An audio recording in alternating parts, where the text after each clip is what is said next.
20, Battle of Miridim, Chapter 1, Presidio. Chapter 1, Presidium, September 1st, 2544, 56 hours, military calendar. Altarin System, Miridim. Aboard the UNSC Churchill. Asterisk. Duncan had trouble recalling the exact details of his rushed briefing on Reach after they had all been herded onto the heavy cruiser UNSC Churchill. He only remembered a brief summary. The Covenant were laying siege to the inner colony world of Miridim, and the entire 7th Battalion was now attached to one of several naval task forces being sent to the system as a quick reaction force. While the Navy reinforcements contended with the Covenant in space, the ODSTs would be deployed to the planet to assist in evacuation efforts across the territories. Now the ODSTs were already in their drop bays awaiting deployment. Shortly after their arrival in system, the 4 heavy cruisers, each ferrying one of the sister companies of the 7th, split away towards their individual targets. Alpha and Bravo companies were bound for the Eastern Hemisphere, while companies Delta and Echo were headed for the heated West. Bravo was tasked with assisting UNSC evacuation efforts taking place on the continent of Vitter in the Matin province. Their target was the provincial capital of New Memphis. From what reports they had received on their way here, the city and the rest of the Eastern Hemisphere had been relatively spared since the West was taking the brunt of Covenant attention.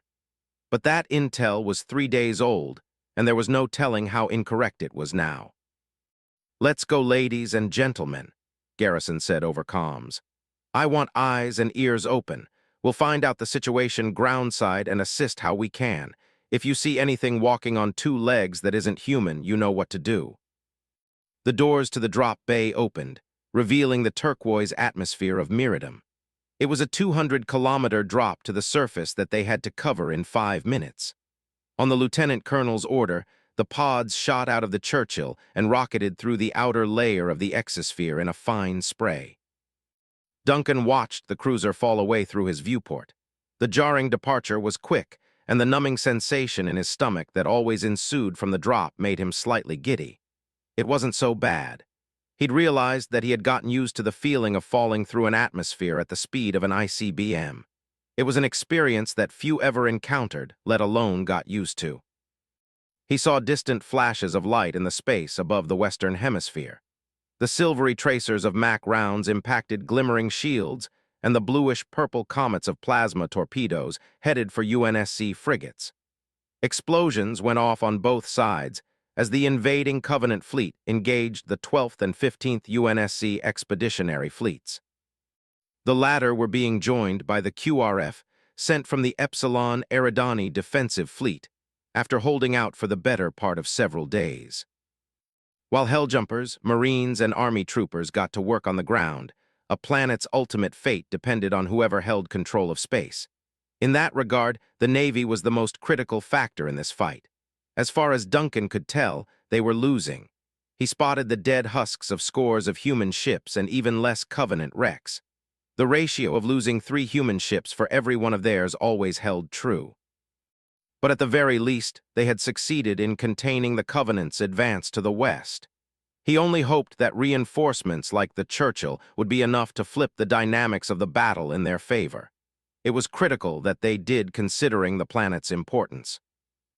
Miridim was one of a dozen inner colony worlds that were major strategic nexuses in the economic connections between not only Earth and other inner colonies, but also the outer colonies in the Perseus and Scutum Centaurus arms of the galaxy. It was among a short list of major inner colonies like Camber, New Carthage, Actium, and of course, Reach, whose continued operation as financial strongholds and hubs of manufacturing were vital to the UNSC war effort. It represented a massive link in the chain that was humanity's chances for survival. By proxy, its protection was of the utmost priority. That meant both sides could expect a fierce fight. The thought, for a moment, made Duncan consider taking out the rock from Harvest in his pocket, hoping that holding it would bring him some comfort. He forced himself to focus on maneuvering his HEV. At 2 minutes and 30 seconds left to hitting dirt, Garrison had them assemble into a diamond formation. It was better than the normal wedge formation since it spread them out more, making it easier for them to land in the condensed urban environment. It also gave them more leeway in how fast they reached the ground. Duncan made sure to steer clear of Yuri as he rocketed through the atmosphere at nearly double the normal re-entry speed. The ODST yelped and hooted over comms, hellbent on reaching the ground first. The staff ignored him, leaving everyone else to watch him go. Duncan decided to ask at one point how the madman was pulling it off without exploding. He replied with a rudimentary burst of ecstatic Russian. Duncan mentally kicked himself, remembering it was useless to try communicating with him when he was like this. "Just ignore him," Heck sighed. "He'll stop before he starts cooking." "He might not look it, but he's probably the best HEV pilot we've got in Bravo," Nova noted. Yuri's comm crackled. "Spasibo zapik value." "Oh yeah," Nova huffed. "Well, don't get used to it." The ODSTs knew they had entered the troposphere once they started punching through the stripe-like cirrus clouds that caked their viewports in a layer of ice crystals. They quickly evaporated from the pod's sheer heat, creating a sizzling noise in the interior. At 3 kilometers left, they deployed their drag chutes. At 2 kilometers, the drop zone came within sight. It was noon over the city of New Memphis. However, the way fires raged and large blue explosions detonated across the cityscape gave the impression that it was evening. The more the clouds pulled away, the more they unveiled blocks of towering skyscrapers and other buildings both gridded and honeycombed by girthy streets, wide boulevards, and lengthy highways. The city was expansive at 400 square kilometers. The lands immediately surrounding it were predominantly comprised of terraced grasslands that rippled out from the settlement like a splash of water. The grasslands rose up into encompassing hills covered with denser forestry the further out one went. While a number of highways leading out from New Memphis managed to cut through the hills, the majority of the outskirts were forested areas, although Duncan spotted a few dozen isolated suburbs within the woodlands. Aircraft zoomed through the airways. Scores of longsword squadrons broke off to engage their sleeker counterparts in the form of the teardrop-shaped Seraph fighters. The sky was filled with the snaking exhaust trails of ASGM-10 missiles and pulse lasers with the occasional flash of heavy plasma cannon fire. Longswords torched by plasma plummeted out of the sky, with smoking cockpits and Seraphs skewered by missile explosions spiraled down in fiery corkscrews towards the streets. They crashed into buildings and exploded, adding to the growing flames rising up across the city. At current, Bravo's objective was to reach the western side of New Memphis to link up with the 211th Expeditionary Marines' 1st Battalion at their FOB within the area. To get there, they had to go through the dogfights first. Duncan prayed under his breath that neither the friendly nor enemy starfighters that zipped past crashed into him. While the longswords spotted the incoming batch of ODSTs and veered off well in advance, a significant number of Seraphs didn't spare them the same courtesy. Multiple starfighters fired their pulse layers at them, destroying some pods while plowing through others, outrightly obliterating them. Duncan watched at least 9 HEVs suffer that fate.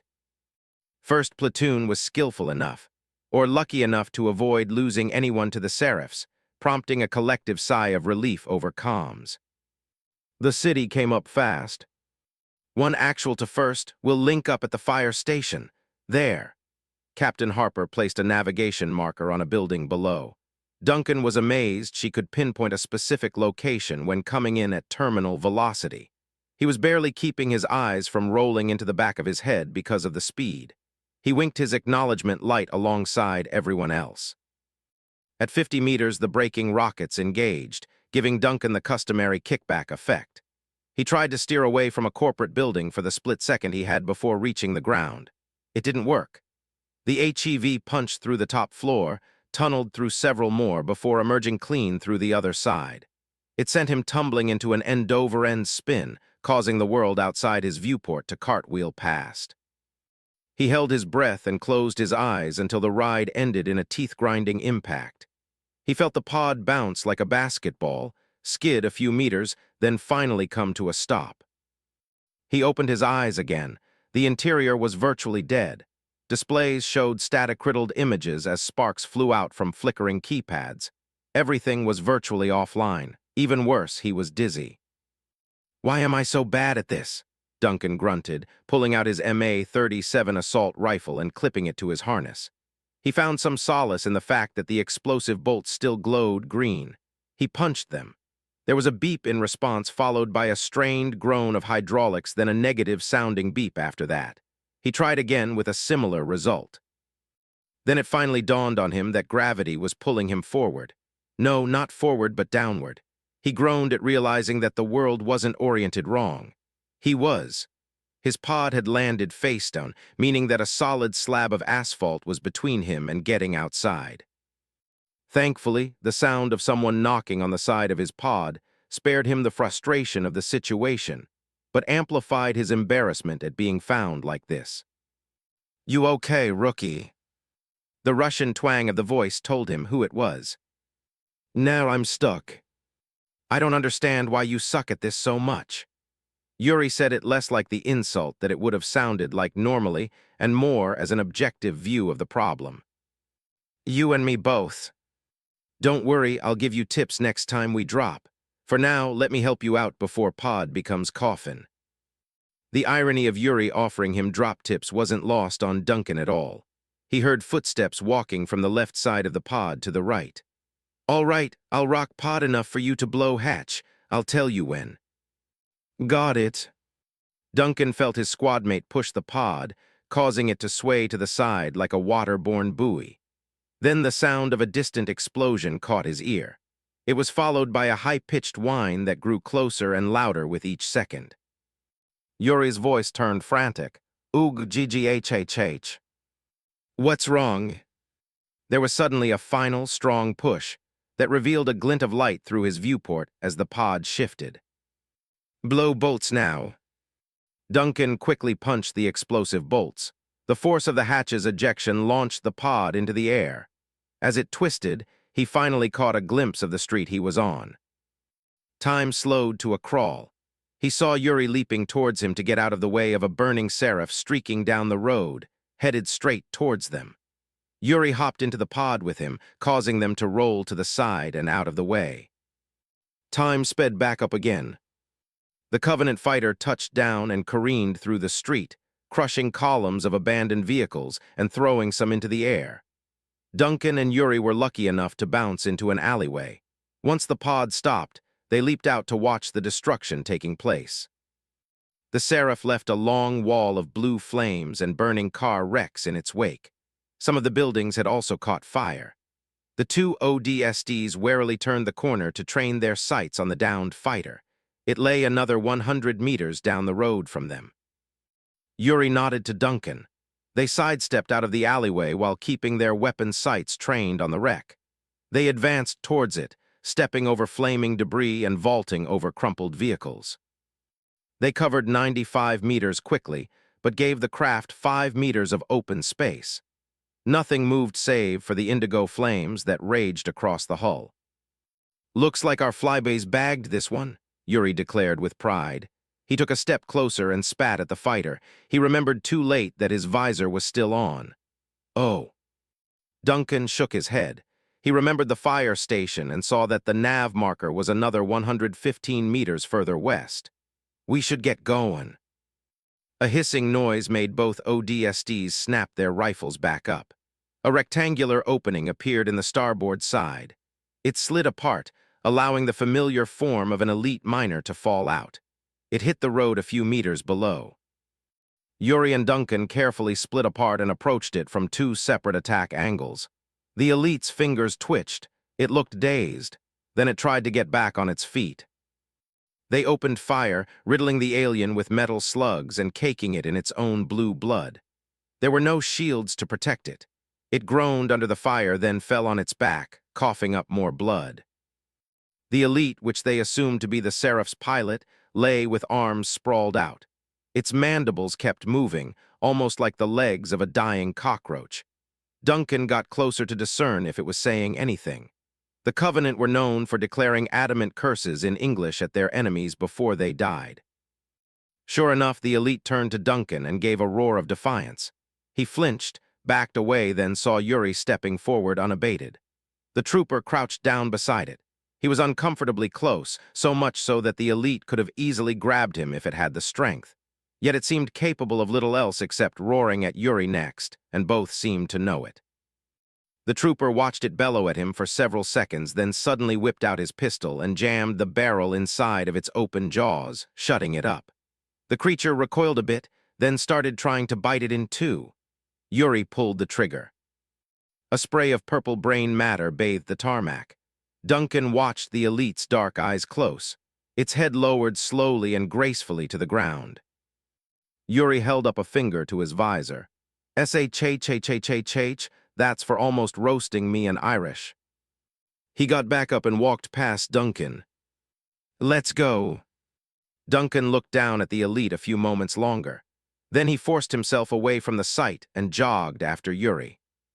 Asterisk. Duncan and Yuri linked up with the rest of 1st Platoon without further incident. Then they were on their way down an empty highway with a quietness that was occasionally broken by the sound of distant fighting. While weaving through the throngs of abandoned cars, Duncan got a chance to admire the beauty of New Memphis. The city had a structural norm that was common among the more prosperous inner colonies. It was a modernized version of Art Deco architecture, a stylistic design that found its initial popularity in the artistic revolutions of the 1900s, then experienced a resurgence in the colonies in the late 2400s. The bulk of New Memphis, skyscrapers, apartments, industrial buildings, and business offices paid homage to the style with their smooth and sharp walls, stylized chevrons, window strips with decorative spandrels and ornamental panels. There were even a few stained glass windows depicting historical figures from both Miridom's past as well as Earth's. If New Alexandria was a city of gems, New Memphis was a city of bronze, silver, and gold.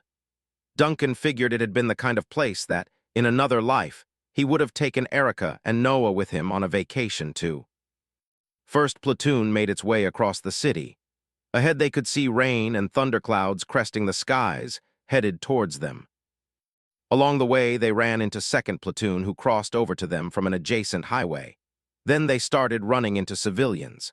A growing tide of men, women, and children flowed in the opposite direction in a terror-fueled haste. After another 300 meters spent wading through the masses, they reached their destination.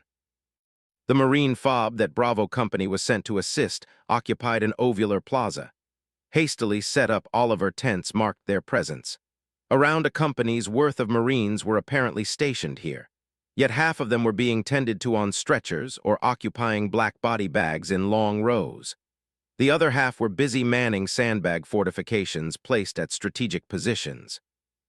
Still, Duncan saw dozens that perked up at the sight of their arrival, flashing hopeful grins and pointing them out to their comrades nearby. "Looks like the cavalry's arrived," the staff said. "Looks like we're the cavalry," Joels added. "Let's just hope the Covies don't have any." The rest of Bravo were already stationed around the square on standby. That meant that the lieutenant colonel was likely here as well. "1 actual to Neptune actual, 1st and 2nd platoons are here, over." "I copy," Garrison replied. "1 minute, I'm speaking with the battalion commander. We'll be moving out soon." "Understood, sir." Harper ordered them over to one of the out-branching highways where 4th Platoon was waiting. 4. Actual gave them a nod as they strode over and set up a standby position on the curb. The ODSTs alone were forced to stand against a massive influx of civilians streaming down the highway. The outpouring of humanity was far greater than what they'd encountered earlier. The throngs carried bags or children while flowing past. They flooded around the FOB like a stream around a rock, then continued past. Duncan took a moment to consider the fact that he and nearly 250 others were about to head in the direction that thousands of people were desperate to run away from. He couldn't help laughing a little at the insanity of it. They were shock troopers. Their whole job was to go where no one else dared to in order to accomplish what no one else would deem possible. By extension, insanity was less a hindrance and more an occupational requirement. Soon he spotted the lieutenant colonel wading through the tides of civilians like an armored lifeguard. "All right, Bravo, I'll fill you in on our marching orders on the way. For now, let's get moving." Garrison used his TAC map to set a nav marker about 700 meters further west. First and fourth platoons swiftly followed after him, sticking close to the sidewalks to avoid the onrush of locals. Garrison made the announcement over company comms. "All right, here's the rundown, people. Since the Covenant showed up over Miradum a few days ago, they've been sending scouting forces ahead of the main show in the west. After the first assault, they set up pockets of occupation throughout the city. It's giving our fellow jarheads a hell of a time organizing major evacuation efforts anywhere, and the bulk of the locals are getting caught in the crossfire as a result. However, the Covies have recently started concentrating in the western area. The 211th Expeditionaries got its 1st Battalion trying to hold the bulk of the forces there. They're buying time for the rest of the division to isolate and knock out the pockets of Covenant deeper in the city. As for us, we'll be reinforcing 1st Battalion's Zulu Company. They've been dishing out a beating all night in Sector 6 at Montague Square. If they fall, chances are the defensive line will cave as well. If that happens, we'll lose the entire sector and have to kiss goodbye to any hopes of holding New Memphis. Long story short, let's not keep them waiting." Duncan put the pieces together to form a solid mental picture of the situation. It was straightforward. They simply needed to hold the line. Yet something told him it wouldn't be that easy. He traced the source of his worries to the soft spray of rain that began to fall on the city despite that the dark rain clouds were still some distance away. He didn't know why, but it felt ominous somehow. The troopers carried on for another 5 minutes. The other platoons moved along adjacent highways, while the 1st and 4th advanced down their own path. An overarching street sign came up reading another 100 meters to Montague Square. They were getting close. More civilians were fleeing through the streets, but there were thankfully less of them the closer they got to their objective. Deke spotted it first by sighting through the scope of his SRS. Montague Square, dead ahead. Duncan used his visor's magnification to spot it over the running masses. It was a circular area with 8 step-like sections that elevated before plateauing around a large fountain. On top of it stood several marble statues. What caught his attention, however, were the walls of sandbags ringing the square. The bulk of the Marines standing behind them were concentrated further west, firing at some incoming targets. The blue and green plasma fire and flashes of pink needler rounds hitting the sandbags gave him a good idea who they were shooting at. "Looks like Zulu Company's still kicking," Garrison said. "Let's give them a helping hand, people." The ODSTs had started to move in when Deke spoke up again, having spotted a different threat coming from above. "Sir, we got Seraphs, 10 of them incoming." Everyone's attention shifted up to the 10 distant dots in the sky that grew closer at an alarming rate. They were flying in low, skimming the tops of buildings. Garrison figured it out before anyone else. Bombing run, troopers fall back and take cover. Realizing the gravity of the situation, the ODSTs pivoted on their heels and retreated, dashing back into the shadows of surrounding buildings. First platoon took cover behind the support columns of a nearby apartment complex. Duncan peeked out in time to see the squadron of Seraphs roar over Montague Square. Each one dipped and released a single shining pinpoint of sapphire light that elongated into a lance of fire. Plasma charges. The Seraphs pulled away, leaving their charges to hit the ground, explode and expand outward as an immense wall of blue flame that traveled forward at 300 kilometers per hour. He watched the entirety of Montague Square simply disappear beneath the inferno. It became so bright that his helmet failed to polarize. He dipped back behind cover as the air around him heated to an unbearable degree. One of the charges continued on down their highway, engulfing fleeing civilians and vehicles alike. He hugged the support column to avoid being pulled in by the thermal expansion, which subsequently created a secondary suction effect that drew in air from all around. He saw people who'd avoided the initial blast get swept off their feet by an invisible hand and pulled into the flames. After a few seconds, the artificial hurricane subsided. Once the winds had died down, the ODSTs were out, sifting through burning wreckage to save who they could. The tricky part came from trying to avoid the barrier of fire that divided the highway down its length. Out of dozens of charred bodies, there were few that moved. The wounded that they managed to reach fell silent seconds later. Duncan felt ready to gag at the familiar smell of burnt flesh wafting through his helmet's filters. He tried ignoring it, but he couldn't ignore the way flecks of ash peeled away from the bodies and went airborne, or the tarmac that was melting beneath his boots. Garrison ordered them to head for the square, mostly because those who'd fallen victim to the plasma charges died quickly and quietly. They looked like streaks of black statues lying on the ground after being birthed from the demented imaginations of a macabre sculptor. But the Marines had suffered even worse. Arriving in the square, more of a circle really, they didn't find many Marines. That wasn't because they'd managed to escape. Rather, it was because all they found of them were their carbonized shadows etched into the stone. Their imprints showed some standing and crouching behind sandbags whose contents were slowly crystallizing into glass. Others showed rectangular shadows on the ground. Whether they were stretchers carrying wounded or body bags containing the dead, no one could tell for sure. All they knew for certain was that Zulu Company had been flash vaporized before their very eyes. While 1st Platoon navigated through the lanes of flames left by the bombing run, they overheard bursts of gunfire. They circumvented the fountain, whose statues had been reduced to bubbling mounds of slag hidden behind a wall of steam. They found a single Marine firing a heavy machine gun. Duncan couldn't tell his rank by his shoulder insignia since the entire right side of his body was on fire. He kept shooting in sporadic bursts while shouting like a wild man down at the enemy, ignoring that his gun was so overheated that it faintly glowed. They chanced getting closer and saw that he was tearing through the bodies of 4 dead grunts. Beyond them was a highway leading further west. It was filled from side to side with dead Covenant. Elites, jackals, and grunts galore, alluding to long hours of fighting. Even so, the Marine kept shooting them, allowing empty casings to rain down on the ashen remains of several torched comrades lying against the sandbag wall that surrounded his gun. Harper pointed towards him and clenched her fist twice. The troopers understood and trained their rifles on him, just in case.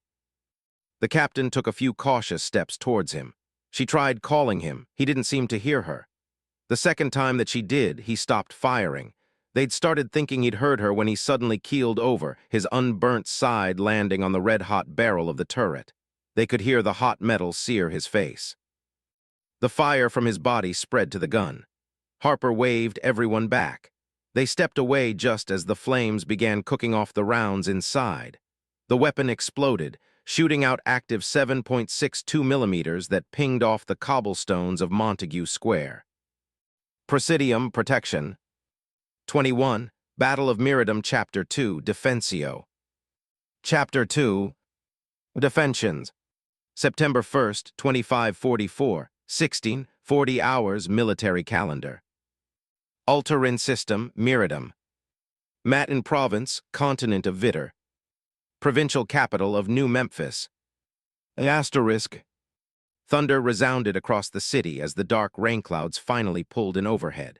The heavy showers spilled down the gutters of buildings and filled the streets below, transforming them into canals through which 10 inches of rainwater streamed through. Because Montague Square was slightly lower than the surrounding area, the water gathered around the lower rings and swept away the layer of ash that had covered it. Rain dinged off the helmets of Bravo Company ODSTs now manning the square. They'd rebuilt the defenses as best they could afford to under such short notice. Their ranks had been divided up into 3 subsectors meant to handle the 3 main highways that connected to Montague from the west, forming a semicircular defense. While other platoons were assigned to watch the southwest and northwest highways, the observation of the western highway fell to 1st and 4th platoons. The 1st manned a lower ring while the 4th manned a higher one behind them. Duncan peered over the wall to check on the highway again. Though the rainfall cut down his range of vision to about 100 meters, he could still spot the bodies of fallen Covenant dominating the space. The lighter jackals noticeably floated around like boats on stormy seas, while the heavier grunts with their gas tanks and elites remained anchored like islands within a moving ocean. Otherwise, there was no sign of movement. To his right, Hector used one of the several M41 LAAGs that they'd been able to scavenge from a few disabled warthogs. He slowly swiveled the gun from side to side, checking for targets. To Duncan's left, Deeks did the same with his sniper. Of course, the latter had the best view out of everyone and would be the first to know if something was on its way. So far, he was quiet, as was everyone else. "Hey, 1, actual, when do we get shore leave? 'Cause I'm kind of bummed out just being here." "Almost everyone. 1 actual to EP7, in case you haven't noticed, this is our shore leave. Better enjoy it while it lasts because it ends once the Covies get here." Zach groaned over comms. Duncan saw him crouching further along the wall between the staff and Nova, bouncing on his heels. He knew the radio men wasn't wrong for griping. He could practically feel the frigidness of the rain through his own armor. The only difference was he wasn't willing to complain about it, at least not openly. Neither was anyone else. "EP1's got a point, though, 1 actual. This weather sucks." "Almost anyone." Rico was next on the griping list, and he actively glared over the lip of the wall with his M319 grenade launcher in hand. He was practically ready to take on a tank on his lonesome, and looked tense enough to actually try doing just that. "How are we even supposed to see them coming through all this? The rain's making my visor fog up every time I wipe it." "The weather's a double-edged sword, EP6, Harper answered. "Think of it this way, if we can't see them, they can't see us. The advantage is that we've got the high ground." "Yeah," Deeks said under his breath. "Zulu Company probably thought the same thing too, for all the good it did them." "But we're not Zulu," the staff cut in. "We're Bravo. It'll take a lot more than alien napalm to take us out." Deeks suddenly tensed, his grip tightening on his rifle. "I hope you're right, staff, 'cause we've got incoming." Everyone was back on their feet and peering over the wall, weapons drawn. The troopers of 4th Platoon behind them did the same. "What do you see, EP3? Harper asked. "We got about 20 elites, 30 jackals, and, man, at least 100 grunts 90 meters out and closing. Looks like a small army, and they're seriously calling these guys a scouting force. It is the Covenant after all. We shouldn't expect any less. ODSTs, focus on your pre-established fields of fire. Remember, keep them from passing the transit shuttle. That's our 20-meter mark. We don't want close quarters under any circumstance." "Hey, 1 actual," Zach called in.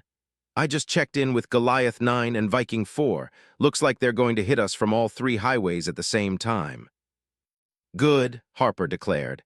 "That means we don't have to play whack-a-mole in trying to figure out which route of attack they'll use." Hector yanked back the charging handle on his LAAG and let it slide a new round into the chamber with a satisfying clack. Rico's fingers impatiently tapped against his grenade launcher like piano keys.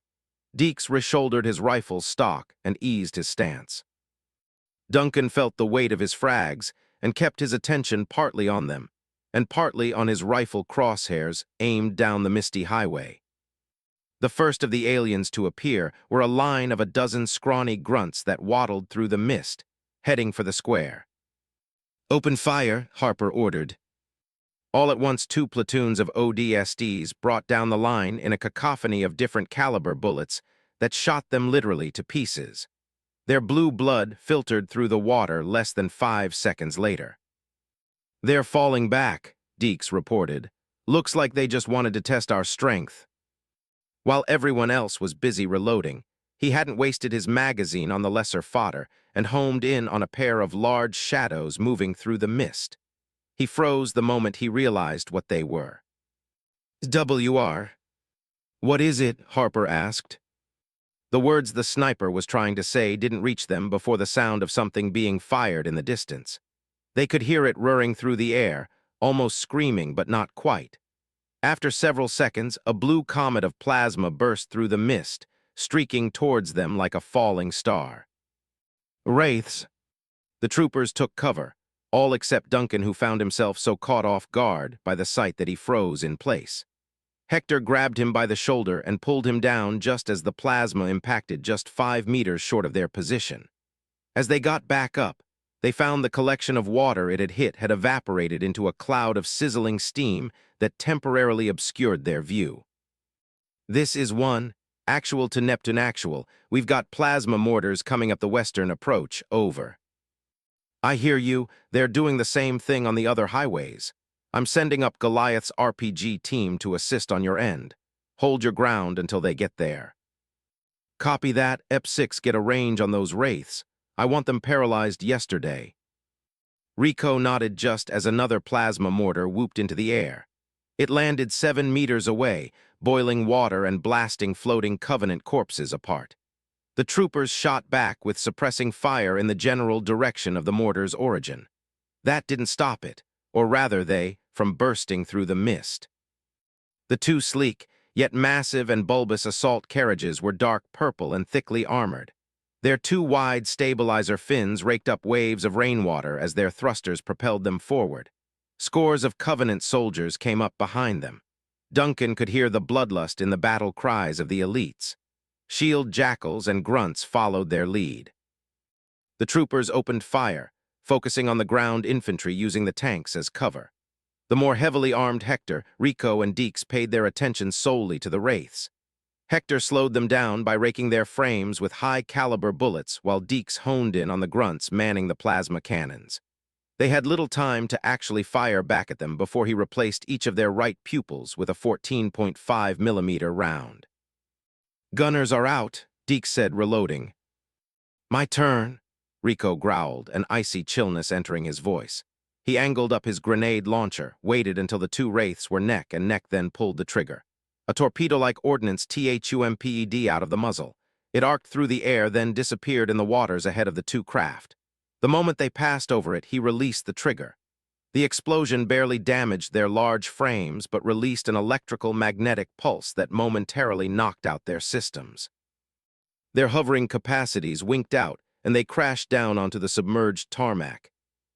But one of the wraiths managed to shoot off a last plasma mortar that wailed as it soared towards them. "Move," the staff ordered. He, Nova, and Zack dashed away. The mortar landed a mere 2 meters from where they'd been standing, close enough to shake the ground and blow a 5-meter crater into a section of the wall. Rico growled, popped the launcher open, thumbed another projectile into the chamber, then snapped the weapon closed. He fired at the wraiths, watched the grenade land between them, and waited for the tanks to reactivate. When they did, he released the trigger, letting the EMP paralyze them a second time. By then, Goliaths 4 through 6 had arrived, armed with SBA and KRs. They took up positions on the level above 4th Platoon and fired. Their rockets whistled forward and slammed into the wraiths. Tanking 6 of the explosions caused one to erupt in a spout of silvery blue fire. The other survived, although its armor was left crumpled and burning in places. "Not good," Duncan noted, seeing that the rocket team were busy reloading. The second wraith could still. It fired. The energy mortar sailed across the air, moaning as it went. 4th Platoon tracked its trajectory and ran out of the way. Goliaths 45 and 6 didn't move an inch and kept reloading.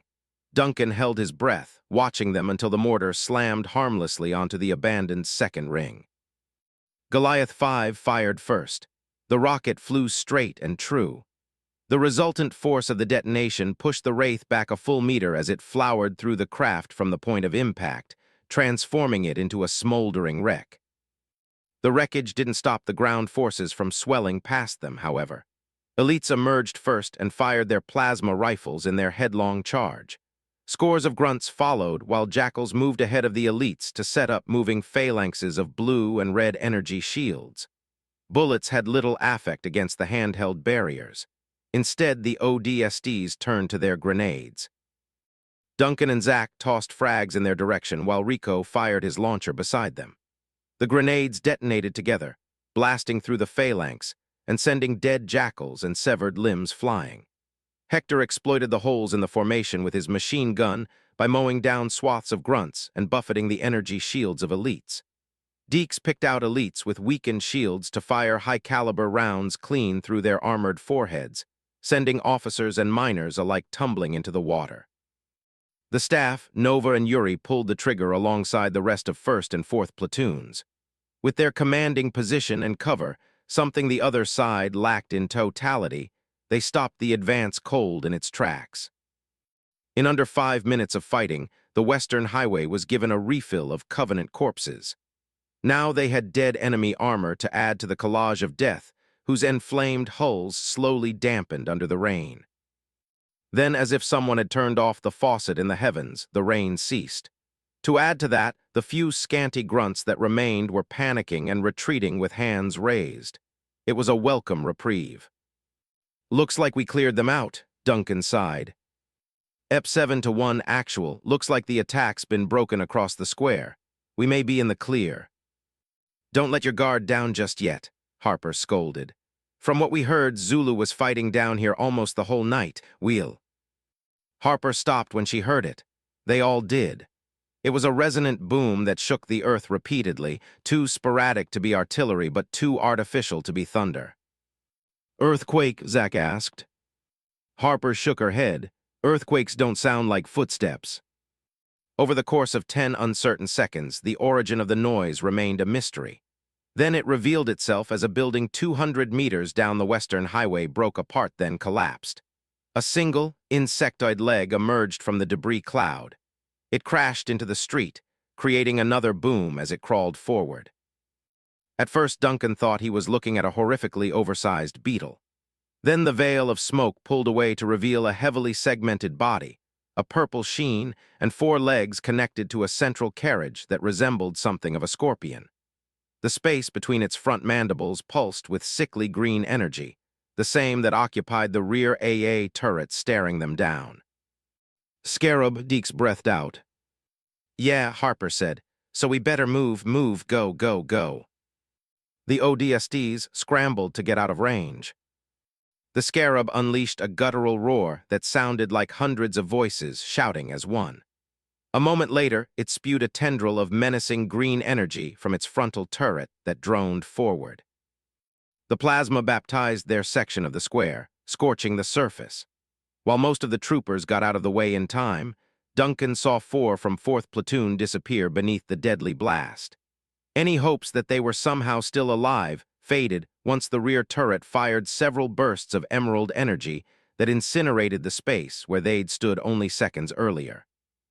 Both platoons plunged down into the street, circumventing the square. They rushed through the ankle-deep water that had been heated by the constant plasma barrage. They split up and took cover behind the nearest buildings to the left and right of the highway. The Scarab's intermittent steps thundered, indicating its advance. "1 actual to Neptune actual. We've got a Scarab on the western approach, over." "I see him," Garrison said with astounding calm. "Is Goliath's RPG team still with you?" Harper glanced over at the trio of SBA NKR users that were hustling through the watery street towards her. "Yes, sir." "Good, I've already called in longswords. They'll be here in 40 seconds. Have Goliath's 45 and 6 take out its AA turret before they reach." "I copy." Harper relayed the orders to the rest of the platoon as well as Goliath's RPG team. The rocket trio nodded in turn and got into position near the corner, using the steam rising from the road for cover. "EP7, eyes up, you're running this fire mission." Zach snapped off a one-fingered salute and jogged up just behind the Goliaths to peek around the bend. The Scarab was only 100 meters away and closing with each mammoth step it took. The SBA NKRs beeped and whined, locking on. Goliath 4 gave the thumbs up. "On your go, 1 actual." Harper gave the order, "Fires." 6 rockets shot out of their chambers with a thump. They whisked through the steam and down the street. 2 of the rockets veered off sharply from the Scarab, exploding harmlessly into the surrounding buildings due to the steam's interference with their heat-seeking. But the other 4 soared over the thoracic carriage to deliver a devastating series of explosive uppercuts to the AA turret. The gun erupted into a glowing explosion that vented exhaust from its crumpled form. The frontal gun prepared another burst in reply. Seeing it coming, Goliath retreated behind the building. As they turned the corner, the craft gave a thunderous roar and unleashed another stream of superheated plasma that steamed the highway. It traveled up and into the side of the building, spearing through from one side to the other. Debris rained down over them, although thankfully not enough to injure them. "AA's down," Harper declared just as the rumble of aircraft engines came to ear. The ODSTs looked back to see a squadron of 5 longswords soaring towards their location in an arrowhead formation. The leader of the swords came in over comms, sounding unexpectedly casual like a waiter about to take an order. "This is Reaper 5-1 to Bravo. State your target, over."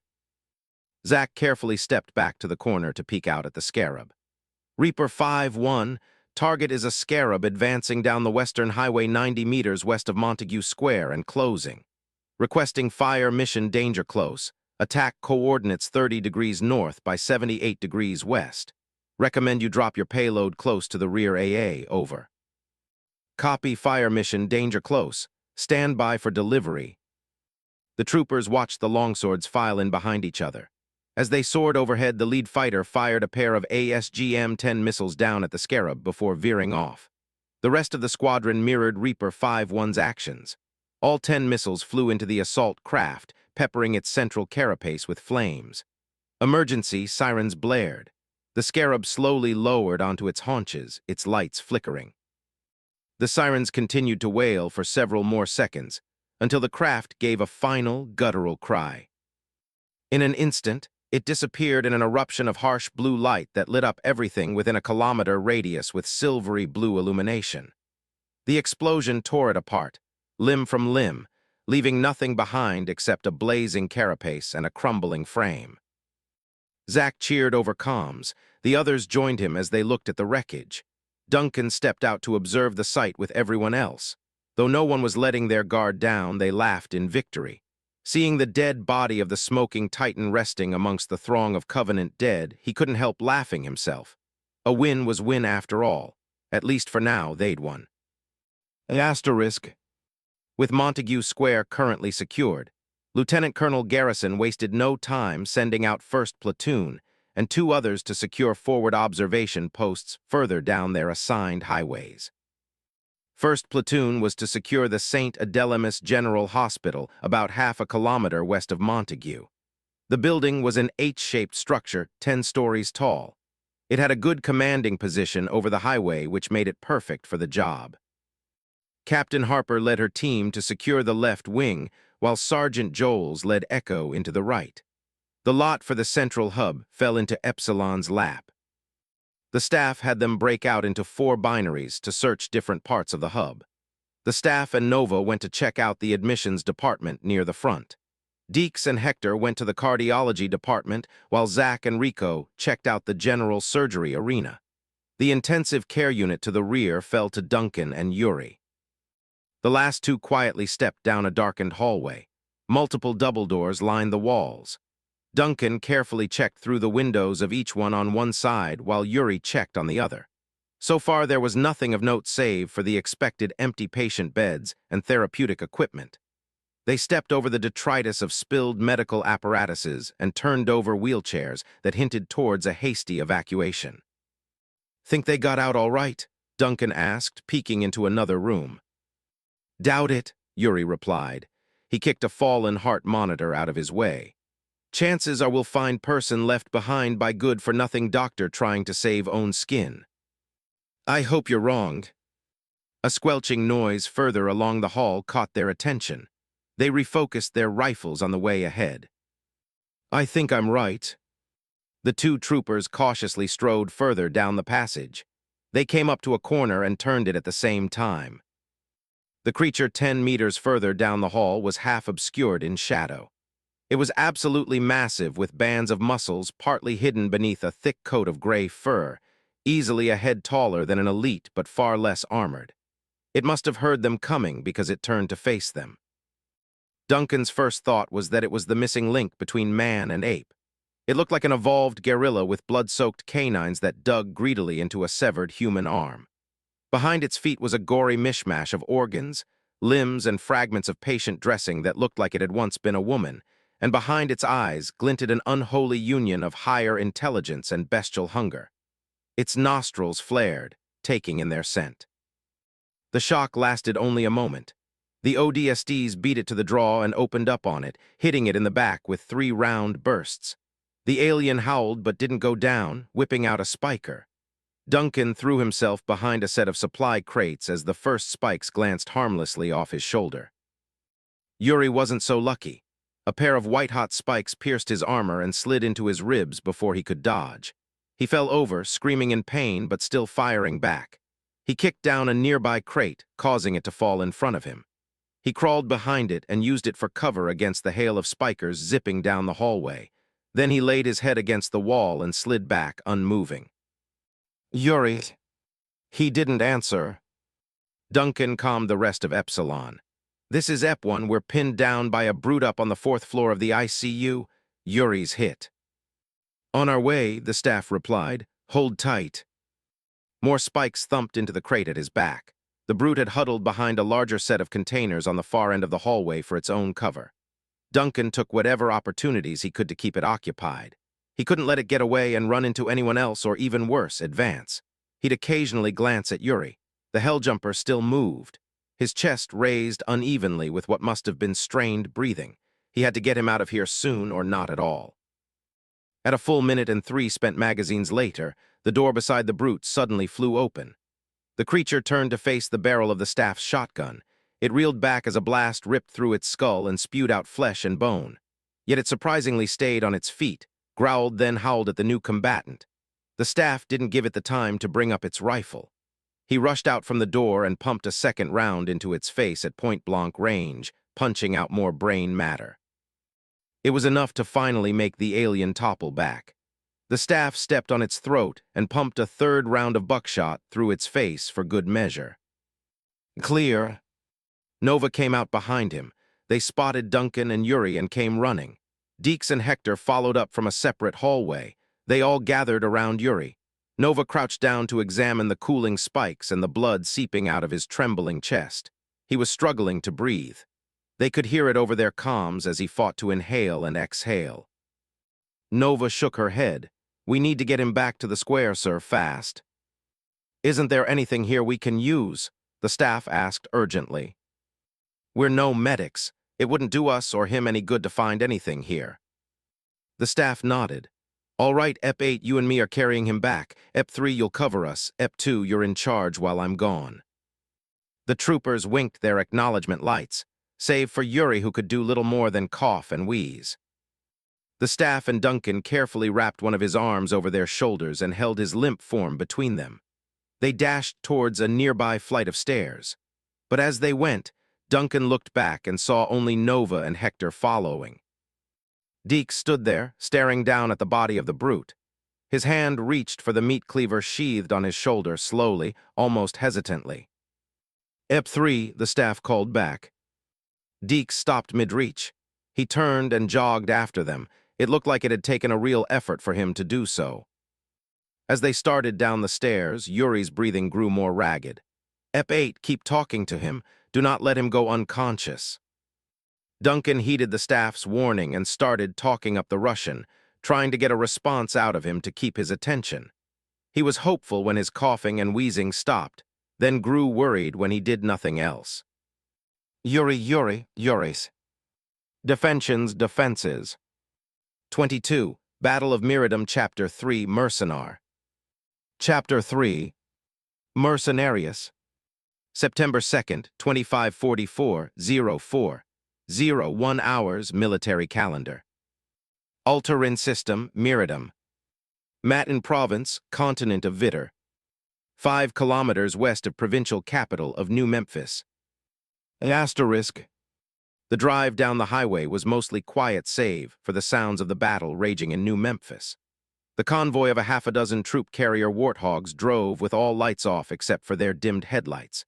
That way the enemy aircraft flying overhead wouldn't pay them too much attention. Even 5 kilometers away, and the city was still dangerously in sight, meaning that first platoon would have to make it the last 2 kilometers to their destination in near-complete darkness. The void of the pre-dawn hid away the night's terrors, which revealed themselves in the shadows that streaked past the stars, the whine of propulsion and jet engines, and the occasional ball of fire that erupted above. The Covenant were mostly toning back their attack, likely readying to renew the assault in the morning. That gave the ODSTs a small window within which to reach one of the region's largest military manufacturing plants, their newest objective. Earlier in the day, they had managed to get Yuri back to Montague Square. It had been close, but he'd got to the medics in time for them to save his life.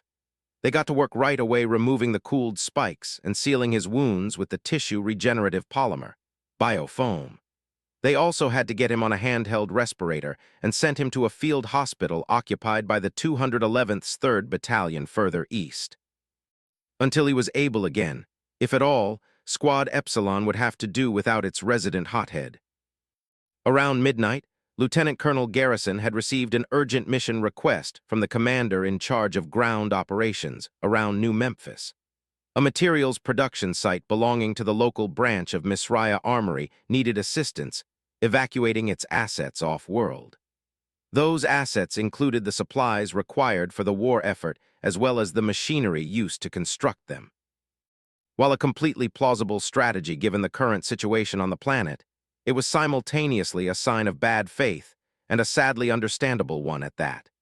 It showed that even the weapons production company knew any planet's days were numbered the moment the first Covenant ship slipped into the system, no matter how strongly defended. Sure, there had been exceptions to the rule like Arcadia, one of the rare victories for the UNSC early on. But it had been more than a decade since 2531, and there was a comparatively larger number of glassed colonies to make the case that what happened at Arcadia was merely an anomaly. To answer the mission, Garrison had decided to spare 1st Platoon.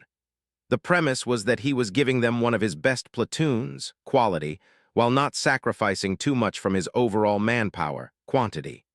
Duncan learned it was often the reason why they got picked for special assignments even before he'd joined up. They borrowed a few warthogs from 1st Battalion and got underway after stocking up on munitions. Now, sitting in the passenger seat of one of the hogs, Duncan snuck a glance at the ammo counter on his rifle and hoped he had enough for however long this mission would last. Hector had the wheel next to him, focused on the road. "Hey guys, get this," Zach said, leaning over from his seat in the troop section. Duncan ducked to keep his radio antenna from poking the back of his head. "I've been going through a few channels on SATCOM to piece together what happened before we got here, right? Turns out that the 12th and 15th fleets arrived about a day after the initial report that the Covies were here. When they did, they found the Ulterin Defense Fleet, or what was left of them. It wasn't pretty." "How many?" Hector asked. "Just 4 ships, 4 out of 60. Hector gave a low whistle. "I know, right?" Zach sat back down. "This whole thing was going to hell before we even got here. I don't even have a clue how the 12th and 15th managed to slug it out in space for this long, probably using hit-and-run tactics until our QRF showed up." "Maybe the fight's just that tough," Duncan suggested. Zach shook his head. "The thing about that is there was only one Covenant fleet. It was just 40 ships, and they're going toe-to-toe with 3 of our fleets after taking out Ulterin's home defense. That's more than triple their number, but somehow we're the ones having a hard time of it in the East. That's crazy, man." He turned to the man sitting next to him. "What do you think?" Duncan couldn't help looking into the rear-view mirror at who he was talking to. Since the St. Adelamus Hospital, Deeks had mostly kept to himself. He'd been unusually quiet. Duncan thought about how he'd almost ignored the staff's orders outright to take out his meat cleaver, affectionately named Silver Buddha, and get to work on the brute's corpse. Then at the last second, he'd chosen to leave the body alone. For anyone else, that would have been a sign of a healthy human mind. But in this case, it gave Duncan and everyone else a cause for concern. Deke simply shrugged. "Losing 3 ships to their one, that's just the way of it." "So what? You're saying we should be happy that they're not glassing us already?" "Yeah, pretty much." "So optimistic," Nova commented from the other side of the troop section. Deeks turned to her. "Hey, listen, I'm no optimist, I'm a realist, all right. You're like a sociopathic tiger on most days, yet you're acting like a neutered kitten right now." Nova said it more as a fact than an opinion. The analogy was a little weird, but everyone knew where she was going with it. "What's wrong with you?" Deeks exhaled, focusing more on the incoming tree line less than a kilometer ahead. "I'm worried about Match, okay? Let's leave it at that. You and I both know Matchstick isn't going anywhere. You can't be someone as reckless as him and not come close to death more than once. He's been through worse and made it out all right. So don't try lying to me because I'll know." The staff who'd been sitting on the sidelines next to her broke from his half-nap to look at Deeks. "What is it, EP3? Deke sat there for a while, thinking to himself. At length he waved a dismissive hand at them. "It's nothing, no worries." The staff watched him for a moment longer. "I hope so. We don't need anyone distracted on this go-round. Clear heads get the job done, and you know asset protection means we'll need eyes up. If anyone else got any other concerns, voice them now or hold your peace." Across Team Comm, nobody said anything, so that was that. Duncan decided to keep his worries to himself. If Yuri had survived worse, then maybe the Russian would actually turn out to be fine. Then the mental image of his own picture with Fireteam Charlie flashed through his mind. It was brief, but slow enough for him to see everyone's faces. Everyone's. He found himself taking out his rock from harvest again and toying around with it one-handed. For reasons he didn't quite understand, he decided to hold the rock over the passing road for several seconds. He turned his hand from side to cause it to roll around in his gauntleted palm, but never let it get too close to the edge. A slight bump in the road made him immediately slide the childhood memento back into his pocket. A growing number of pine trees and Douglas firs started showing up on either side of the convoy as they pressed down the highway. Hills began to appear, rising up all around them. The hilly outskirts of New Memphis were alive with chirping crickets. From what Duncan could gather, it was spring season on Miradum. It never ceased to amaze him the way that nature seemed to carry on unaffected while fighting raged on the planet. Then he remembered the future of said nature rested squarely on who won that fight. If the UNSC took home the win, nature would continue its aloof course beside human affairs. However, for obvious reasons, it wouldn't be so if the Covenant won. He'd grown to understand that everything was tied together in a pact of mutually assured destruction. His high school biology teacher's lessons about nature were wrong. As it turned out, the circle of life was more of a triangle, and humans were at the top, for better or worse. The forest became denser after 5 more minutes, and another kilometer had passed, then abruptly gave way to a lengthy concrete wall that towered a full 10 meters above the road. It ran from one end of the visible horizon to the next. 2 gatehouses manned either side of a metal door leading inside. A squad of several MPs stood watch. The convoy came to a stop outside the gate, and 2 of them strolled over to Captain Harper's lead hog. "You guys the ODST escort?" one asked. "Do we look like we could be anything else?" Harper asked snidely. The man laughed a little. "No, ma'am, but with the way things are going, wouldn't be surprised if you were pizza delivery. Everyone gets an armed escort these days." He waved at the gatehouses. "Let 'em through." A moment later, the metal door slid apart and the convoy carried on. Unlike what they'd expected, there were no buildings or structures yet, only more trees. It was another half a kilometer before they came to another wall. This time, the MPs at the checkpoint let them pass without stopping them. Another 100 meters along, and they found themselves approaching a series of large complexes. They arrived once they passed the 3rd gate. The La Grotte manufacturing and storage grounds were a series of sprawling structures, networking roads and connective railways. 9 weapons assembly buildings took up the bulk of the space. Their multi-levels, glass windows, and circular architecture reminded Duncan more of Roman colosseums with domed roofs. They marked off the outer boundaries of the La Grotte with 3 to the north and 3 to south, with the largest one marking off the western boundary. Everything in between was an organized mazework of shipping departments, office buildings, and a private nuclear power plant that occupied the heart of the grounds, fueling the goings-on across the site. First Platoon headed for the opposite end of the facility. Doing so forced them to face the flood of traffic that seemed to clog the arteries of the La Grotte like a heart attack in the making. Caravans of delivery trucks laden with crates zoomed about, either stopping to have workers, dressed in olive drab overalls, frantically load up more crates or driving off to make a delivery. The roadway was alive with vehicles and site staff that lugged around materials bearing Misraya's personal branding, 3 pairs of segmented wings surrounding 2 central diamond shapes. The scene resembled a recently stepped-on ant colony. Larger shadows swung overhead as dozens of towering cranes pivoted against the backdrop of a starry sky. They picked up the larger storage containers and lay them onto the waiting flatbeds of tractor trailers. The ODSTs had to avoid running into more than one hulking 18-wheeler on their way through. They came to the heart of the vehicular madness. The delivery trucks and trailers all piled up into a stagnant jam near the entrance of an L-shaped building. Even at a distance, they could make out the sign on top.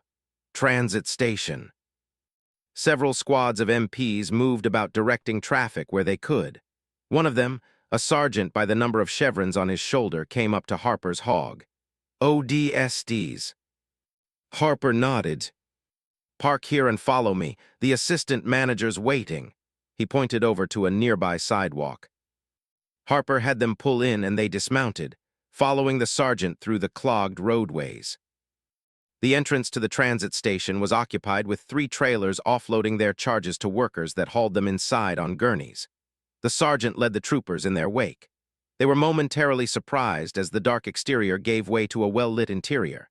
It was a kind of reception room with smooth marble flooring, lounges, and wall-mounted displays. Waypoint was on, and from what Duncan could tell, it was a blonde-haired female pundit commenting on Miridum. As they passed by, he glimpsed a clip of what the woman described as the situation in the Eastern Hemisphere. It wasn't a pretty sight. Multiple camera angles showed at least 4 different cities that lay desolate and burning. The perpetrators showed themselves in the sharkish Covenant battle cruisers and the manta ray-like heavy cruisers that hovered in the smoggy skies above. "Think Delta and Echo are still holding up over there?" Zach asked, glancing at the feed. "Listen," the staff said. "I know you weren't with us then, but if you saw what Delta and Echo survived at New Constantinople, you'd think twice about doubting their chances out there. I wouldn't worry too much about those guys, or Alpha for that matter." "Whatever you say, staff," Zach said, although still uncertain. The sergeant led them over to a series of escalators, leading to one descending level after another. Workers moved on larger escalators adjacent to theirs, meant to accommodate for the various sizes of cargo that they transported. They passed several levels until they came to a stop in a corridor labeled Level K. As they were led around the corner, they spotted several men conversing in the hallway. All of them were MPs save one. He wore a distinguishable suit, had a portly figure, a scraggly goatee, and graying hair. His attention flickered over to them. He excused himself from the earlier conversation and approached, nodding off to the sergeant in thanks. "I hope I'm not wrong in assuming that you're first platoon." Harper shrugged. "We're the first ones here, aren't we, sir?" Duncan spotted the name tag on his jacket that read Assistant Manager. The man seemed to catch the humor but stayed businesslike. He gave a curt bow of his head. "I'm Assistant Manager Roman, it's a pleasure." He offered his hand. The captain took it and shook. "Captain Harper, these are my troopers. You called for us, sir." Roman nodded. "Follow me, please. I can explain everything along the way."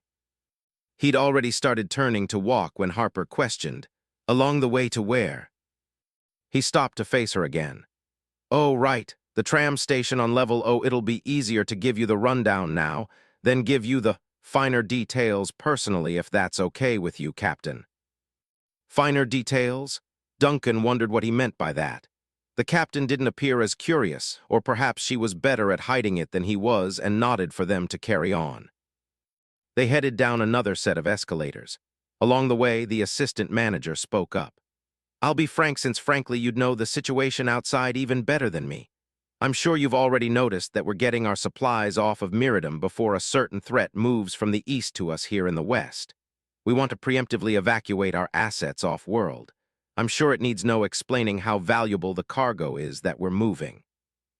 They stepped off at a level labeled N and got on to a final escalator. "That said, I'm sure you've already pieced together the part you'll be playing in this maze." Harper cut in. "My guess is that you want us running security for a sub-level tram you've got operational down here to get those goods from the La Grotte to a private starport." Roman winced and glanced at the captain, whose face he couldn't see behind her polarized visor. Everyone could see his, however. It was obvious by his flushed expression that he hadn't expected her to be right on the money. "Why, yes, that's our exact intention." Duncan imagined the captain with a self-satisfied smile on her face. Roman continued, "However, it's not so simple. They stepped down off the escalator to what appeared to be the last floor. Duncan had wondered what he meant by "not so simple" when his attention locked onto the space immediately in front of them. An arched ceiling held overhead lights that cast the tram station beneath in a metallic glow. The space was comprised of two opposite sides divided by a furrow along which an electrified, magnetic rail ran. A silver tram extended from one end of the furrow to the next, waiting for them, as were the 30 or so armed individuals standing guard around it. They sported a kind of battle dressing that seemed more suited for 25th century warfare. They wore tactical ballistic vests, torso paddings along with arm and shin guards. They appeared like shadows in the way their black coloring blended with the silhouettes of the room's support columns. Duncan couldn't spot any identifiable UNSC insignia on their shoulders. Yet they had an insignia, all of them, two arrowheads, one inverted and phased over the other to form a stylistic letter, A. Though he'd never seen it before himself, he figured the others had, that is, until the captain spoke up. "Who are they?" The other group, whoever they were, looked like they had the same question. Some notably tensed at seeing the ODSTs. It showed in the way their grasp on the handles of their MA-37s and DMRs tightened. While they didn't show any signs of immediate hostility, Duncan spotted movement out the corner of his eye and saw Deke's hand sliding slowly towards his M6. Rico did the same thing by holding the back of his neck two-handed to make it seem like he was relaxed. All the while his fingers secretly hooked into the trigger of the grenade launcher on his back. Duncan noticed similar subtleties by the others, save for the staff, Joel's, and of course the captain. The three veterans looked to be outrightly sizing up the group without making any moves for their weapons. Roman must have sensed the growing tension and stepped between the two groups like a peacemaking arbiter. "Captain Harper, allow me to introduce you to Captain Stewards.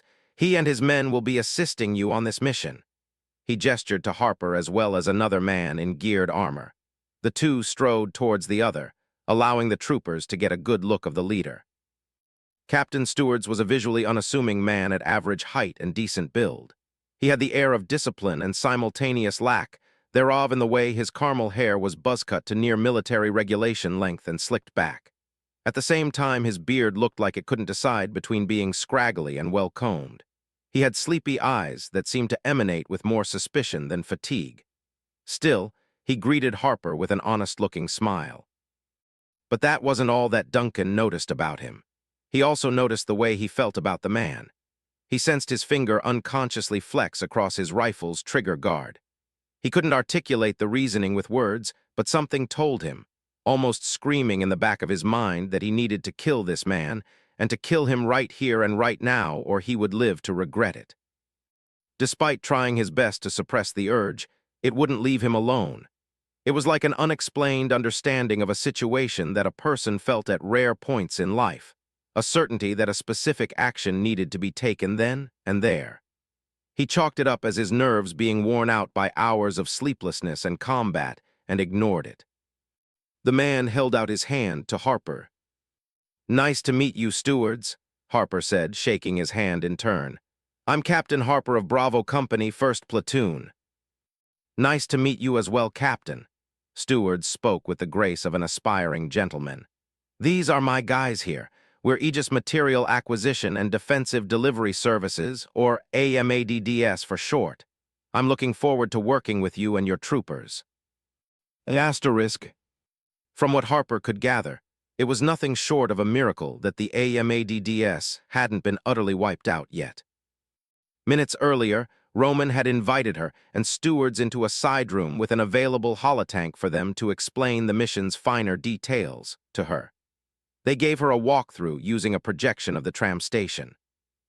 The Logrot's private tram was being used to transport their assets to the Vers El Avant starport about 10 kilometers southwest of the facility. Their plan was to use its subterranean route as protection. The company didn't want to risk attacks from Covenant aircraft within the region. There was only one problem. Essentially, the original magnetic railway they'd planned to use was cut off. A Seraph bombing run had caused a cave-in on the first day of the attack. The only way to the starport now was through a bypass inside of a public tram station that lay between New Memphis and a nearby town. But that route was dangerous for various reasons. Harper examined the holographic display's depiction of the North Camden station. What immediately struck her were the many holes in the ceiling and debris within close proximity of the rail. If stealth was the goal, then using the station was a tactical nightmare. It was far too exposed to the elements, and since the area around it had been evacuated and abandoned, there was no telling what might show up there during a given transit. Still, somehow the AMADDS had made it work for the last few days without incident. The blockage had forced the hand of the management staff at the La Grotte. They'd hired on the AMADDS as professional help for the last 2 days. Even then, whether the motivation was the paranoia of possible loss or something else entirely, they decided to contact the UNSC for more security. Despite whatever their reasonings were, Harper couldn't bring herself to understand why they brought in the delivery services personnel. As the war raged in the early 2530s, paramilitary and mercenary for-hire groups sprung up across the outer colonies out of locals' fear that the UNSC couldn't protect them all. It was a fear that sadly panned out to be well-founded. That didn't make it wise, however, not in this situation. Since the renewed armaments deal made 9 months ago, AMG Transport Dynamics, Sinoviet Heavy Machinery, and Misraya Armory were effectively in the pockets of the UNSC, producing materials almost solely for the war effort on HIGHCOM's proverbial dime. Why then would they use personnel from the private sector unaffiliated with the UNSC to transport those materials? Why hadn't Misraya contacted them first for aid and only called the UNSC for help as a secondary consideration? The possible answers didn't bode well with her at all. Roman finished up. We estimate that the total evacuation of La Grotte won't take any longer than 3 days, so you'll be able to return to your unit shortly after. Harper, with her helmet off, nodded with her hands on her hips. I get why you want to use the route, but I can't advise it. The station is simply too vulnerable. It's easily the most dangerous part of the entire trip. Roman and stewards looked at each other. At length, Roman asked, "Do you have any other recommendations then?" "Yes, on my way here, I saw a number of 18-wheelers across the site. We could easily use them to mount a nighttime convoy system between the La Grotte and Vers El Avant starport. That way we still have the cover of night while also transporting more materials. It would decrease the evacuation's time projection and limit the window that the Covenant have of finding you here with your pants down." Roman looked slightly taken aback. Harper saw a small, amused smile cross Steward's face. She was secretly keeping track of his reactions, trying to gauge what kind of person he was. So far, he hadn't done more than look suspicious of her while somehow looking inconspicuous at the same time. "We considered that," Roman said. "It's a sound strategy. The only problem is they got smoked, which is why we're here," Steward said, his sleepy yet faintly alert expression never wavering. "Why, yes, we tried a convoy system at night.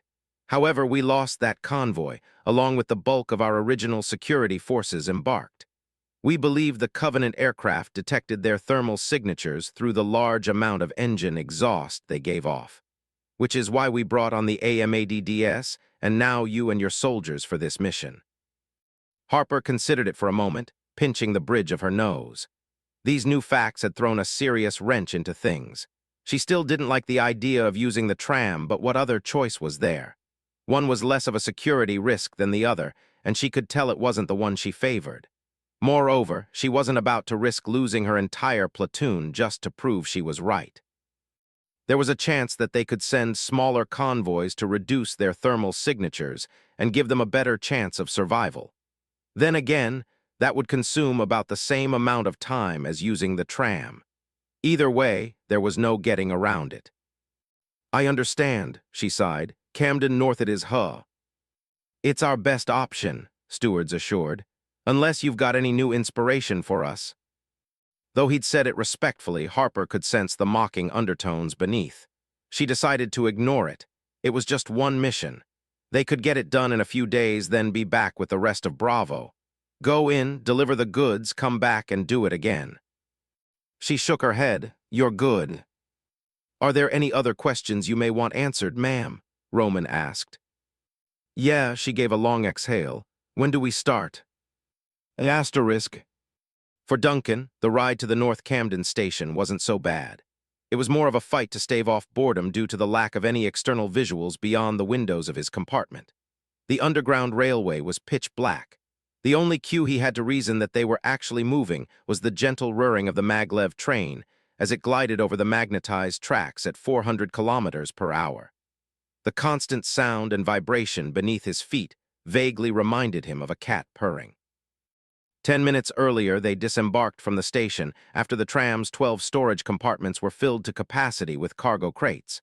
Because of their larger numbers, the AMADDS had taken their positions at the 3 forward passenger compartments as well as the 3 in the middle. First platoon was saddled with the trio of rear passenger compartments. They occupied the wall-mounted seats, occasionally peeking out the window at the passing darkness as they waited to reach the station. Nova and Hector were busy walking from compartment to compartment. Since they'd left the La Grotte, the two went about opening up non-vital components to get an idea of how the whole magnetic levitation thing worked.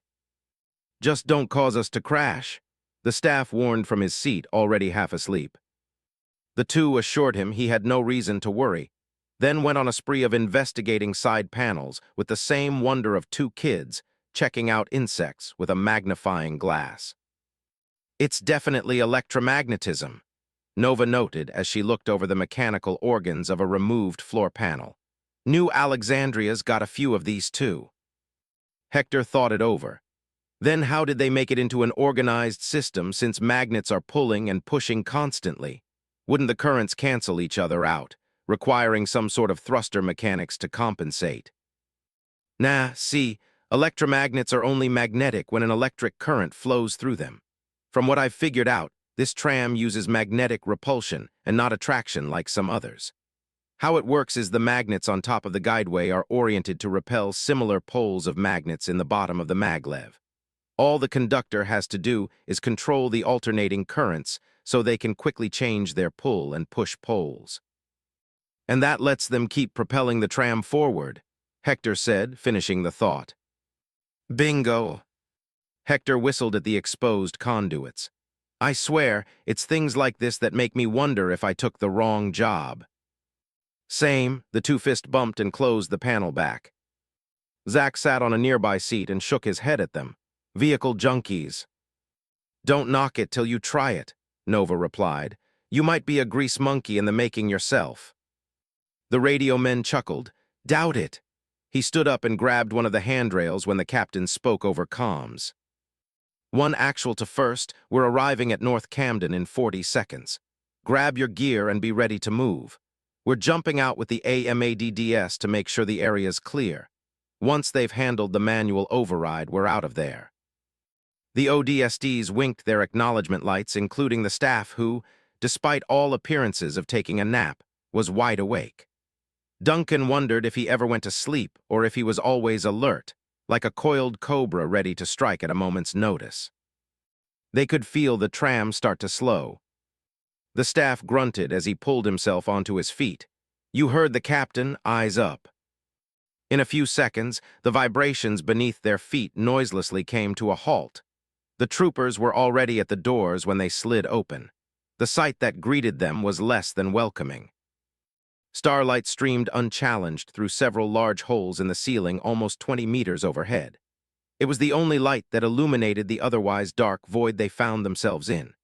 They activated their VISR modes, which drew out the dilapidated reception room in green highlights. The station itself was on the left side of the tram and appeared to have been the site of a raging firestorm, probably courtesy of the plasma charges dropped here days ago. Burned chairs were turned over, and scorch marks on the room's 10 major support pillars paid testament to the destruction. Squads Epsilon and Eagle slowly fanned out across the boarding platform and took up defensive positions close to the vulnerable storage compartments. Several squads of AMADDS did the same further along the tram. So did others on the opposite side, who moved out with Squad Echo across the lower space near the rail. "Watch those shadows," the staff ordered. Duncan swept his targeting rifle across the reception room, scanning the aisles of discarded chairs and as far as the several staircases leading back to the surface. Nothing moved. They had to wait while Captain Stewards reached the manual junction lever that would give the tram a 1-minute window to switch tracks before it automatically snapped back into place. He glanced over at the 2 separate tunnel exits ahead. One of them was filled to the brim with debris. The other, however, was still operational. He spotted Stewards further along the platform. The captain and one of his men were using their body weight to push a vertical lever across its fulcrum. Duncan was secretly thankful that whatever murderous urge had come over him earlier wasn't there this time. He was still concerned about it, but more so from the angle of his mental health. He'd thought he had developed a heartier stomach for his line of work since the Malnar bombing. The others were no strangers to years spent on the front lines, yet they were sane, mostly. He quietly hoped he stayed with it like they did, for his own sake and theirs. There was a loud crack followed by the slow clumping sound of interlocking gears in motion as Stewards moved the lever into place. The grinding sound of the rails shifting came a second later. "All right, people, let's head back inside," Harper said. The troopers backpedaled into their compartments. The AMADDS did the same with a level of professionalism that, for some reason or another, unnerved Duncan. The troopers breathed easy once the doors closed. No one realized how tense they'd actually been until they were back inside. There was something about the vulnerability of North Camden Station that didn't sit well with anyone. The darkness wasn't a help either, or the fact they would be coming back here constantly over the next 3 days. Plenty of time and opportunities to get ambushed. The tram started up again. They felt it twist as it slithered over the juncture and into the adjacent railway, pulling them along the public route and returning them to the featureless darkness of the subterranean realm. Asterisk. It took another 10 minutes for them to arrive at the Vers Elavant starport. They knew they had arrived by the way the tram emerged without warning out of the tunnel and onto the surface. The starport was less than half a kilometer away on the far end of a bend in the magnetic rail. It was a large and more open area surrounded by tall pines and fencing. As they got closer, they made out a single terminal building where umbilicals connected to a number of civilian freighters parked on the runway. They circumvented the bend and came to a fork of boarding platforms where cargo personnel were already waiting to unpack the storage compartments. By then their speed had slowed to allow them to slide smoothly into place. The tram came to a stop with a hiss, and the doors slid open. The troopers stepped out into the cool morning air. They observed from the sidelines while the workers got to carrying out the crates, even using a forklift or 2 for some of the larger containers. "Those are Bactrian and Parabola-class freighters from the looks of it," Hector remarked, focused on the starport's ships. "I thought you were a vehicle guy," Duncan said. Hector shrugged. "It's that Rusky. If you listen to him long enough during some of his rants, you'll actually learn a thing or two. I know, hard to believe, right? I bet he wouldn't mind being here to give one of those things a joyride," Rico added. No one said anything else on the topic. They trusted that their comrade would recover all right, but didn't want to stay on the issue for too long. During their quiet vigil, Duncan spotted Stewards coming towards them. He was by himself with his DMR slung casually over his shoulder. He gave a slight smile, laughingly holding up his hands. "Don't shoot me, okay? I just wanted to tell you guys you were really good out there. I didn't come to say much, just keep it up, all right." The compliment felt odd at first hearing it. It sounded genuine, just odd. They were ODSTs after all. Being good out there went without saying. The staff gave him a thumbs up. "Same to you and your guys." Stewards nodded. He started to walk off when he seemed to remember something. "Pass that on to your sergeant and captain for me if you will." "Will do." Then Stewards went back, allowing them to maintain their quiet vigil. "Well, that guy's weird," Zach said, again becoming the mouthpiece of the squad's subconscious, saying what everyone else was already thinking. "So is wearing armor meant for fighting humans and not aliens," the staff added out of his own observation. "Like everything else about this mission, take anything those guys say with a grain of salt. Understood." There was a unified "yes, sir" from everyone. Duncan could only wonder why he'd chosen to walk all the way over to them and deliver a message when he could have used his comms. Then he found himself blinking at the first rays of sunlight that came through his visor. The star Ultarin was beginning to crest the western horizon. It was dawn now, and the skies were beginning to change from their pre-dawn pink to a regular blue hue. Nova yawned. "Can we head back now?" The squad's attention turned to the storage compartments. They were mostly emptied out already, far quicker than anyone had expected. The AMADDS were also heading back into their compartments. "EP 1-1 actual, the cargo's looking pretty empty here. Are we in the green?" "Yeah, let's call it a day," Harper replied. "Calling it a day, over," Joels quipped. The staff pointed to their compartment and they followed him inside. The doors slid shut behind them. There was a hiss, then the tram was off again. It rounded a circular section of railway, then returned down the way it came. Everyone sat exhausted in their seats. They stayed awake regardless. Rest would have to come once they got back to the log grot, for however long that would be. And they still had to go back through North Camden Station. That kept everyone on edge enough to take a lesson from the staff and keep their eyes cracked open. Mercenarius the Hired. 23. Battle of Miradum, Chapter 4, Profundi. Chapter 4, De Profundis. September 13th, 2544-20:00 hours military calendar. Altarin System, Miradum. Matin Province, Continent of Vitter. Near abandoned North Camden Station. Asterisk. What was supposed to be 3 days of deliveries turned into nearly 2 weeks of constant back and forth. As it turned out, the assistant manager's time projections were off by leaps and bounds. Materials from La Grotte proved to be in greater quantity against the comparatively small storage compartments on the tram. Garrison surprisingly agreed to let the troopers stay on the mission, acknowledging its overall strategic importance in the grand scheme of things. Attempts to solve the problem by increasing the daily workload to 1 new nightly transit every 2 hours left everyone drained on a daily basis. While the trip itself was short, it was filled with tension that intensified every time they stopped at the North Camden Station. Thankfully, they hadn't had any incidents yet. That didn't stop the growing concern that there was always a chance. The situation across the planet did little to settle their nerves. Zach had essentially become the gateway of information between 1st Platoon and the outside world. They learned through him how the situation in the East had deteriorated drastically. Just 4 days ago, the surviving elements of the 12th and 15th Expeditionary Fleets, as well as the Reach QRF, were sent in full retreat after a second Covenant fleet arrived in system to reinforce the first. Though it was only 10 ships, the numbers made the difference and managed to tip the scales of the battle back in the Covenant's favor. The Navy and whatever UNSC personnel and civilians were left were now gathering in the west for a final defense. From what Zach was hearing on SATCOM, the general idea was to use New Memphis as a hub for organizing the final evacuation efforts of Miradum's remaining population. Even that wasn't going so well because to pull it off, they would need control of the city's most important building, the de Gaulle Starport. The Starport was the largest public installation of its kind in the Western Hemisphere. It could support the evacuation operation easily enough.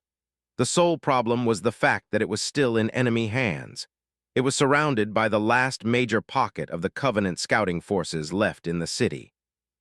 With the help of Bravo Company, the 211th Marines 1st Battalion were able to grate away at the Covenant in the western sector of the city and bought time for the remainder of the division to deal with the rest of New Memphis.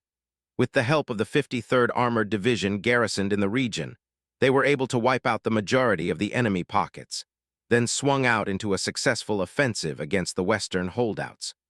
All that was left now was the de Gaulle. Garrison, the rest of Bravo, along with elements of the 211th and 53rd Armored respectively, had laid siege to the surrounding area for the last 3 days in a constant drive towards the Starport. They were making progress. The rest of 1st Platoon had to hope it would be enough since they were too busy making deliveries to focus on anything else. The trips were relatively quiet. For the longest time, the tension wasn't surrounding a threat at North Camden that refused to materialize. Rather, it was between the two groups of passengers on the tram itself. The ODSTs and AMADDS remained separate for the most part. A mutual air of cooperative trust permeated between them when they were on a given transit. then turned to private distrust at any other time. They tended to avoid each other on the daytime off hours when deliveries couldn't be made. That wasn't to say that no one had tried. On the AMADDS end, Captain Stewards made it a habit of drifting over to the troopers' compartments by himself to stir up small talk. He came across as something of an unusually social officer. Questions on what it was like to fight the Covenant were a few of the topics of his discussions. He found an expected talking partner in Zach after the two found out they were both interested in the Galactic Cup being held on Tribute later in the year. They argued over sports teams in half-an-hour intervals each time without fail. Those discussions would often end, however, once he started asking members of 1st Platoon where they were from.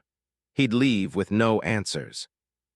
Zach, the awkwardly social butterfly that he was, tried returning the gesture by striking up casual conversations with some of the AMADDS. Those only went so far. The most luck anyone had of forming a sort of connection between the two groups was Deeks, who was in the business of expanding his own. He'd bragged about marketing and selling around 500 credits worth of his tooth necklaces to the guns for hire. He also had the digital currency to prove it. While Duncan wanted to know how he was pulling it off without anyone else noticing, today he was very preoccupied with a far more pressing mystery. Today everyone was on edge due to a disturbance at the North Camden earlier in the day. In the middle of the first week, Captain Harper ordered Duncan and Nova to set up a series of small cameras around the station that could be monitored across time. The two were assigned to keep an eye on the station in shifts, using a portable computer based in Epsilon's compartment. On any given trip, Duncan or Nova would take turns flicking through the feeds that showed the interior of the station from various angles, along with several ground motion sensors. In the evening around 17:30 hours, several cameras went dark. Duncan was on watch. He immediately checked the ground motion sensors. There was no movement. Then the remaining cameras went out in quick succession. There was one left operational that was now lying face down on the floor. The camera's auditory sensors were still online, yet all the sound he could make out was a distant kind of chirping. He wasted no time informing the staff of what happened. The staff in turn showed it to the captain and Sergeant Joels, who also shared the information with stewards and the assistant manager. No one was excited for the news, to say the least. There was a high possibility, even a likelihood, that the station was finally compromised. Harper proposed that they abandon North Camden altogether, yet Roman pressed that that simply wasn't an option. Stewards repeated the sentiment. They reasoned that there was no way to avoid it since they would be losing time if they didn't investigate. Roman insisted that they also bring along the regular shipment of materials to the Vers El Avant. He didn't want to risk delaying La Grotte's already overextended evacuation deadline even more. They geared up, overstocking on ammo, everyone except Duncan. He was forced to spend his time already on the tram running through the hours of footage with Nova. They tried to pinpoint any given second where something might have crossed the cameras. They didn't find anything despite hours worth of footage replays. Duncan kept checking even as they started for North Camden. He slowed the footage, his attention flicking between 5 separate feeds on the computer display. Still nothing. He triple-checked the ground sensors for detectable movement, footsteps, anything. But there was little that couldn't be explained by natural vibrations due to subtle tremors from Miridom's tectonic plates. Otherwise, the sole anomalies were the cameras themselves, whose fall as they toppled over registered on the ground. The available evidence pointed to a single likelihood. Birds were invading North Camden. His conclusions came from what the auditory sensors picked up, the subsonic chirping that he detected almost by accident. He decided to check the lower frequencies out of desperation and found them that way. After showing it to the captain, she ruled out birds since there were no known species on Miridum that communicated at those frequencies. Duncan pointed out that crickets might. Then again, crickets couldn't knock over cameras. "Stay on this tram, EP8, Harper ordered. "Keep listening to the audio and try to refine some of those images. Update me if you find anything." "Yes, ma'am." Duncan kept at it while everyone else waited either for their arrival at the station or for him to find anything new. The former came first. The tram hissed to a stop along the station's boarding platform. The doors slid open. No one moved right away. Both ODSTs and AMADDS alike were cautious. They scanned the dark exterior with an eye for any detail that looked out of place. Although the debris scattered across the reception room was naturally out of place, they'd gotten used to it and formed a mental map over time. It allowed them to pick out any new shadows or shapes, especially with the troopers' VISR modes activated. There was nothing noticeably unusual about the ruinous station, so they began stepping out into it. Eagle and Epsilon fanned out across the reception room. Echo went out the other side to check the lower areas, sweeping the fields of detritus along the tracks clear with their rifles. The AMADDS mirrored their actions further along the tram. They moved in coordinated fire teams of 5 under Steward's direction. Duncan, meanwhile, was left alone on the tram. He switched from the mostly static camera feeds to the auditory sensors on the last remaining camera. "This is EP8. Anyone close to camera 5 yet?" "Yeah, bro," Rico replied. "One sec." The camera's view changed a moment later as it was raised up, and he found himself looking into Rico's visor. The other ODST sized up the device. "Looks like something pushed it over, but I don't see any signs that anything came through here."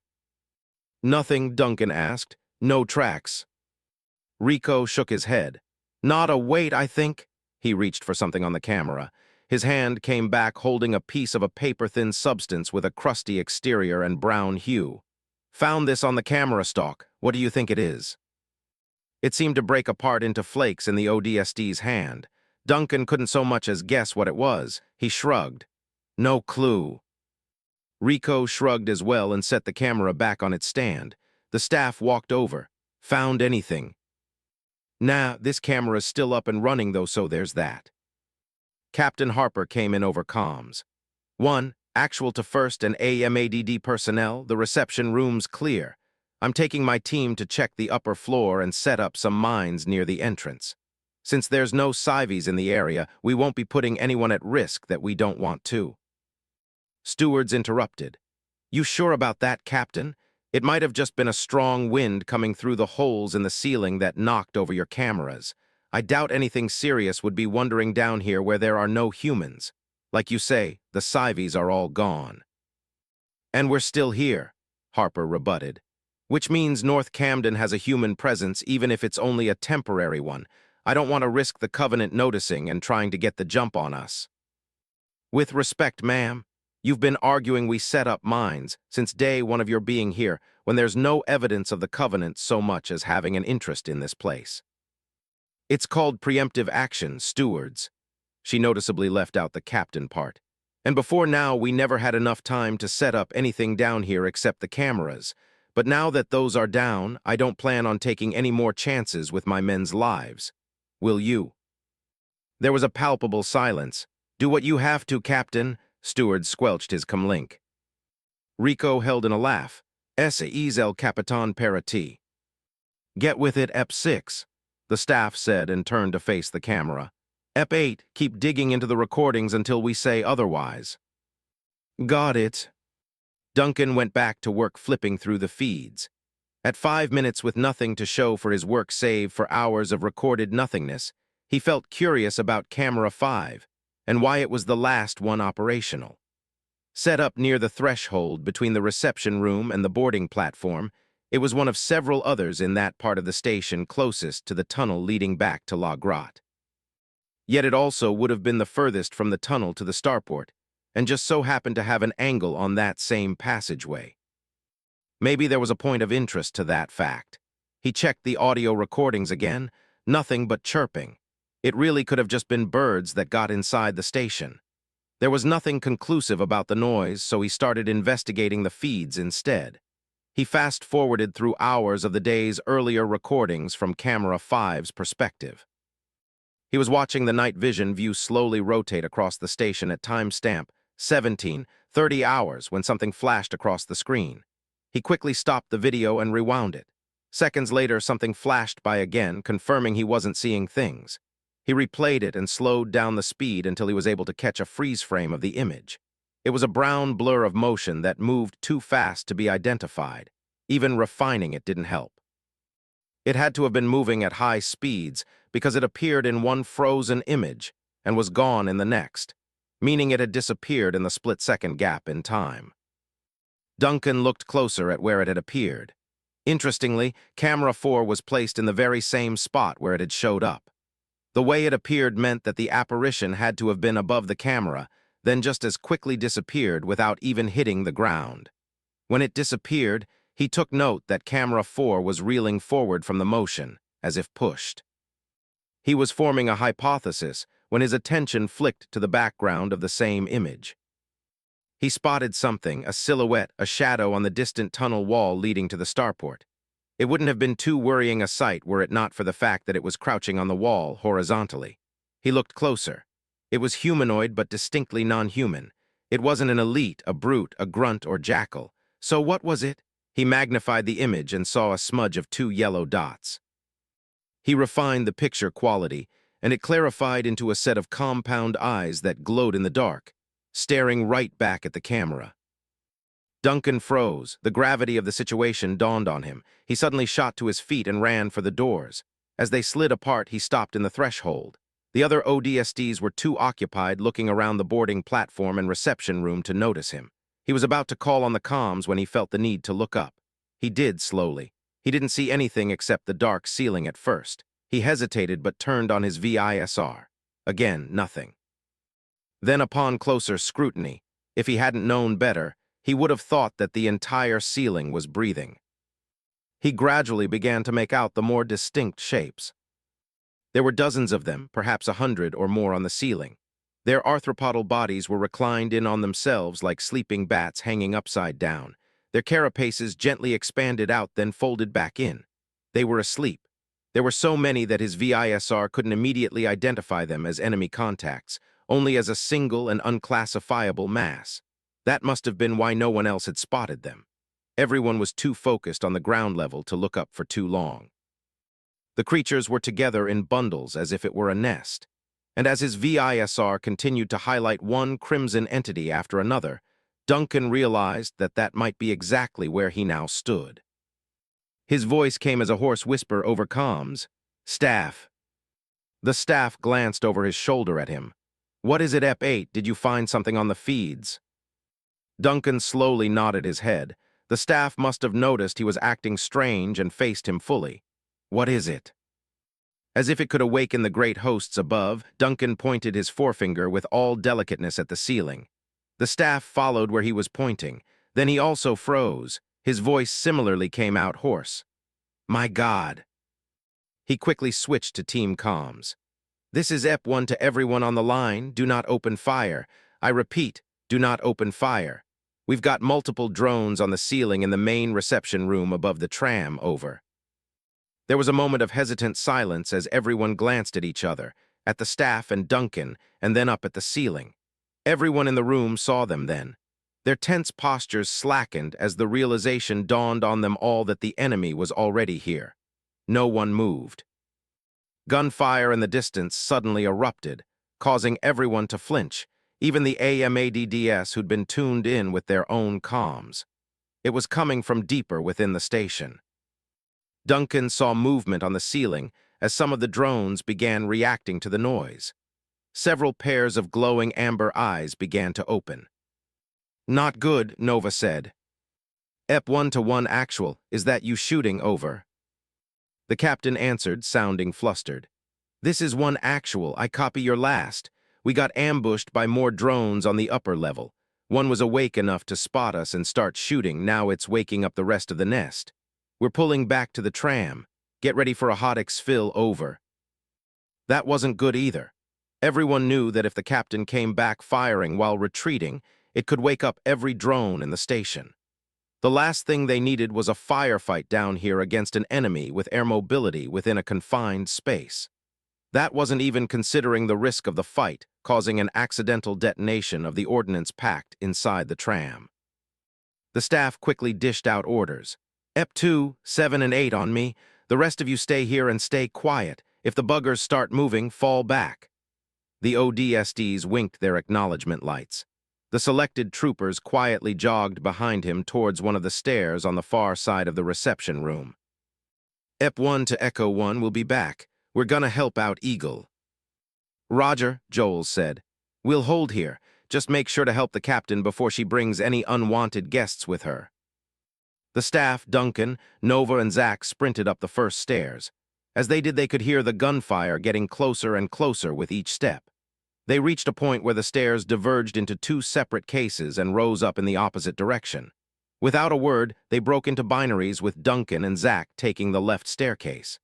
They reached the top, hopped over the guard gates, and stopped in their tracks.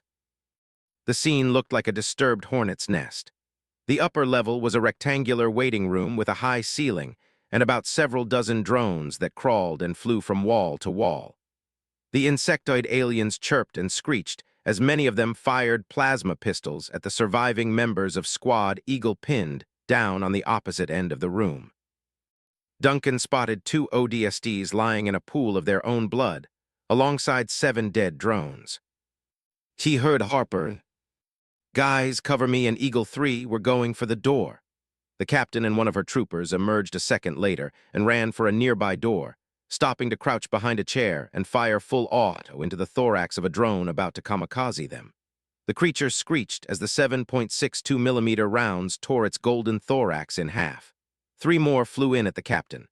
Duncan and Zach quickly joined Squad Eagle in gunning them down to let the others pass.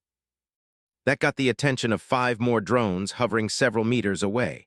They refocused on the 2 new arrivals and fired blots of plasma. The troopers slid behind a row of chairs that took the bulk of the discharges. Gunfire from the sidelines caused 2 of the drones to erupt into explosions of yellow gore. The other 3 flew about wildly to address the staff and Nova firing from the other staircase. Duncan caught one in the back with 2 3-round bursts. It screeched, then toppled down to the floor. Buckshot from the staff blew the last 2 to pieces. An explosion got the troopers' attention. A drone had stumbled over an Antlion anti-personnel mine on the opposite side of the room, taking 2 more of its kin out with it in the resulting detonation. They saw the captain and Eagle 3 arrive at the entrance to what looked like another staircase. Eagle 3 grabbed the handle and was pulling it open when a blur of motion blew through the door, tossing Harper back. The drone that flew out grabbed Eagle 3 before he could react and fluttered away. The comm was alive with troopers trying to find a line of fire that wouldn't hit their comrade. Even the half of Epsilon couldn't find one and were forced to duck as more drones strafed their positions. Eagle 3 tried to jab a knife into the creature's thorax. It grabbed his arm with its foot mid-jab and snapped the limb at an odd angle. He screamed at the pain and struggled to get free a moment before it plunged 2 clawed fingers into the bottom of his head, piercing his jaw. His screams were muffled. The drone ignored the retaliation fire that flashed past as it flew at the staff and Nova. It grabbed Eagle 3's helmet with both hands and quickly twisted it with the ease of a jar lid. The ODST's struggles died away.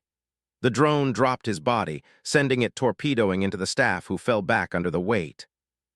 Suddenly, the room was bursting at the seams with more drones as dozens of others spewed out of ceiling vents and maintenance shafts to fill the air with green plasma. One burst through a vent right above Zach. It swooped down, grabbed his shoulders with its legs, and pulled him up. Zach growled and fought against it but couldn't get his rifle up. With an aggravated screech, it thrust a leg at him. The sharpened limb could have easily impaled him but stabbed into his radio instead. Sparks flew out which blew into an electric flame that quickly enveloped the radio and spread to the insect. It shrieked at the fires that enveloped it and dropped its charge. The moment Zach hit the floor, Duncan unloaded half a magazine into the writhing alien. It squealed and fell to the floor next to him. Zach's radio was still burning. He thrashed around, trying to reach it. "Get it off! Get it off!"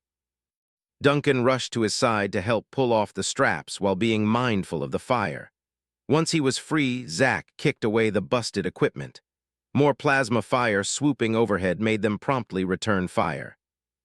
Duncan peeked over his cover and spotted the rest of Eagle.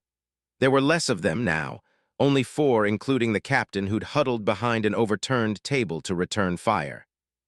"One actual," the staff called, unshaken as Nova pulled Eagle 3 off of him.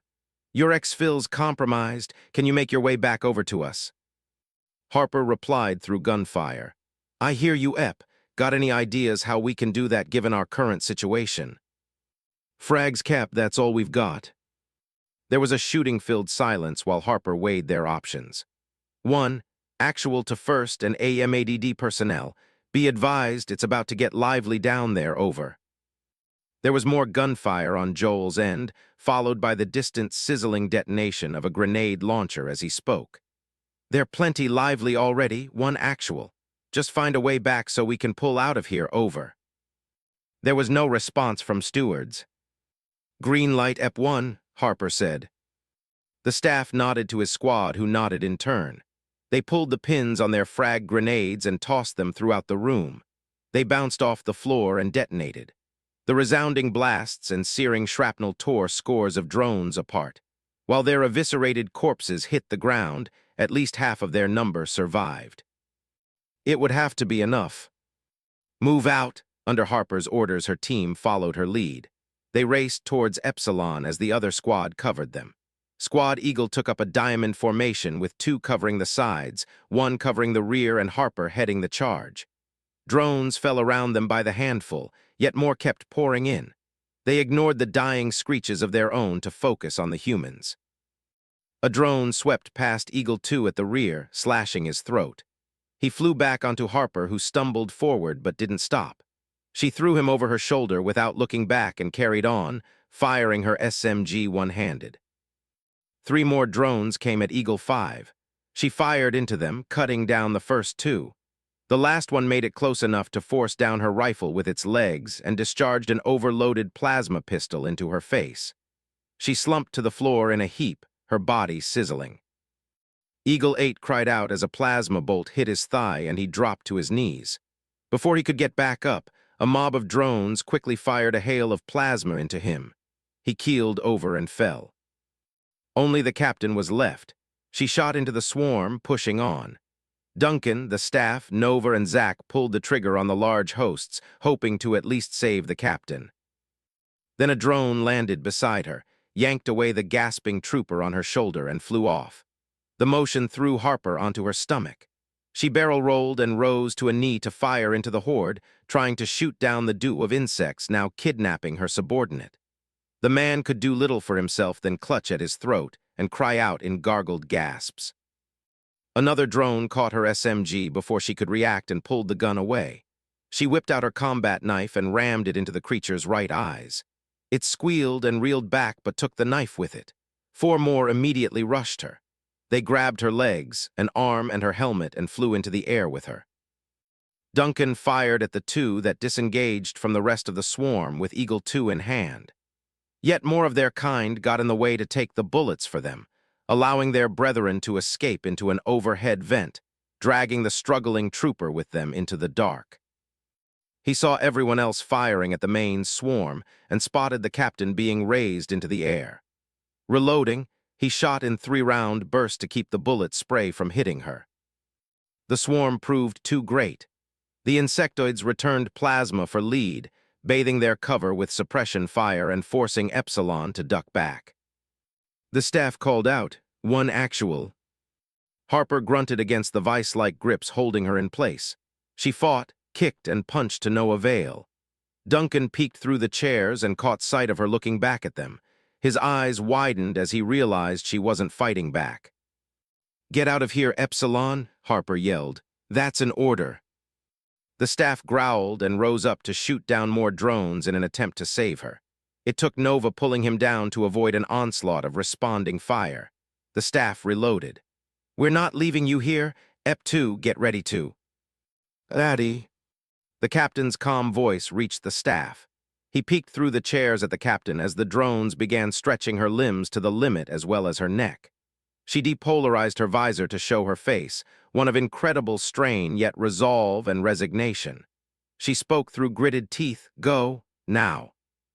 The staff remained still, staring back at her for the longest second. Then, with a slow nod of his head, he pulled out a flashbang grenade and turned to the rest of Epsilon. "You heard the captain. Move." The troopers willed themselves to stand as the staff pulled the pin and hurled it over the chairs. The blast of blinding light a second later brought an abrupt end to the firefight. The ODSTs took their chance. They ran for the stairs. As they did, they could hear the captain's rising screams. No one dared to look back. No one except Zach. Duncan saw him look over his shoulder and stop in his tracks just as a sickening, ripping sound came to ear. The captain's scream stopped. Duncan grabbed him by the shoulder and forced him to turn around.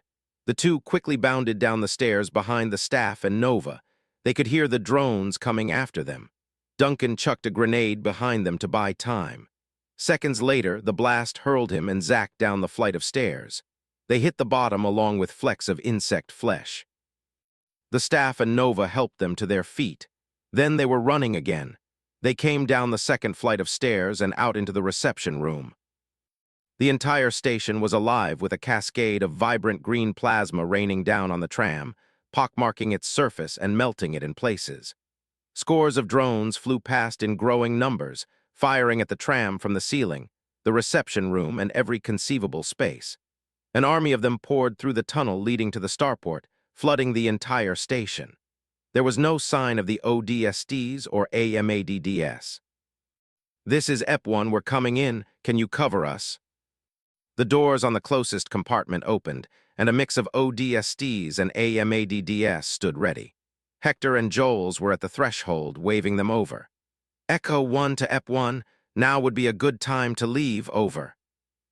The staff, Duncan, Nova, and Zack ran for their lives. The AMADDS and ODSTs opened fire at the drones that got in their way. They threw themselves inside the tram, and the doors slid shut behind them once they hit the floor. Joels looked them over. "Where's one actual, where's Eagle?" The staff stared up at the sergeant, then looked away. Joels took a step back. He glanced out the doors, shaking his head. He snapped himself out of it and calmed stewards. "Everyone's on board, go." "Copy," stewards replied. They felt the tram move beneath them, then start to leave the station, headed down the tunnel back to La Grotte. It accelerated to full speed in under 10 seconds. The throngs of drones tried to pursue but couldn't keep pace and fell behind. The tram zoomed back towards La Grotte, back to safety. In the darkness of the subterranean tunnel, Duncan found himself lying against the compartment wall. He didn't have the strength to pull himself up into a seat. He popped his helmet seal and pulled it off to lay his bare head against the cool metal. Around him was utter silence. The AMADDS looked mournful yet reserved in their expressions. He figured they had probably lost people just now as well. The ODSTs remained hidden behind their visors as they stared out the window, back in the direction of North Camden Station.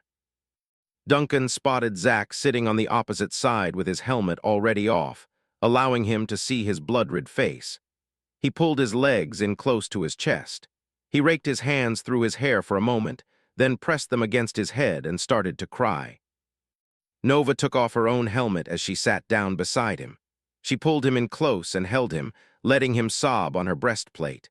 She looked up at the ceiling lights with watering eyes and a quivering lip, yet didn't let her pain be heard. The staff was already sitting on a seat nearby without his helmet, watching it all with heavy eyes. He saw Deeks and Rico enter the compartment running. They stopped once they saw Zack and Nova. Joel strode in front of him and pulled off his helmet. He stared at his comrade for several long seconds, as if trying to gauge him for the truth. The staff swallowed, nodded, and said nothing else. At length, Joel shook his head again. He sat down on the opposite seat and held his head in his hands. Duncan didn't want to see any more. He closed his eyes. A moment later, he was unconscious. De Profundis from the Depths. 24. Battle of Miradum, Chapter 5, Deceptio.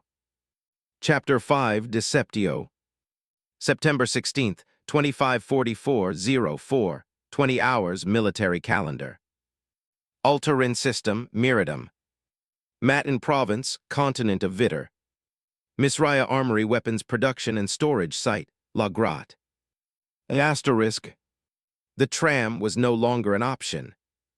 With North Camden Station compromised, the only available avenue was a convoy system of 18-wheelers carrying Misraya's equipment. The captain would have seen the funny side of that, Duncan thought. And maybe she was doing just that in some distant afterlife, seeing the funny side. He tried not to think about it too much, but the loss of one actual and every trooper in Squad Eagle was weighing down on the collective soul of 1st Platoon. It registered in the way they wordlessly prepared with long stares whenever it was time for another delivery run. They would cling to the handlebars on the containers of the tractor-trailers bussing down the highway towards the starport. The stars in the night sky weren't always constant. From time to time, they would watch one move across the firmament and fire a Mac round into another, destroying the star. Everything looked the same from the ground. It was probably different for the Navy holding position over the west, buying time for the forces fighting on the surface. The ODSTs would be joining the latter soon. There were no further incidents. They had started finishing up the last of the deliveries from La Grotte, including most of the site's work personnel in the last 2 days. Now, on the third day since what happened at the station, they had wrapped things up. Squads Epsilon and Echo stood outside the transit station. The rest of the grounds around them were mostly abandoned.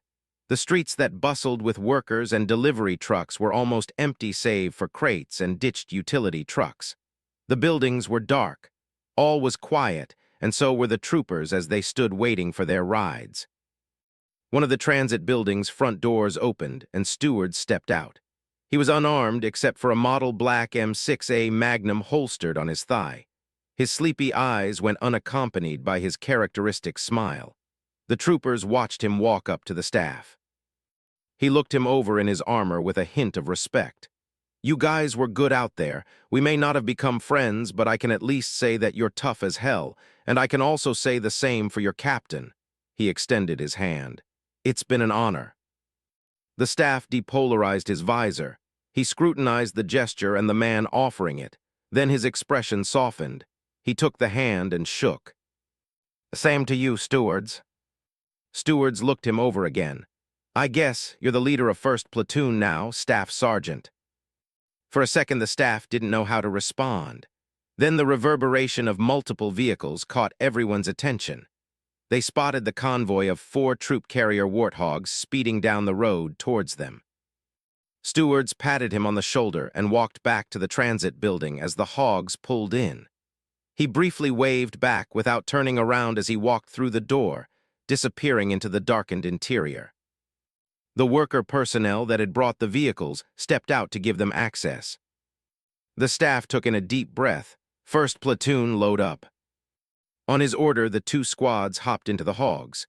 They took one last look at the transit building, then followed the staff's lead hog in turning around and driving down the road, heading for the gates. Asterisk. Footsteps echoed through the desolate hallways of the transit station's interior as Stewards made his way through them. Occasionally, the throngs of tossed filing papers would crackle under his boots. He stopped halfway into the room and spotted the assistant manager. Roman was sitting in one of the lounge chairs with 2 MPs standing beside him. He heard Stewards coming and peered over his shoulder at him, looking somewhat surprised. Captain, I thought you already left."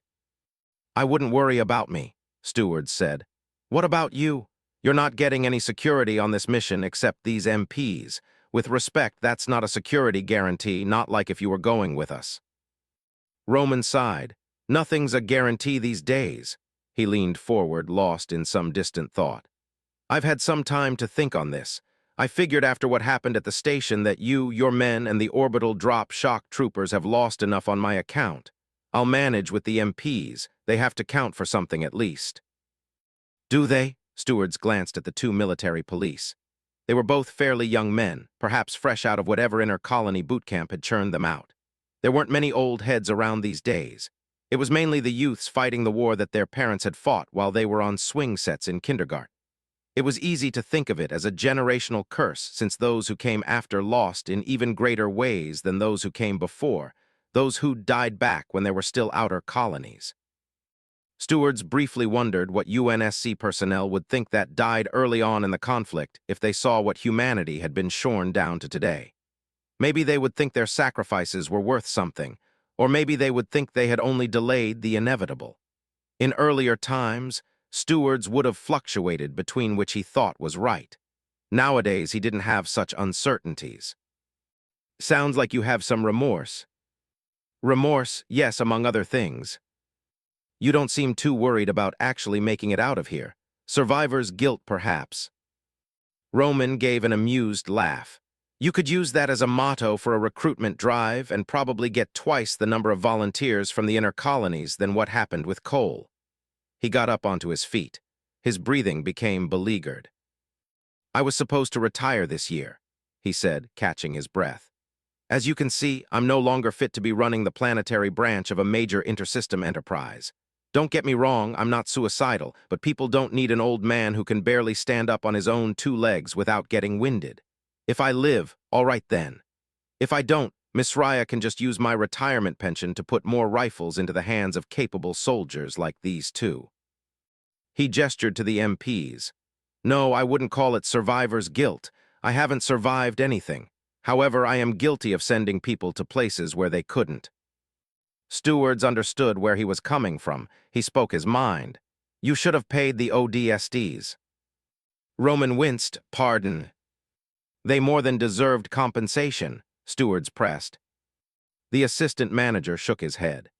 As much as I hate what all of this led up to, the Orbital Drop Shock Troopers are a part of the UNSC, the very same UNSC that offered us near unconditional assurance to protect our assets in exchange for producing them. You're saying they were just doing their jobs? Stewards asked, sounding more like he was making a statement than asking a question. Face hardened. His sleepy eyes bore into the man before him. I only lost 5 of my men. The ODSTs lost far more than that, including their leadership. But we're being paid for what we're doing, those troopers. They're doing it because they were ordered to. Even if it wasn't legal, the gesture would have counted for something, at least more than a handshake and a nice farewell. And one more thing, if the UNSC had offered near unconditional assurance to protect you, then why am I here right now? Roman stood speechless. So were the MPs standing by his side who were trying to avoid giving the impression that they were listening. At length, the assistant manager's gaze fell to the floor in defeat. Perhaps the gesture would have counted for something. Their attention was pulled away from each other as the loud, burbling engines of an 18-wheeler came to ear, coming to a halt outside the transit building. One of Stewards' men calmed him. Ready when you are, sir. I'm on my way. Roman offered his hand. Thank you for your service, Captain. Stewards looked him over. Is the means of evacuation for me and my guys still in place? Roman nodded. The freighter is already waiting for you at the Vers El Avant as promised. It will drop you off at Minister. Stewards nodded back. He shook his hand, then tightened his grip. Get yourself a ride out of here, Roman. Live a long life and actually do something with it that won't make you want to give it all up once you retire. Roman winced again. Stewards left him like that. He strode out of the transit building and up to the side of the tractor trailer. The rest of his guys were riding using the handlebars to hold onto the side of the container. The captain grabbed a handlebar like the rest of his men and hung on. Then they were off, passing through the gates of La Grotte. Not one of them looked back as the facility grounds fell behind them and sunk out of sight beneath the pre-dawn horizon. Asterisk. New Memphis had changed in many ways in the last 2 weeks from what Duncan remembered. There were definitely a lot more destroyed buildings than last time he'd been here. Ashened apartment complexes lay half crumbling, their concrete guts spilling out into the streets and forming roadblocks. It forced the convoy to reroute more and more the further east they went. They came across sites of finished firefights that had raged across the city days earlier. The smoking wrecks of Scorpion tanks and Warthogs were joined by blown-open wraiths and the smoldering remains of the ground assault craft known as ghosts. Dead Covenant soldiers lay where they had died, often opposite the positions of fallen UNSC Marines. There were civilians as well, a significant number that were caught in the crossfire. They did their best to drive around the bodies, but it wasn't always possible. Duncan kept his eyes up since he was in the passenger section of the lead hog. He swept his rifle from left to right, checking the rooftops and windows of passing buildings. While this area was already secured by the UNSC, no one was ready to take any chances, not after what happened to Squad Eagle.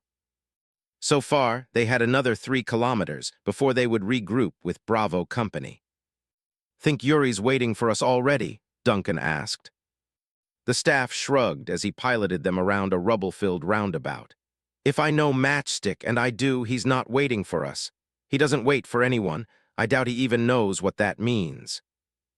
Duncan nodded, and like the rest of 1st Platoon, remained silently alert as they drove through the streets. Asterisk. Forward Operating Base Gamma served as the provisional field headquarters for the 211th Marines. Only 2 kilometers west of the de Gaulle starport, the multi-story building was originally a branch of the Intercolonial Freighter Insurance Company, Far Delta. Half of the affiliated sign on top of the building was missing, with the other half left scorched by plasma fire. Lieutenant Colonel Garrison considered it as the least of the damage compared to the structure's multitude of blown-out windows and walls that crumbled in places. Yet somehow it wasn't damaged enough to stop it from being used for today's meeting. Garrison sat in one of several seats surrounding a brown oakwood table in a conference room. He took note of the flickering lights overhead. 4 days ago, the Covenant had started targeting the Matin province's primary electrical grids and power plants. The 211th's 5th and 7th Battalions, along with elements from the 53rd Armored Division, were struggling to hold what infrastructure they could outside of New Memphis. But the Covenant's attention was slowly shifting from the east to the west.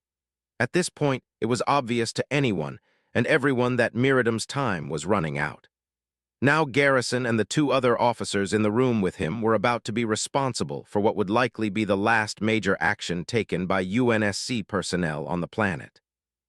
The lights dipped again, then returned to full brightness, highlighting the solemn faces of the officers in charge of the respective units. Sitting opposite Garrison was Colonel Akono Mentieth, the UNSC Army colonel in charge of the 53rd Armored Division. He was a man of darker complexion with a strong stature, and looked somewhere in his late 40s or early 50s.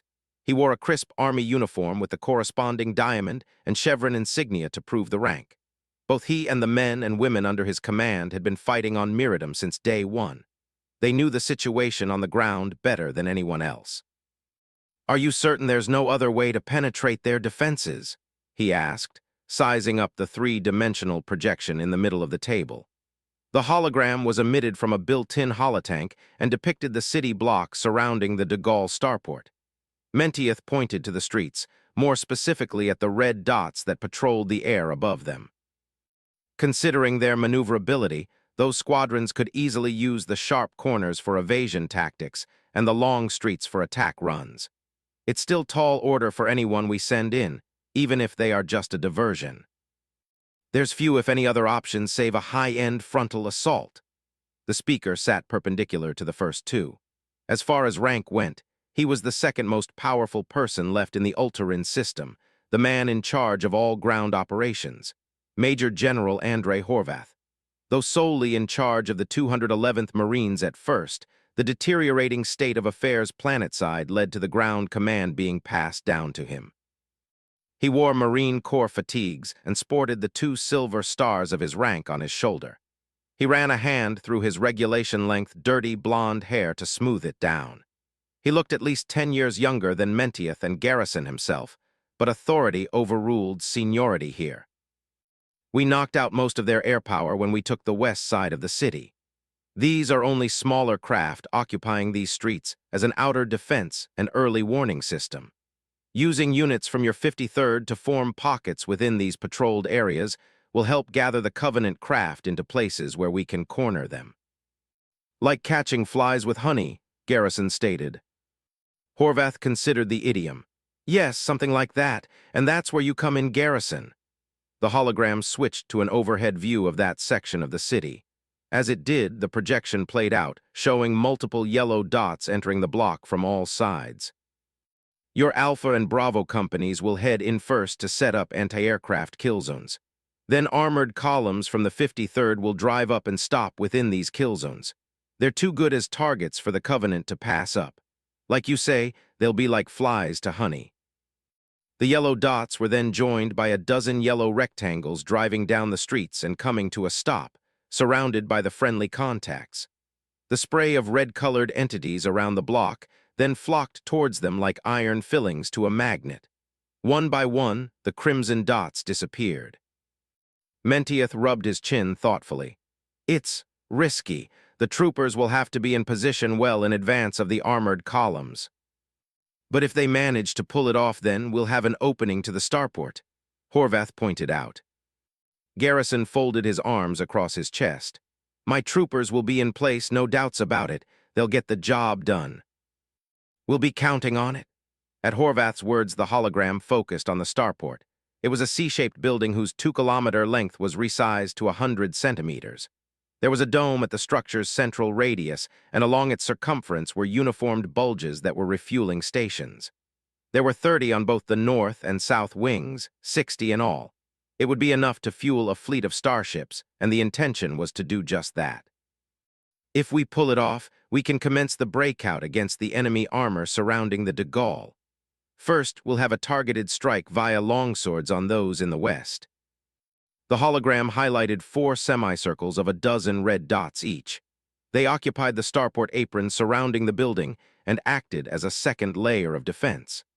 Several yellow arrowheads suddenly zoomed past, and one of the sectors of the defensive line disappeared. Menteith arched an eyebrow. You're willing to risk an ASGM payload delivery that close to the starport? Not to discredit your plans, sir, but if even one of those hits a fuel line, it could light up a refueling station, and if just one of those goes off, the chain reaction could. It won't, a quaint female voice interrupted. Menteith and Garrison both looked around for the source of the voice when it spoke again. Requesting permission to materialize, Major General. Granted. A glint of light appeared on the holotank. A figure slowly emerged from just above the starport. The image of a blonde teenage girl dressed in 13th century French armor arose. She stood gallantly with a sword in hand.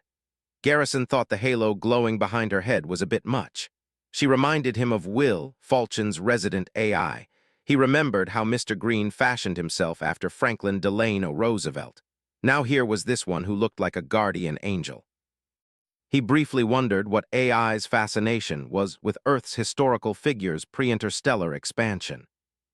Good morning, gentlemen, she quipped, sounding energetic. My name is Joan. I am the local smart AI in charge of the day-to-day management of the de Gaulle starport, and I can assure you that a targeted strike on this area will not harm any structures. She waved her hand over the projection of the starport, causing it to shimmer. Then a network of root-like fuel pipes appeared running underground from the surrounding area, beneath the starport apron, and to the refueling stations which lit up like nodes along the de Gaulle's circumference. I've already turned off the pipes within the calculated blast radius and drained them of fuel. That way we avoid any such chain reactions. This time it was Garrison's turn to raise an eyebrow. He looked to the Major General. How did you get the starport's AI here? Wouldn't her core be? Joan interrupted. Behind enemy lines? No. My core was extracted to an armored matrix prior to the starport's fall into enemy hands. However, I was able to successfully drain each refueling station and shut down every single fuel line as a precaution before my extraction. This way, any combat surrounding my castle would not accidentally bring about its destruction. Castle? Garrison wondered if she was a bit too invested in whatever roleplay she was involved with. So, you're saying there's no risk to the station? Indeed, Jones said matter-of-factly. I personally assure you no, I guarantee that. Horvath cut her off. Thank you, Joan, that'll be all for now. Joan blushed red but saluted like a soldier. I apologize for my ramblings, my lord. I will sign off for the time being and leave you to your briefing. The Major General gave her a thankful nod and watched her avatar wink off. He sighed. She's a lively one, I'll give her that. He pointed to the hologram, causing it to resume. A hail of yellow dots and rectangles on one side of the encompassing cityscape began attacking at the area cleared by the longswords, causing scores of enemy armor from other sectors to pour in, attempting to contain the breach. The Covenant and any infantry they have will likely see our push from the west and come running to secure that area. That'll leave other sectors vulnerable. From there, I'll have my 1st and 2nd Battalions pincer through those positions spearheaded by the 53rd Armored. We'll surround the remaining ground forces and finish them off, then form a layered defense around the perimeter. The hologram showed just that with bars of yellow moving in on the starport from the north and south. They crossed over the de Gaulle, then swiveled back west against the last red positions like a door on its hinges. That's all there is to it, gentlemen. We capture the starport, then we'll bring in Joan to get it up and operational again. Garrison nodded. We can manage that. It's feasible, Mentieth acknowledged. It'll be no easy task, but if we can hold it long enough, we may be able to save a significant amount of the population, assuming the situation in space doesn't deteriorate faster than we can act. Tursk has things relatively stabilized over the Western Hemisphere, Horvath said. While there are a few minor skirmishes, the bulk of the Covenant forces are too preoccupied with the East. Garrison knew that preoccupied was a very watered-down way to say they were glassing it. A planet didn't have to be fully under their control for the Covenant to commence an orbital bombardment. Whatever territory they gained, they saw swiftly to its destruction. They were like little children with a lollipop in hand who didn't understand the concept of delayed gratification, only that too was a gross oversimplification of them as a threat. And if it were true, what did that say about humanity since they were losing to them? The name Tursk also stuck out. Ahead of Horvath, Vice Admiral Tursk was the most important person left in the system.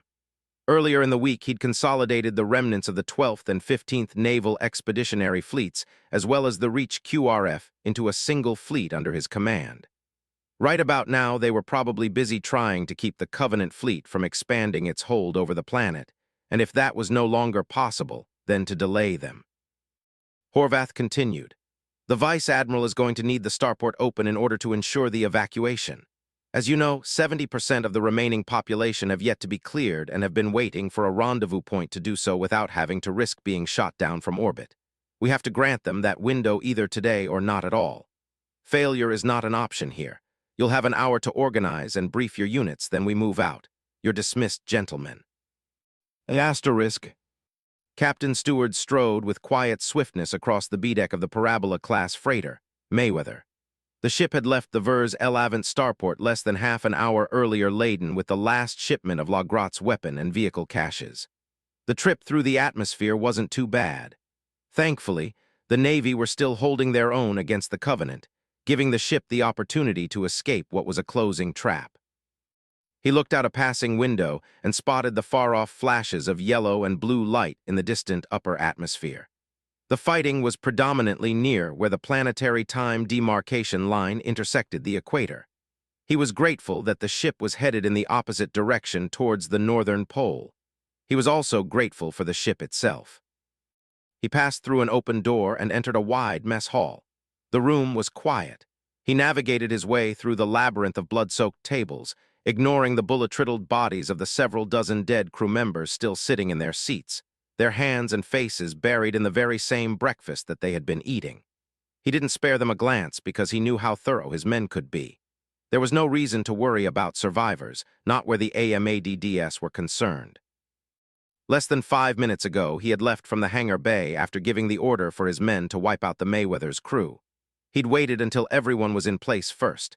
Teams 1 and 2 at the ship's 2 hangars, Team 3 at the mess hall, and Team 4 at engineering. The goal was to get rid of the dead weight on board and only to keep essential personnel that were vital to the Mayweathers functioning like engineers. HVIs were another concern. If they found anyone that could be deemed as high-value individuals, they could be used as future negotiating tools. That was the word that his commanding officer preferred to use since it sounded more refined than hostages, which stewards personally preferred out of practicality. However, at the moment he was somewhat disappointed with himself. He thought it over as he made his way up a flight of stairs onto a deck, and realized that it was the missed opportunity in the form of Roman. The man was the perfect hostage. Weak life convictions, meaning he could be easily manipulated out of shape, meaning he wasn't much of a threat, and relatively high-ranking in Misraya, meaning a high ransom. Stewards knew it was only a chance to convince him to join the AMADDS on the Mayweather, and though he'd failed, he was secretly somewhat relieved that he had. While his job compelled him to take him as a hostage, he couldn't help empathizing with the man.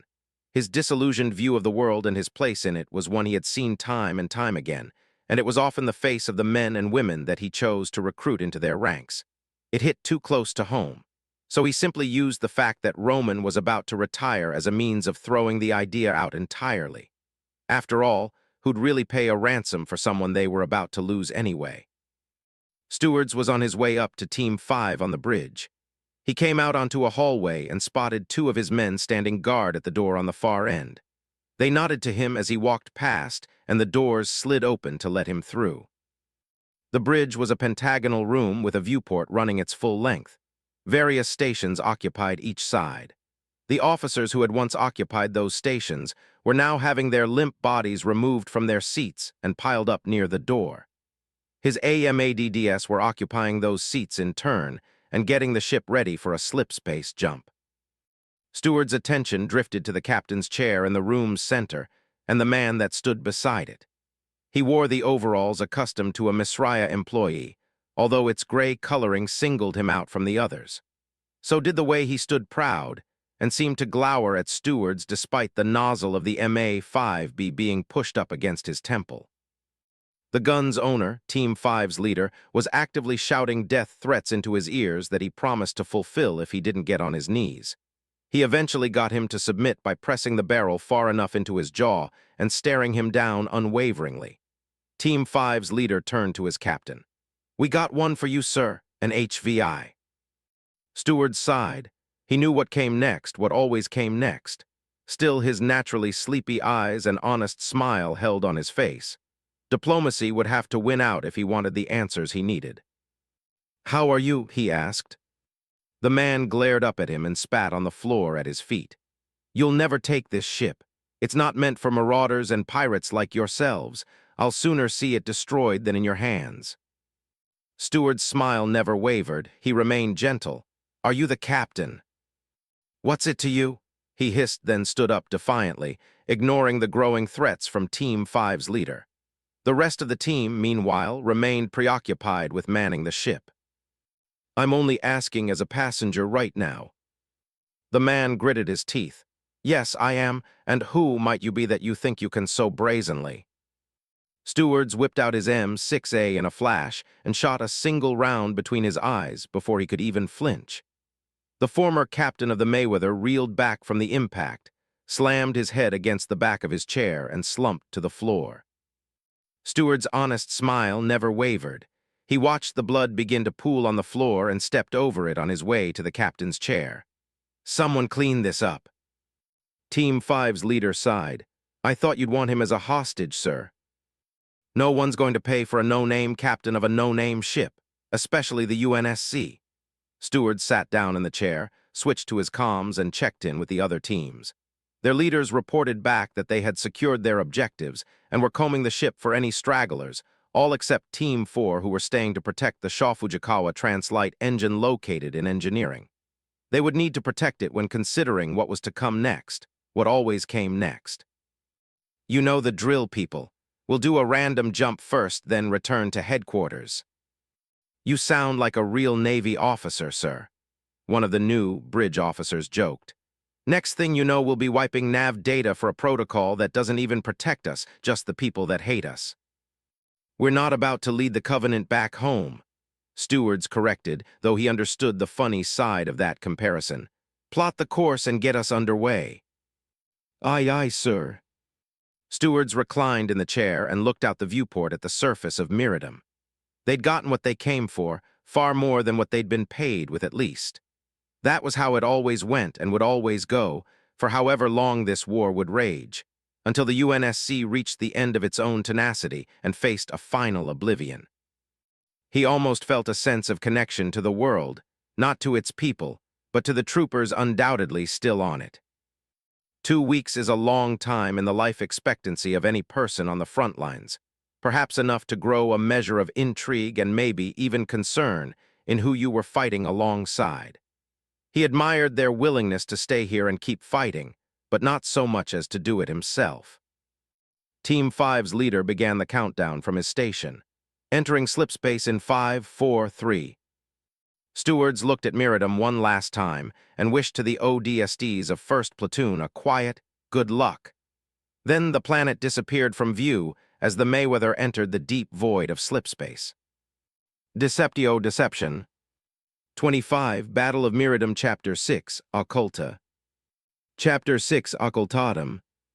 September 16th, 2544, 06:20 hours, military calendar. Ulterin System, Miradum. Matin Province, Continent of Vitter. Provincial capital of New Memphis, near de Gaulle starport. Asterisk.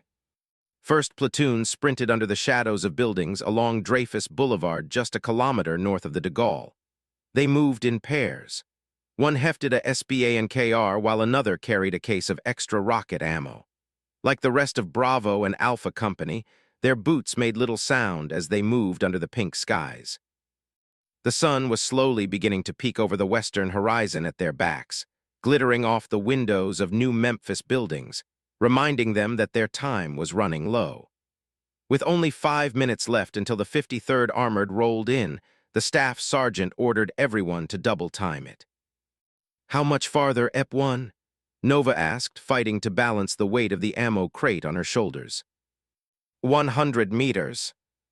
A far-off whirring sound caught everyone's attention. Squad Echo was moving a few meters ahead of Epsilon with Sergeant Joels leading, carrying 2 SBA and KRs across his shoulders with ease. The sergeant perked his head up and spotted the noise's source. "Banshees, Type 26BS. The platoon tensed. "Numbers?" the staff asked. 3, 100 meters south and closing fast. "Ditch the road first, platoon." The platoon flashed their acknowledgement lights and silently rushed off the sidewalks. The staff kicked in the door to a Havati Goodwin restaurant, and Epsilon followed him inside. Next door, Joels barreled through the gate of a law firm's front plaza, and Echo disappeared within. Duncan crouched down in one of the dinner table alcoves lining the restaurant's walls. He heard someone slink down next to him and glanced over. It was Yuri. The trooper was leaning up against the ammo casing he was carrying. He nodded at Duncan, peeked out the window, and sighed explosively over team comms. "Raz my majam ik prosto esbit." "No, we're not in position yet," Nova replied. Yuri grumbled to himself in dissatisfaction. Duncan could tell he was ready for action. The ODST had spent the last 2 weeks either recovering or with a different squad. Earlier in the first week, he'd received a successful transplant of a section of flash-cloned lung to replace the damage done to his right one. He'd managed to survive the rejection period using daily therapy sessions of the muscular reconstructive drug nandrolone II and watered-down Waverly-class augmentors known as rumble drugs, both of which he told them made him feel like a tank. Within a few days, and perhaps one too many corticosteroid-enthused pick-me-ups later, he was up and operational. He'd spent the last week and a half with Alpha Company's 2nd platoon filling in a vacancy on Squad Razor. While the doctors told him that they weren't able to remove a few spike fragments buried in his diaphragm and that he would have to live with them for the rest of his life, Yuri didn't seem fazed in the least. He didn't mind coming within a hair's breadth of death, and after reuniting with 1st Platoon earlier this morning, the Russian was itching to make the Covenant come within a hair's breadth of himself. "Sit tight, people," the staff said. "Here they come." The low rearing noise came closer. Outside, a purple aircraft appeared. Its bulbous front vaguely reminded Duncan of a beluga whale. It had a curved reflective cowling and 2 wing canards with gravity propulsion drives. It glided less than 20 meters above the street, leaving blue trails of vaporous exhaust in its wake. It zoomed back north. 2 more appeared following it down the street. They flew another 100 meters down Dreyfus Boulevard, then turned a corner, disappearing from sight. "Let's move." Epsilon rushed back out onto the sidewalk and joined Echo further up. The platoon slipped from shadow to shadow until they covered the last 100 meters. Up ahead was a large intersection between Dreyfus Boulevard and an adjoined Parasite Boulevard, their kill zone. The troopers looked across the intersection and spotted their counterparts of Alpha Company's 2nd platoon moving up on the opposite side to their target building. The staff gave them a thumbs up. 2nd platoon's Captain Ortega returned the gesture. He spoke over comms. "Let's get it done, EP1. "Likewise to actual." The staff dropped a nav marker on the top floor of 1st platoon's target building off to their left. While everyone else stacked up on either side, Joels got a running start and rammed his full weight through the front door, knocking it clear off its hinges. They piled inside behind him. They entered the ground-level lounge and split up into their squads to ascend 2 off-branching staircases. After passing 10 stories, Epsilon reached the service door leading onto the rooftop. The palisading wall surrounding the square rim would be the perfect cover. Beyond it, they could see the cityscape and the central dome of the starport in the distance. The squad split up to occupy the 2 sides that would give them the best vantage point over the intersection. All the while, Echo set up shop on the top floor beneath them. Though Epsilon would have the best overall command position, they would also be the most vulnerable. Echo would act as their insurance policy of carrying on the mission from the top floor in the scenario that Epsilon was wiped out. Duncan didn't like to think about that fact for obvious reasons. Banshees were known to be highly maneuverable and thrived in close combat conditions. This was going to be his first time taking one down. He checked his HUD and kept an eye on the number 2 above the light blue launcher symbol in the upper right corner. He'd have to make each one count. The Russian sitting next to him popped open his ammo case, revealing the 10 other rockets nestled inside. "Don't worry, rookie," Yuri said, cracking his neck. "Just don't miss." He held up his hands. "You take SBA and KR and you spank Banshee with it like this." He slapped his hands together. "See, no sweats." "No sweat," Duncan corrected. "It's no sweat." "See, that's the spirit." Duncan couldn't help laughing a little. He had to admit Yuri was a lot more perceptive than he gave him credit for. He'd figured out what he was worried about without even seeing his face.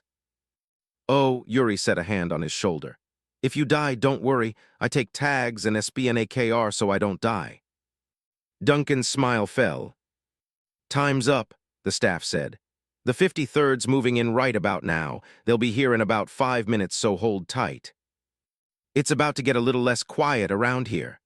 Hector exhaled, shifting his launcher onto the lip of the wall. "Oh, really?" Yuri's voice oozed sarcasm. "Why you think that big guy?" "'Cause you're here. I doubt you're gonna shut up if you can help it." "Why don't we let rockets do all talking, huh? Unless you think you know good." Hector spared him a sidelong glance. "Sure, pal." "It's good to have you back, Match," Rico said, popping his grenade launcher open and slipping a 40mm grenade into the chamber. "It was getting too quiet around here anyway." He snapped the weapon closed. Yuri didn't answer right away, not like he usually did. There was a palpable hesitation in his voice. "It's good to have you guys back, really." Everyone could feel what he was thinking. They had to tell him what happened at the station after they linked up with him at the Marine's fob. There was no reaction from him save for a small loosening in his furrowed brow and clenching of his teeth. He didn't show any other reaction, not visibly, but the fact he was still his fiery self did much to raise everyone else's spirits. While they had lost the captain, they had at least gotten Yuri back. They weren't a full platoon, but they were at least a full squad now. That had to count for something. Soon they heard the roar of multiple vehicle engines. The first part of the column to appear were the Warthogs, 6 of them. 2 were troop carriers ferrying a squad of Marines. The other 4 bore manned LAAGs whose gunners kept an eye on the skies as they drove down Parasite Boulevard from the west. 4 Scorpion tanks rolled in behind them, each bearing the 53rd's insignia of a flaming scorpion just below their cannons, which swiveled from one point in the sky to another. The convoy drove in single file and occupied the intersection. The tanks maneuvered back-to-back at the center, each of the 4 sitting with their cannons focused down one end of a boulevard. The Marines, armed with SBA and KRs, dismounted from their troop carriers and took up positions behind their hogs. The 4 turret hogs set up shop on the 4 roadways, forming a vehicle blockade around the intersection. With their LAAGs aimed up at the airways and the ODSTs providing overwatch, they were effectively ready for anything. One of the Scorpions aimed into the air and fired a smoke signal. The signal shot up 200 meters before exploding in a puff of green smoke that would be visible from kilometers away. Across the block, other smoke signals shot into the sky. Duncan counted 15 in total, including theirs, all of which surrounded the de Gaulle. While 12 were green, 3 were red, meaning they were already engaging the enemy. Though their primary purpose was to inform their unit commander that they were in place, they served the dual purpose of getting the attention of local hostile forces. Banshees inbound, 50 meters out, Deke said, spotting them first. The squad turned their attention down Parasite Boulevard East and saw the 4 Banshees. 2 were approaching above the street while 2 more flew over the surrounding buildings. The Warthog gunner stationed there started up a steady stream of heavy caliber fire on the lower 2, while one of the Scorpions tracked the higher duo. "Leave it to Razor," the staff said. "We're managing our own corners." The squad stood down, watching as concentrated LAAG fire tore into one Banshee and birthed purple-white flames along its canopy. The craft responded with bursts from its dual plasma turrets as it boosted along with an audible hep. The Scorpion's cannon thundered in reply. The targeted Banshee blew into a ball of burning debris and azure flames. Its brother craft accelerated up to join the other 2. From the top of an adjacent building, Squad Razor fired a combined barrage of 10 SBANKR rockets that angled upwards to meet the incoming trio. 2 of them flew apart in fiery detonations as the rockets slammed into them. The third managed to aileron roll to the side to avoid a deadly quartet that zipped past. 3 more coming down Dreyfus North, 65 meters out, Rico called. Epsilon's Rocketeers shifted over to that side of the building and saw the Banshees boosting down the boulevard towards the intersection. Before the staff could give an order, Echo 3 chimed in. "For more coming down on Dreyfus South, 70 meters out." "Got 7 pushing up over Parasa West, over," Echo 5 reported. 3 more on Parasa East, Deeks added. "It's getting hot out here." Duncan peeked over his shoulder and spotted Banshees flying in from every direction. The staff sergeant and Sergeant Joels dished out orders quickly. Duncan focused on the former. "Ep 4 and 6 take care of Parasa East. Ep 8, you're with me." Hector and Rico ran to the other side to face the threat at Parasa East, while Duncan came up next to the staff and focused on the 3 Banshees zooming towards them from Dreyfus North. The warbling screech of their engines sent a shiver down his spine. He forced himself to ignore it. Then, as if fate sought to spite him, 2 more Banshees rolled onto the boulevard from 2 adjoining streets to join the other 3. Duncan felt a lump swell in his throat. He grasped the bracing handle with his left hand and flexed the index of his right over the trigger. "Ep 8, take the upper left one. I'll take the upper right on my mark." 2 seconds passed, enough time for their SBANKRs to give a corresponding beep, confirming a lock-on. "Mark." They fired synchronously, pulling their triggers twice to send out 4 rockets that hissed through the air towards the encroaching squadron. The 5 Banshees began to split up. There was the thunder of cannon fire, and one of the craft exploded as a 105mm shell punched through it, courtesy of the boulevard's guardian Scorpion. 2 more tried, barreling out of the way. The rockets tracked them and slammed into their sides. While one erupted into fire and smoke, the other carried on despite the flames raging on its canopy. It boosted forward, its engine screeching while it trailed fumes, invoking the image of a vengeful spirit seeking out its aggressor. What Duncan hated the most was that it was the one he'd aimed at, and it was coming straight for him.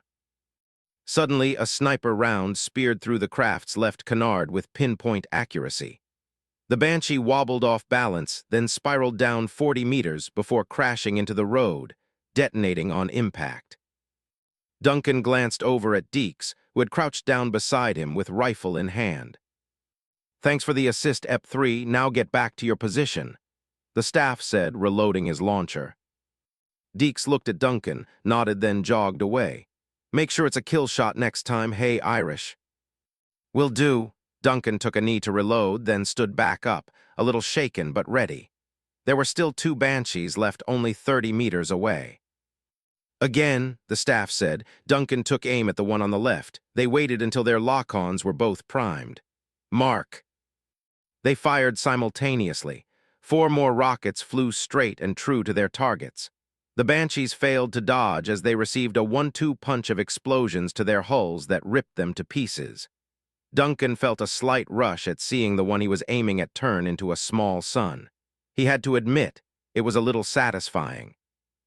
More explosions around him caught his attention. On the floor below, Squad Echo shot out rockets that struck Banshees coming from every conceivable direction. The Banshees kept pouring towards the intersection regardless. Two got close enough to strafe the turret hog guarding Parasite East with plasma, killing the driver. One of the Banshees ignored the nuisance of the LAAG gunner peppering its front and fired a comet of green plasma before veering off. The torpedo struck the hog, and both the vehicle and its occupants turned into bits of burning flesh and flying debris. A handful of Banshees broke through to the intersection from Parasite East. The Scorpions struggled to track the fast-moving craft with their cannons, while their turret gunners stitched bullet holes through their hulls. The Marines, armed with rocket launchers, filled the skies with snaking exhaust trails that would occasionally swat a Banshee out of the sky or miss entirely. Nova and Yuri quickly tossed over 2 more rockets each to the staff and Duncan. They reloaded and turned to face the airborne threats now breaking out from Parasite West. Duncan eyed a duo strafing one of the troop carriers and pinning down a Marine fire team. One of the aircraft fell prey to a hyper-accurate Scorpion, so he homed in on the second. He sent out 2 rockets that spiraled down. They struck the Banshee's rear like twin lightning bolts, the resulting explosion slicing it in 2 and sending its wing canards bouncing across the intersection. Another one downed. "Rookie!" Duncan turned, grabbed the ammo Yuri was tossing out of the air, and started popping them into his launcher, but it caused him to miss the whirring sound coming up from beneath. A Banshee that had sneakily flew up the side of the building flipped into the air just a few meters in front of him. He spun to face it right as it fired a plasma torpedo mid-maneuver. He flinched and fired as well. Both torpedo and rocket collided in midair and detonated, creating a superheated pressure wave that threw Duncan off his feet. As he flew back, he felt time slow as adrenaline quickened his mind. He spotted the Banshee slowly recovering from its spin to face the building. He could also see the staff and Yuri recoiling at the blast. He immediately understood that the craft had to be stopped from focusing on anyone else before they could react. He grabbed the MA-37 on his back and took aim. Time sped up again. Duncan's back hit the floor. He skidded across the rooftop, firing full auto at the Banshee. The attack craft turned his way, unleashing a torrent of blue plasma in return. As he slid to a stop, Duncan tucked his limbs close to his chest to present a smaller target, dodging several bursts that slashed at the concrete around him while firing back. He bought enough time for Rico to get an angle on the Banshee. The ODST shot a single grenade that arced just over its canopy and released the trigger.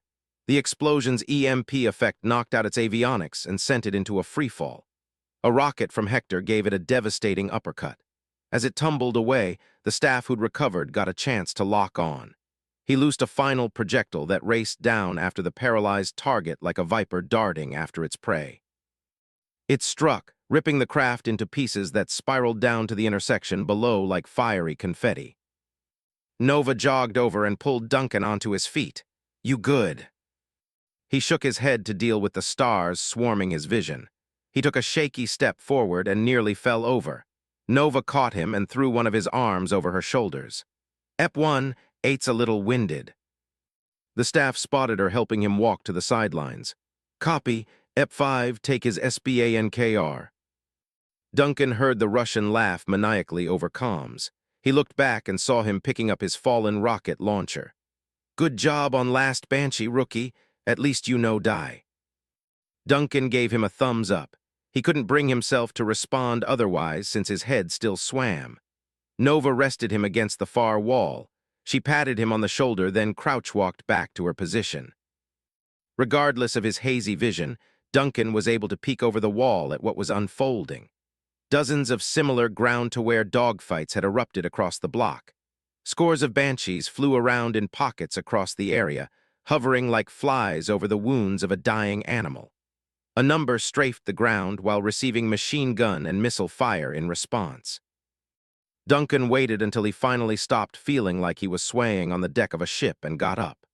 Since Yuri was on SBANKR duty, he slid over to his side, grabbed the ammo case, and started tossing over rockets to him whenever he needed them.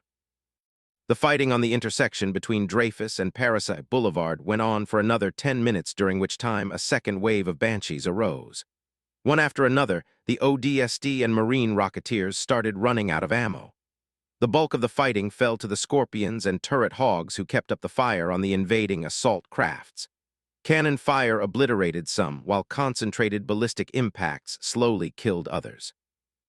That didn't stop a persistent trio of Banshees from getting close enough to deliver a barrage of plasma torpedoes at the tanks. One Scorpion had its rear-mounted cannon fly a dozen meters into the air as an explosion gusted through its frame, enveloping the turret gunner and immolating the driver in the cockpit. Another Scorpion managed to survive a direct hit that set parts of its canopy ablaze. It paid its aggressors back in spades, knocking two of them out. The third Banshee got too close to 1st Platoon's building. A 105mm shell missed its target and slammed into the structure. The building shook. "That was too close," Zach yelled. Rico fired a grenade at the escaping Banshee that bounced off its topside, then detonated, shutting down the craft. It fell close enough for a Scorpion to spear through it with a cannon shell, finishing it off. The ODSTs and surviving Marines kept their eyes on the sky. The air remained thankfully clear. Things were also clearing up across the block as more Banshees were shot down. After another 5 minutes, the sounds of fighting faded away completely. Deke swiveled his rifle sights from one location to another. "Think it's over." The staff took a look around for himself. "No, it's just getting started." He switched to team comms. "EP1 to 1st, grab your gear, people, we're moving out." Asterisk. With the surrounding block now secured, the way had been cleared to the starport. Major General Horvath broadcasted the orders across SATCOM for all UNSC forces assigned to the mission to begin the assault. Both the 1st and 2nd Battalion of the 211th Marines pushed in, the 1st from the north and the 2nd from the south. Over 1,000 Marines were on the move on either side, spearheaded by the bulk of the 53rd Armored Division's tanks and hogs. 1st Platoon watched 1st Battalion's Charlie Company come rolling down North Dreyfus Boulevard.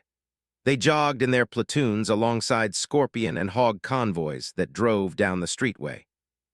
The ODSTs got their hands on some ammo from several munition trucks. With their rifles and SBA and KRs satisfactorily fed, the troopers hopped onto available hogs. Those with rocket launchers, Duncan among them, loaded onto the passenger seats of Scorpions. As they carried on along South Dreyfus, they caught sight of other armored columns and Marine companies moving down adjacent streets. There were other ODSTs as well, some on tanks and some in hogs. Everyone was headed in the same direction.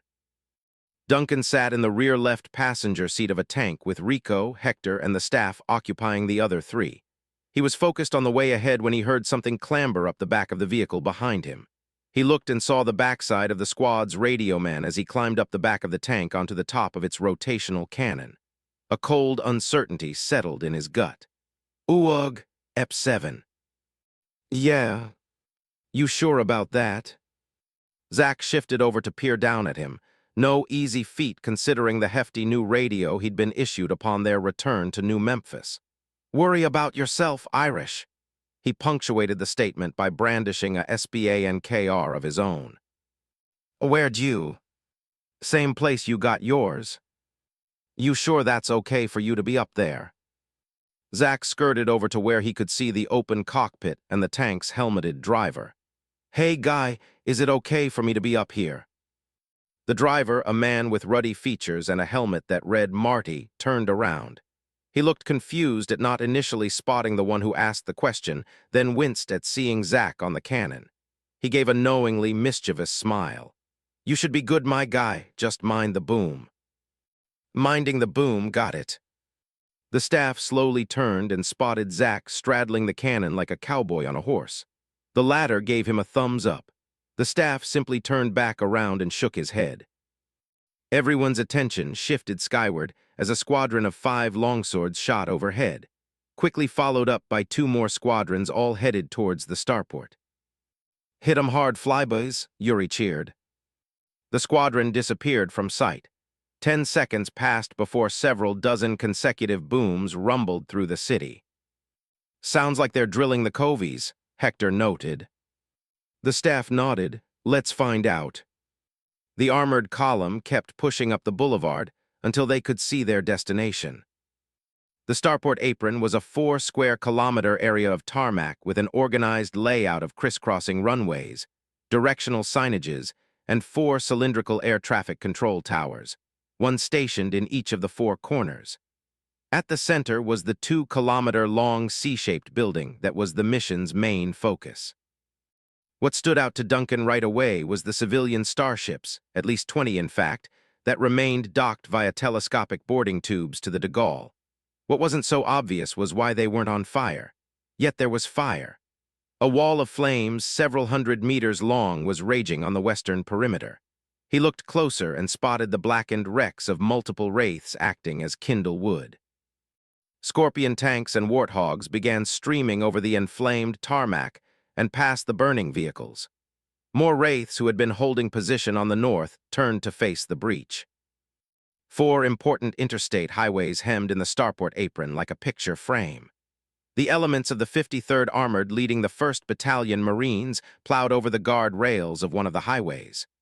They drove over the lanes, continuing to run over more rails until they burst through to the other side, leaving openings for the Marines to filter through. The tanks moved off the highway and ran over the perimeter fence to let their treads rumble across the concrete of the apron. Squads of Marines and ODSTs came right behind them, using them as shields. A line of 12 wraiths now stood between them and the starport. The tanks pushed forward, responding to the plasma mortars that rained down around them with cannon fire. "Here we go," the staff said. Duncan watched a mortar strike the front of a Scorpion close by. The vehicle went up in flames as the 105 rounds stored inside blew off the cannon and sent the bodies of the Marines on board flying. "EP 4 and 6 hit the one on the right," the staff ordered. "EP 8 were dancing with the one on the left. Take 'em out, people." The ODSTs winked their acknowledgement lights and fired their SBA and KRS in tandem with their tank's cannon. The wraith to their immediate left managed to fire off another mortar at them before a cannon round punched its central canopy. 4 additional rockets reduced it to an inferno. The driver named Marty maneuvered their Scorpion to the right to dodge one mortar, then to the left to evade another. The second wraith struggled to track their serpentine movements as a duo of rockets pounded its frame. It bled flames and coolant, although it boosted out of the way of the 2 follow-ups that snaked past, missing it entirely. Hector and Rico were fighting to reload in time, Rico growling in frustration at the miss. The wraith fired first. It was obvious by its trajectory that it had them dead to rights. Marty throttled the accelerator and sent them speeding forward, then swerving to the left. The mortar's shadow passed overhead, then detonated harmlessly several meters away. He fired his cannon into the wraith, pushing it back but not killing it. "I got this one," Zach said and loosed a rocket from above the cannon. The explosive caught one of the stabilizing fins, sending out a blast which spread like a rapid infection of flames that rippled through its structure until it burst through the central carriage, splitting it into 2 jagged halves. "That one's for kabobbing Matchstick." A duo of Banshees zoomed in from the skies, lining up for a bombing run. The tank operator angled his cannon up, forcing Zach to hold on one-handed as it fired a shell clean through the underbelly of one. The aircraft flew apart, damaging its partner with impacting debris. Zach sent a final rocket into the last Banshee that finished it off. "That one's for Eagle." "The way's clear," Marty said. "I'm pushing up." They carried on past the burning wraith. Duncan was quietly hoping for a smooth ride from here on out. In the east, he saw other Scorpions pushing across the tarmac through forests of burning wraiths. The same thing unfolded over in the north as the 53rd and the Marines began breaking through the west on his right. He wasn't paying attention to the last wraith on his left. It boosted toward a nearby Scorpion and fired a mortar into it, baking it in flames before plowing through its frame like a hammer, killing its crew in the resulting blast. The wraith's momentum carried it forward. Duncan pulled his legs in just before it crashed into them. He flew back against the tank and saw Zach thrown clear of the cannon. "Zach." The radio man tumbled out of sight. The wraith kept pushing until its boosters faded out. Duncan found himself staring down the glowing, petal-like opening of its energy mortar, which still teemed with blue energy. He couldn't fire his SBA-NKR, not at this range. But neither could the Wraith, not without risking its own destruction. The Wraith's pilot must have understood that as well since it didn't fire. He could only give thanks that its turret gunner was missing, but the Scorpion's equivalent fired point-blank into its metallic hide. The Scorpion slowly drove forward while simultaneously turning to face the target. For a moment, it was a race to see who could get out of range of the other's blast radius and fire first. 2 rockets beat them to it, striking the Wraith's rear exhaust port. The fusillade smashed into the core component, rupturing its propulsion drive. The vehicle collapsed onto the ground, then was ripped apart as a large conflagration pulled open its central chassis like the ribcage of a corpse. Duncan looked around it and spotted Zack crouched a few meters away, the twin barrels of his SBA-NKR smoking. He stood up on his feet and yelled, "And that one's for the captain." Asterisk. While the battle continued around the starport, the northern and southern sectors were quickly secured. Still, the 53rd were having a hard time sandwiching the bulk of the Wraiths in the west near the bordering interstate highway. The fighting left behind a graveyard of burning Scorpions, Warthogs, Wraiths, and the bodies of Marines and some ODSTs that hadn't made it. Yet there were no Covenant ground troops to be spoken of. That fact alone dominated 1st Platoon's concerns as they moved across the parallel concourses of Terminal A in the northern wing. They were forced to split up to account for the spaces, various levels connected by cases of inactive escalators. So far, no one had reported any run-ins with grunts, jackals, or elites. The relatively darkened interior was left almost immaculate save for the occasional plasma burn that pockmarked ceiling signage, or one of the chairs in the rows of seats around them. Duncan felt he was probably more worried than anyone else. If the Covenant wanted to ambush them, this was the perfect place to do it, but nothing had jumped out at them yet. That didn't mean, of course, that there was nothing here. The incident at North Camden taught him as much. He moved alongside the staff and Nova in clearing their concourse, constantly searching through his targeting reticle for any non-human shapes that moved. They reached the end, finding nothing. The staff called, turning to the upper concourse on their left. EP4, EP6 got anything? Hector and Rico both walked over, shaking their heads. Nothing. Nat Hefe nodded. The staff turned his attention to the lower level on their right. EPs 3, 5, and 7 anything? No, sir, Zack yelled unnecessarily loud. Duncan glanced over and saw Deke slap Zack in the back of the head. Nothing down here, the corporal replied. Just bags and some idiot, nothing we need to worry about. Yuri was crouched down around a clutch of abandoned suitcases. Some of bags have nice goodies inside. Does it still count as stealing if owners are probably dead? Nah, Zack shouted again. The Covies don't use dogs, Yuri. How could they be dog owners? Nova came over to peer down at them, shaking her head in pity. What's wrong with him? He's been shouting like that since we got in here. He's partially deaf, the staff sighed.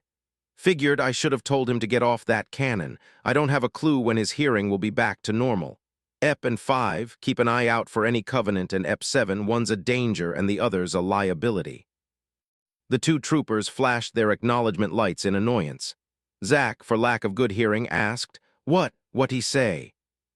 Deeks walked up to him, just stay put. You want me to eat your foot, what? Deeks stared him down for a moment. Then he grabbed him by the shoulder and steered him to a seat, making him sit down. He held up a hand to his visor and pointed down at the floor, the sign to stay put. Thankfully, Zack was only deaf, not blind. He nodded in understanding. The staff calmed Joel's next, but got a similar answer from him. The sergeant and his team had found nothing on the floor above. That meant Terminal A was clear. Duncan still had his doubts, not to mention that they hadn't checked the lower maintenance halls. Anything could still be down there. Even so, he figured at least something should be up here, or perhaps some sign that the Covenant spent longer in the building. Yet they hadn't torched it, damaged the tarmac, or destroyed even a single one of the civilian starships outside. The aliens were known for their single-minded devotion to the annihilation of any semblance of humanity across the stars. So why hadn't they done anything to this building that had been in their possession for weeks? Duncan thought twice about it. There was no way they had abandoned that goal. Then he caught a thought that answered the quandary in a way that sent a cold shiver through his being, unless they still intended to carry out that destructive devotion, just not right away. Not yet. He got an idea. It was a long shot, but it could work, and he secretly hoped to God he was wrong. Hey, Ep4. Hector came back over? Yeah. You still have that mineral scanner from that op on Epsilon Eridani IV. Yeah, but I was saving it for scraps. What about it? Duncan held up his hands. Toss it over real quick, would you? I want to try something. Hector reached into his rucksack, pulled out the pieces of the requested device, and dropped them down to him.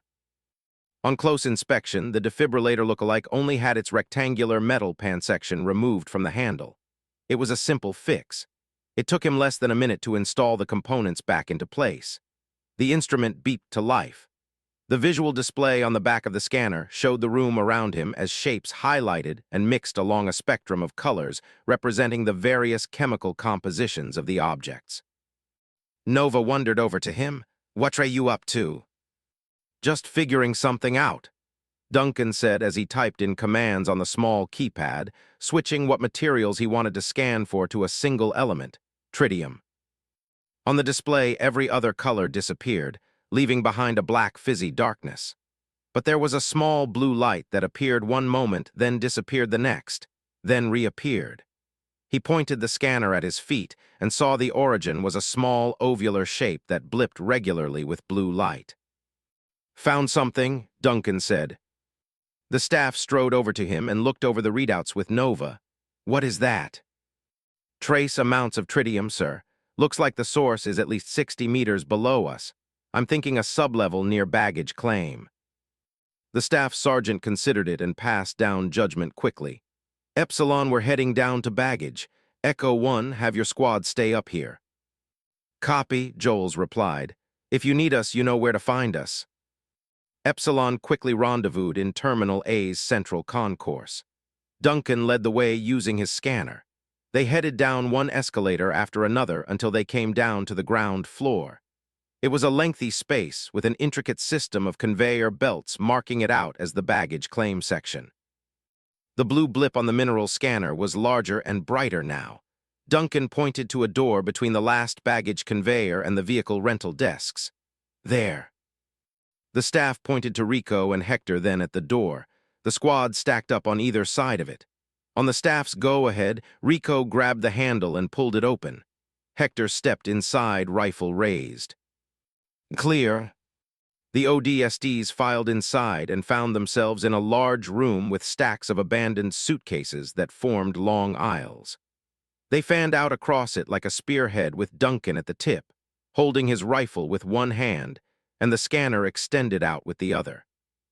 The blue blip on his display grew larger and larger until it led him to a section of suitcases in one of the aisles. Nothing looked out of the ordinary. Still, at the staff's behest, half of the squad began pulling away suitcases while the other half guarded them. At moving the last two, they found a wide section of floor paneling that had been removed, then almost seamlessly welded back into place. Almost. Ep2, the staff gestured to it. Nova nodded. She took out a blowtorch and used the high-pressure flames to cut along the seams like a neurologist conducting a craniectomy. She finished the job, then wedged her fingers inside to get some leverage. Hector helped her pull the paneling away, and they slid it to the side. What was left was a small, 2-meter-deep hole in the ground. A large ovular object sat at the bottom. It briefly reminded Duncan of a violet pin cushion with long black needles poking out of it like spikes. But then he gradually figured out what it really was that he was looking at. He was thankful for his visor, which hid the fact that the blood had drained from his face. Only he didn't think it was going to do him much good anymore. Nova swallowed. That's how did they? What is it? Rico asked, walking over. He stopped beside them, looked down, and almost dropped his rifle. His voice fell to a whisper. Mater de Dios, cuando ligo eso aquí. Yuri wondered over as well out of curiosity. What is it? That's an antimatter charge. Nova said with the calmness of a doctor calling in a patient's time of death. The squad stood deathly still at the proclamation. Timer, the staff asked. Worse, Nova pointed down to the ovular device at a holograph of 8 yellow circles projecting from the center. That would be blinking red if it were on a timer. It's not, but it would have been blue if it was simply active, which means... The engineering specialist faded off in thought for a moment. No one dared to say a word until she finished. Which means this thing is on remote detonation. Wait, Hector said, holding up his hands. Are you telling me that this could blow at any time? Nova slowly nodded her head. If this thing goes off, it'll take half the starport out with it. She turned to the others. And I don't think I need to tell you what that means for us. Asterisk. Second Blade Artaz Vajimi watched the human forces rout the last of the wraiths and begin forming a perimeter around the structure they called a starport. He was brimming with an equal measure of confidence and satisfaction, knowing full well that all was going according to plan. Occultatum concealed. 26. Battle of Miradum, Chapter 7, Tempest. Chapter 7, Tempest. September 16th, 2544, 07:30 hours, military calendar. Altarin System, Miradum. Matin Province, continent of Vitter. Provincial capital of New Memphis, de Gaulle Starport. Asterisk. Lieutenant Colonel Garrison strode briskly down the hallway before him, moving with unbridled swiftness despite the weight of his ODST BDU. The doors to the command room of the de Gaulle was just up ahead with a fire team of 4 Marines standing guard. Despite their visible fatigue, they stood ramrod straight and saluted as they opened the doors, allowing him past. The command room itself was a circular space with a window offering a 180-degree view of the apron and the surrounding city. Various logistical stations with inactive displays encircled a central space with a meter-tall holotank. It vaguely reminded him of the coronary back at Falchion. The thought briefly made him aware of just how much he missed his battalion HQ.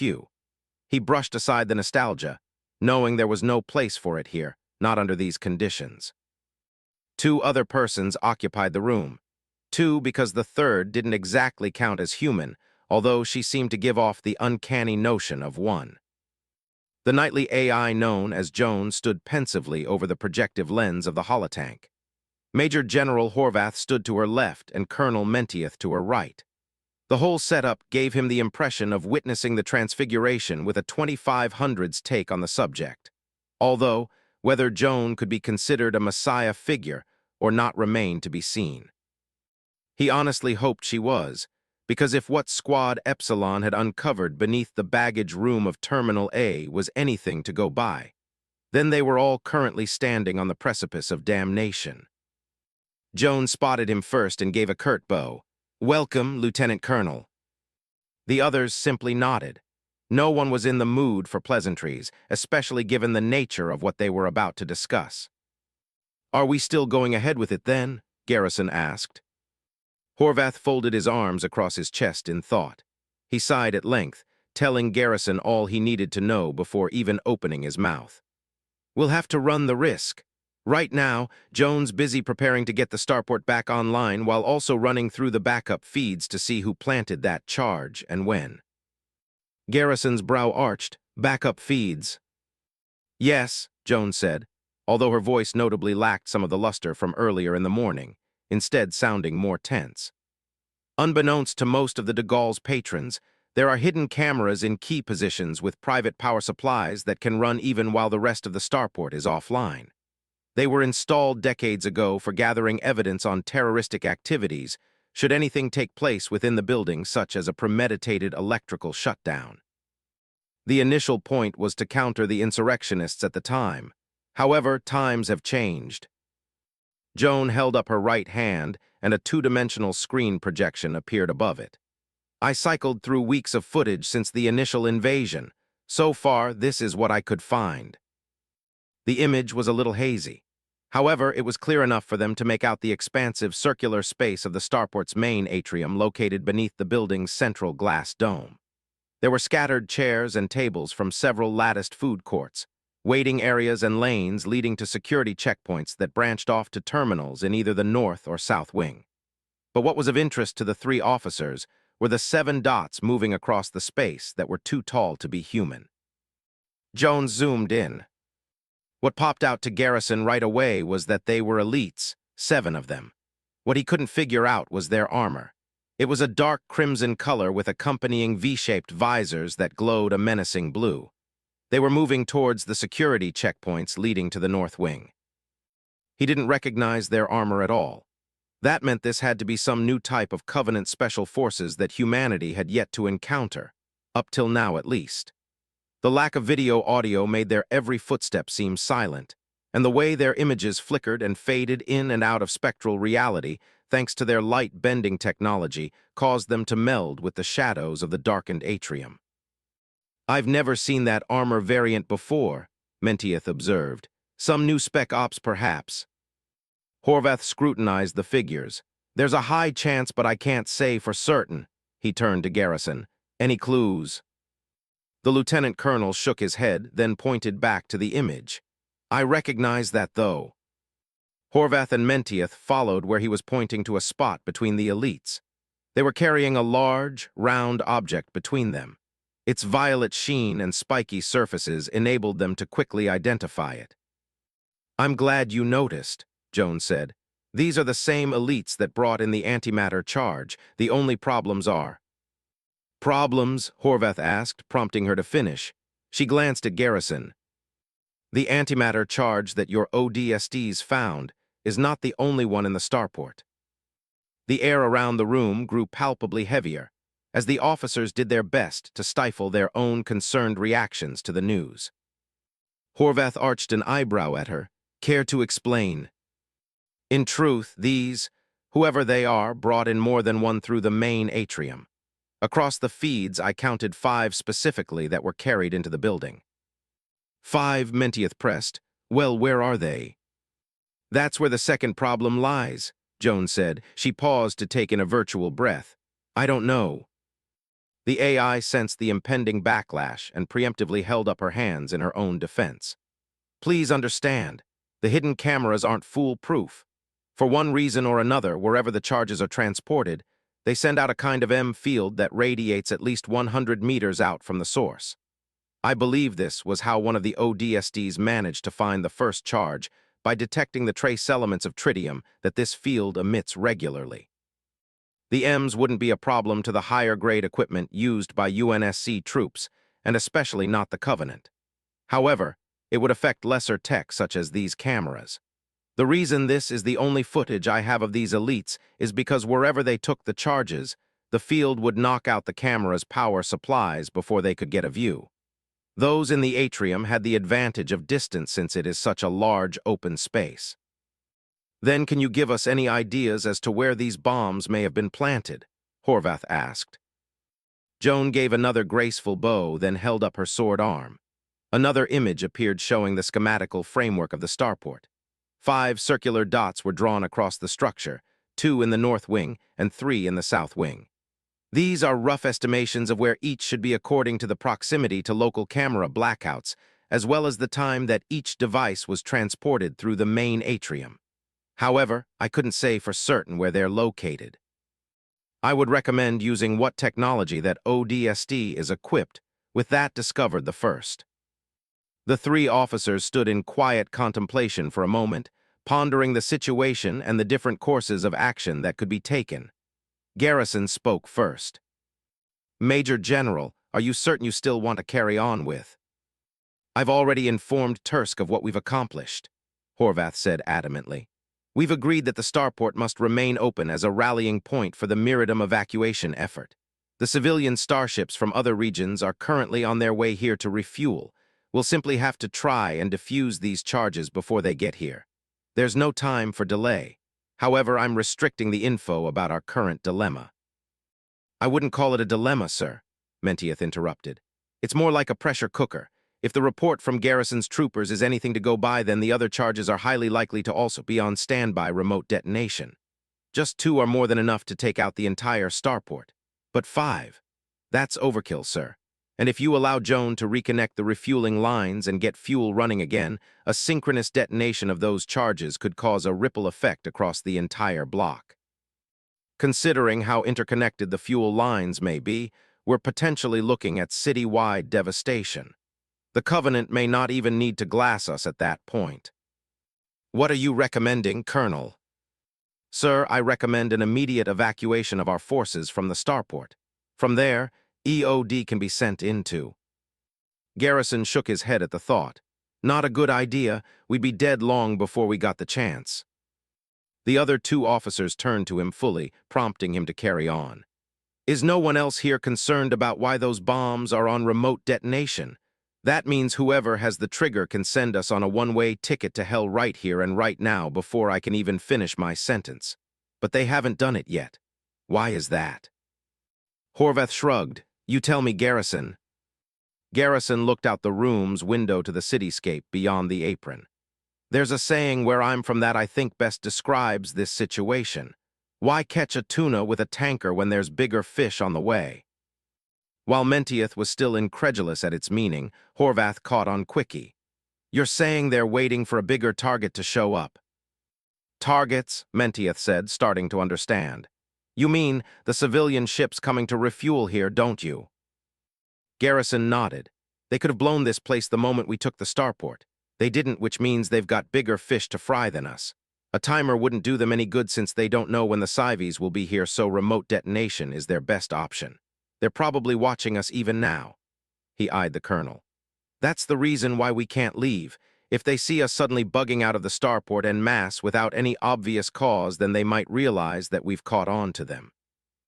There's a high chance that they'll detonate the charges before we can escape, so they can at least take some of us out. So we're trapped here then at their mercy? Mentieth asked. Garrison gave a long exhale. Pretty much. We have at least one thing in our favor, Horvath said. They don't seem to be aware of the fact that we've uncovered one of their bombs. If they knew that we know, I'm certain they would have set off all 5 by now. That means we have a window of opportunity here. He pointed to the 5 dots on the schematics. We'll send out teams to search for the last charges. Garrison, I want that squad that found the first one to help out. We'll have to defuse all 5 simultaneously so as not to alert the Covenant until it's too late. Mentieth, your guys and mine will hold down their sectors outside. We're operating on a need-to-know basis here. Only those who need to know should be told what the situation is. Everyone else stays out of the loop. Wouldn't it be better for them to know, sir? Mentieth asked. Knowing doesn't do them any good, Horvath admitted. Especially since they're not in the position to do anything about it. I'd rather not cause a panic. Both the colonel and lieutenant colonel nodded at the grim fact. Understood, sir. I'll keep my people in place, Mentieth said. Though he still seemed concerned about the matter, he kept his worries to himself for now. Horvath's attention resettled on the AI. Joan, I don't want the starport running on full power until the job's done. Understand? The AI held out her sword proudly to the Major General. I will do what is necessary to save my castle, my lord. I swear it. Asterisk. Nova wished she could take off her helmet right about now to wipe away the sweat streaming down her forehead and stinging her eyes. It wasn't because she was hot. Her armor's temperature controls were working overtime to keep her cool. Rather, it was because when diffusing an alien device with a kiloton yield easily equivalent to a nuclear warhead, one could naturally expect to feel a little anxious. And as if that weren't enough, the device could go off at a moment's notice and reduce her and everyone within range into vaporous gasps of smoldering matter. It was no Tsar Bomba, but it could do the trick just fine.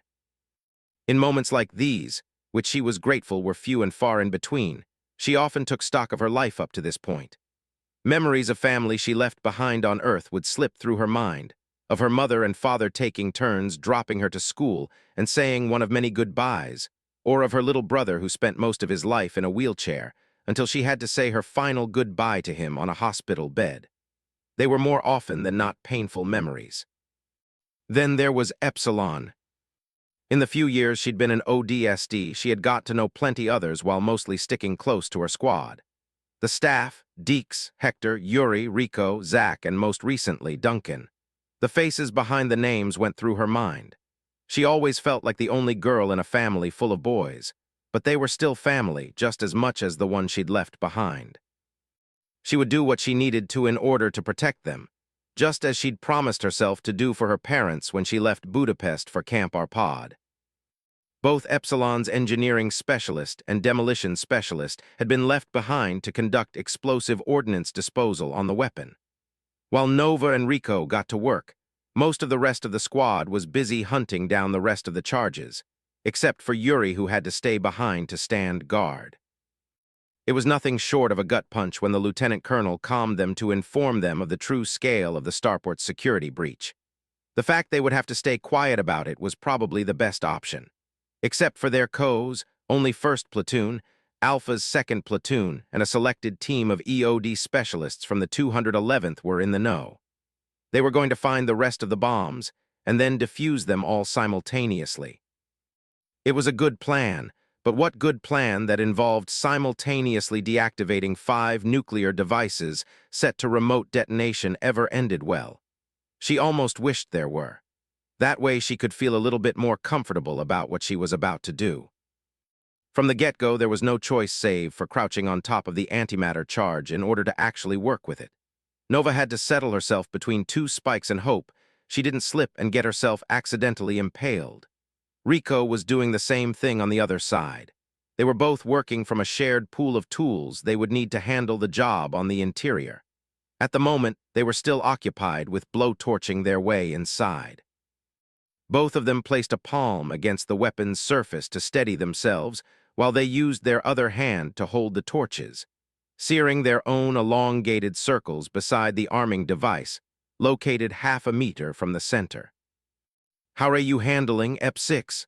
Nova asked, having noticed that the demolitionist had been quiet this whole time. Rico didn't look up as the light from his torch glowed over his polarized visor.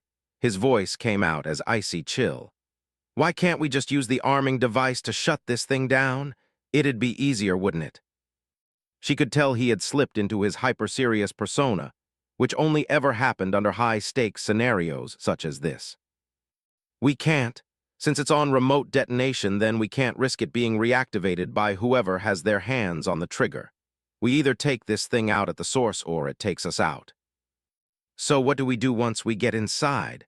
Do we have to wait until they find all the others before we start?" Nova shrugged. "Guess so. I just don't want to blow up. The idea doesn't sit well with me, you know." "You can't exactly help not sighting well on this thing, can you?" "HMPH, you got a point, Dama Roja. I wish you didn't." There was a bright burst of sparks as they reached the end of their rotations. They both carefully grabbed the magnetic grapple devices on their backs and held them over the section of cut metal. Their thumbs hovered over the triggering stripes on the back handles. "On your go, EP2. 3, 2, 1, mark." They pressed the triggering stripes at the same time. The grapplers beeped on. There was a double clang as the strong magnetic pull generated ripped the metal circles up from the bomb's surface to stick to the device's undersides. They discarded the pieces of metal and crawled cautiously towards the newly made holes. The weapon's interior was aglow with a harsh blue light. They were forced to bend a little to get a better look inside. A rainbow of multicolored wires weaved through varying section components that were all cast in a single blue illumination emanating from the center. A projection of concave energy shielding housed within a small holding platform. From its azure-white glow, they could tell it was a sheathing made of tritium, one of the 2 main elements that the Covenant used in their ship's pinch fusion reactors. What captured their attention was the sphere of bright white and purple energy, the size of a golf ball that floated in the middle of the concave containment field like a miniature star. It was neither too close to the top nor bottom of the field. Its positioning was perfectly balanced, probably for good reason. "Is that what I think it is?" Rico asked, almost upside down due to the way he had to lean in. Nova nodded back. "Antimatter." Rico gave a light-hearted whistle, sounding like he was loosening up a little at the strangeness of the sight. "Never seen anything like it this up close. And let's hope we don't ever have to again." Nova swallowed the rock of anxiety she felt welling up in her throat. Think this thing is a Penning's trap. Rico scrutinized the sphere of energy. Nah, it's not rotating. There'd be signs of acceleration to keep it from colliding with the tritium sheathing. I'm willing to bet everything that we're dealing with antihydrogen here. That'll make this an eye-off trap then. But wouldn't there need to be an expansion of the tritium to create the space needed for the stabilizing effect? That shielding isn't moving at all. Rico shrugged his shoulders. Maybe it's both. Nova glanced at the walls. Maybe it's neither. EP6 increased spectral enhancement by 20%. Roger. They carefully upped the degree of their visor's visual acuity. It was a difficult task, because going too high on visual improvement with an object such as the one before them could get them struck with permanent blindness if they weren't careful. As far as they both knew, 20% was already a gamble too far. The bomb's interior became much more defined. Rays of sparkling blue energy appeared that fed into the tritium sheathing from the surrounding wall. They both followed them to their source in the form of fingertip-sized nodes that dotted the interior walls near the holding platform. Inside the shielding itself, the light cast from the non-object housed within flickered to a near epilepsy-inducing degree, prompting them to only take quick glances that left its afterimage temporarily burned into their retinas. The sphere was moving.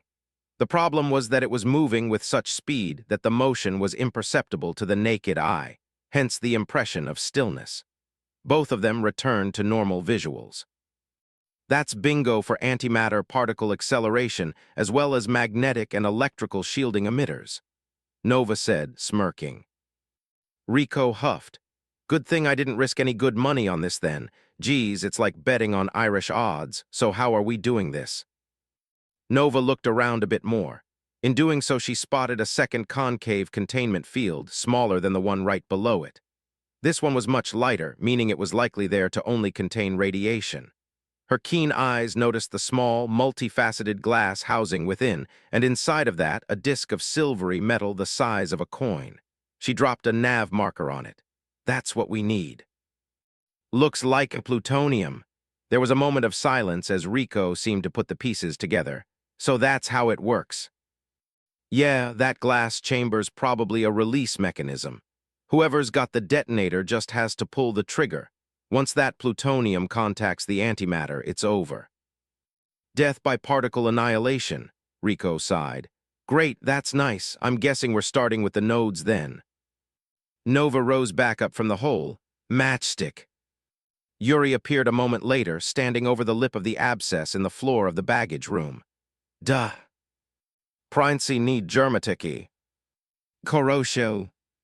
He disappeared from the edge, then reappeared seconds later, holding two small tubes with trigger mechanics attached. As he handed them over, he snickered. Whatever happened to using inside voice, hey Nova? That only applies to you. She didn't spare him another moment's attention, and passed one of the tubes over to Rico. Concrete sealants? He asked, looking it over. It'll help block the projection capacities of the emitters and prevent any chance of high radiation leakages from the nodes being blocked. We only need to disable the ones contributing directly to the tritium sheath surrounding the plutonium. With those out of the way, we can use the grapplers to pull it out. Then we're golden. Rico flashed her the OK sign. They attached the tubes to their blowtorches, then carefully repositioned themselves so their backs were to the entry points on the charge. They hooked their legs around the closest spikes and proceeded to slowly lean inside. Upside down in the cramped space, Nova was more than thankful she wasn't claustrophobic. She couldn't afford to be when she shared the same room as everyone else in the Dante building back at Falchion. She boosted her spectral enhancement back to 20%, did her best not to look directly at the flickering antimatter, and began the arduous task of tracing the individual rays of energy back to their respective nodes. Those that connected to the sheathing surrounding the plutonium, she quickly leaned towards, then released a heavily measured drop of liquid concrete onto it. She then used her blowtorch to heat the cement until it dried into a solid coating. Rico did the same on the other side of the cramped space. After 5 minutes with the blood rushing to their heads, the work was almost done. She glanced at the energy shielding around the plutonium disk and noticed it was growing fainter. They were making headway. But she also happened to notice that one of the nodes Rico had taken care of looked shinier than the rest. It was still wet. Her heart rose into her throat as she increased her visor magnification and noticed a small droplet forming. Rico. The demolitionist, at hearing his actual name, turned around to her. She nodded urgently at the node. He spotted it just as the droplet finally fell. It fell with what seemed like agonizing slowness, yet too fast for them to react, landing on a lower node. Immediately, the energy field surrounding the antimatter particle fluctuated to a minute degree. The particle housed within shifted slightly upward and to the left. They held their breath. After several tense seconds, the antimatter floated back to its original position. Still, the sheathing remained slightly deformed. They stared at it for another 10 seconds to make sure it stayed put at the center. Nova slowly rounded on her inverted EOD partner. "Make sure it's dry next time, we clear." Rico gave a slight nod of his head. "Crystal." They quickly went back to work despite the uncomfortably close call. After another 4 minutes, they were both done. They double and triple checked the nodes to make sure they were dried, then shifted their attention to the plutonium disk. The surrounding glass encasement was completely free of the energy shielding. Nova didn't waste a second. She reached over and seared a hole through the glass before poking it out of the way, leaving a means of accessing the plutonium. The two ODSTs pulled themselves out of the antimatter charge to sit on top of it. "Now we wait," Nova said. Rico set aside his blowtorch and eyed her magnetic grappler. "Hopefully you can pull it off. Oh, and one more thing. You saw how that antimatter particle went back into position." Nova thought it over, then cocked her head when she realized what he was getting at. She could sense him grinning. "What about it?" He laughed. "That's the stabilizing effect." But the sheath wasn't expanding. "La restabilización es la restabilización." "That's right, Dama Roja, it's an eye-off trap too. I want my money back." She laughed, holding up her hands. "Well then, it's a good thing we didn't bet anything. Plus, I wasn't the one who almost set it off." Rico growled in dissatisfaction. "I just want payment for this hack job they made us do here."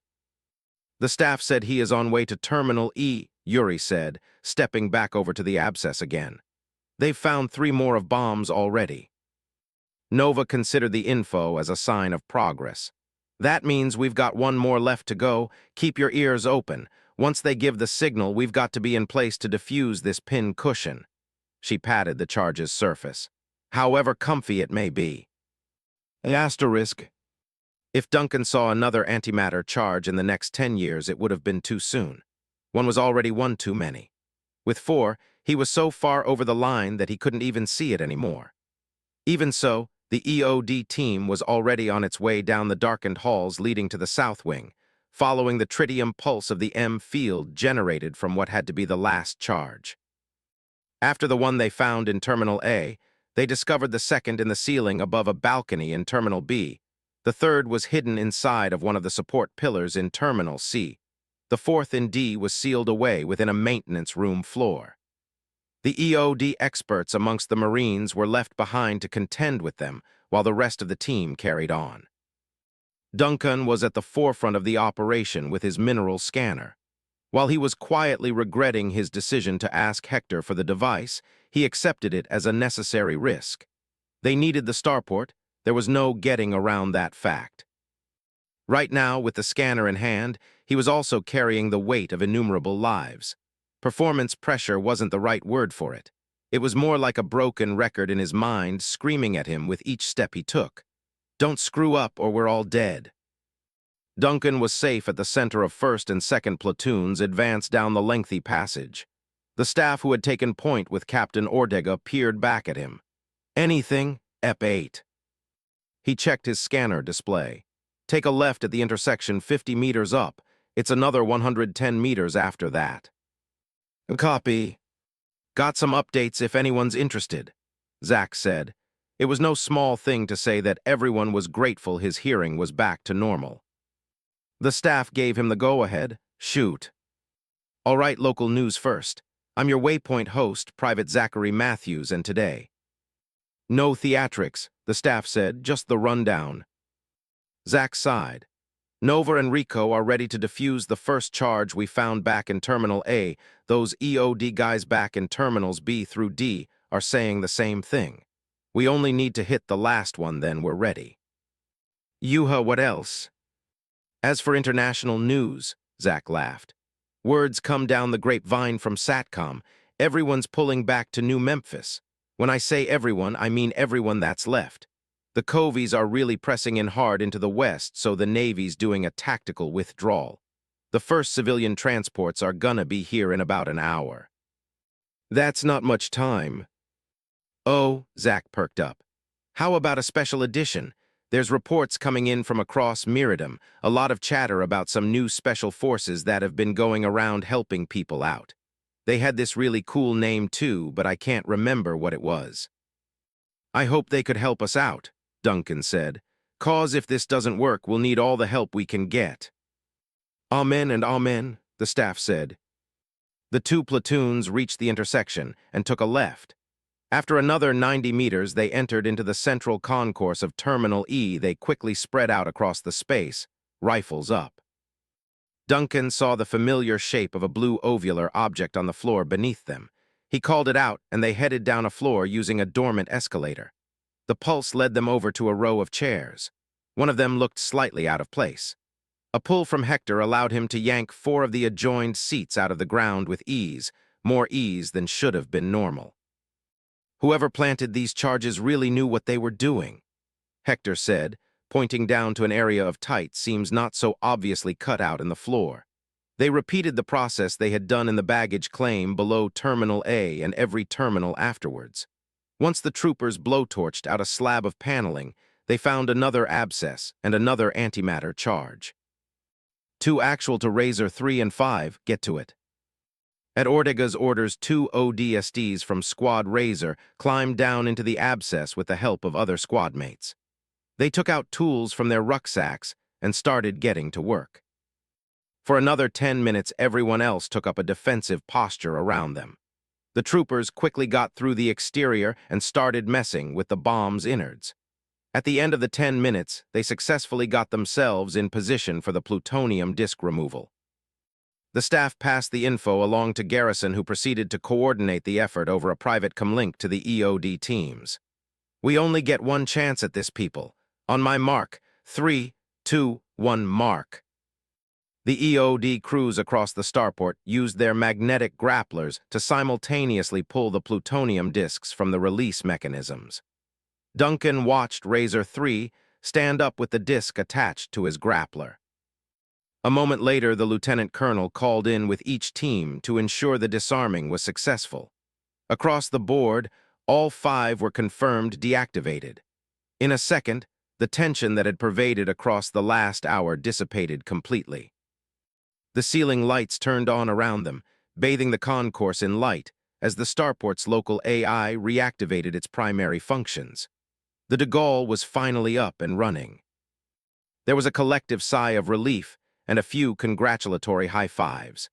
Duncan was about to take one from Hector, who he knew deserved his own praise for keeping the mineral scanner on him in the first place. But he was stopped by the appearance of another blue pulse on the scanner display. He gradually turned away from the larger ODST, quietly following the blue blips until he found himself facing a boarding tube on the other side of the terminal. There, somewhere beyond the tube, was another, familiar, oval-shaped object.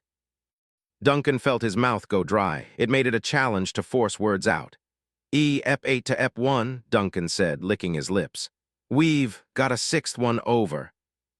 The other ODSTs slowly stopped their small celebration and rounded on Duncan. The staff immediately stepped out. Repeat your last, EP8. There's another one, sir, Duncan said. He pointed towards the docking tube. Down there, it was a smaller pulse than the others, so I didn't pick it up till we defused them. The air across the concourse became burdened with a heavy sense of dread and urgency. Without a word or any gesture, the 2 platoons rushed towards the tube's entrance. They each knew that if they weren't before, the Covenant were now fully aware of the fact that the UNSC were disarming their bombs, and now they still had one left under their control. The troopers rushed down the docking tube. They turned the corner inside only to be stopped at the door to the starship on the other side, and the girl with the glowing halo standing guard before it. The holographic image of the armored figure they quickly recognized as the starport AI. She extended her sword over the door. "Stop, my kinsmen. I will handle this." Confused, the troopers looked at each other, at the door, and then at the AI. "What are you doing?" the staff asked. "Saving my lords." The AI held up a hand. There was an audible thump from the door. Then light appeared as the craft docked on the other side pulled away. Through the window, they could see the starship begin moving on its own, backing up 100 meters across the tarmac before piloting onto an open runway. The image of the knightly girl disappeared. With the Guardian gone, they were able to get close enough to watch the ship, an elongated jet-like craft with a bulky body, rush down the open runway before lifting off. It reached max speeds at a surprising rate and ascended into the morning sky. After a full minute of ascent, the craft disappeared behind a curtain of clouds. The AI's voice startled them as she spoke over the PA system. "My deepest apologies for not realizing the presence of the sixth charge. The enemy must have purposefully planted this one by boarding the craft directly from outside rather than passing through the main atrium.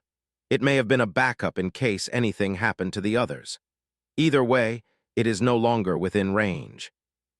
The moment you detected its presence, I split off a separate subroutine into the piloting suite to remove the craft from our immediate proximity."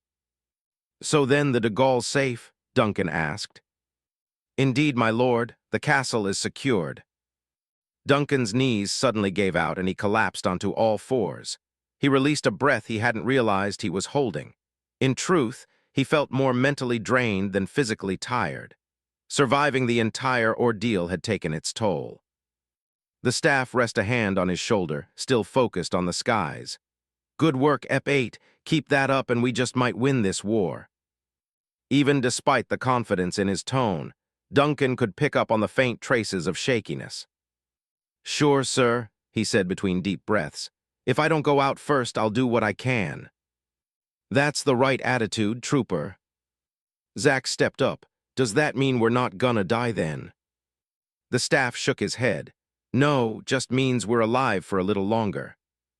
Asterisk.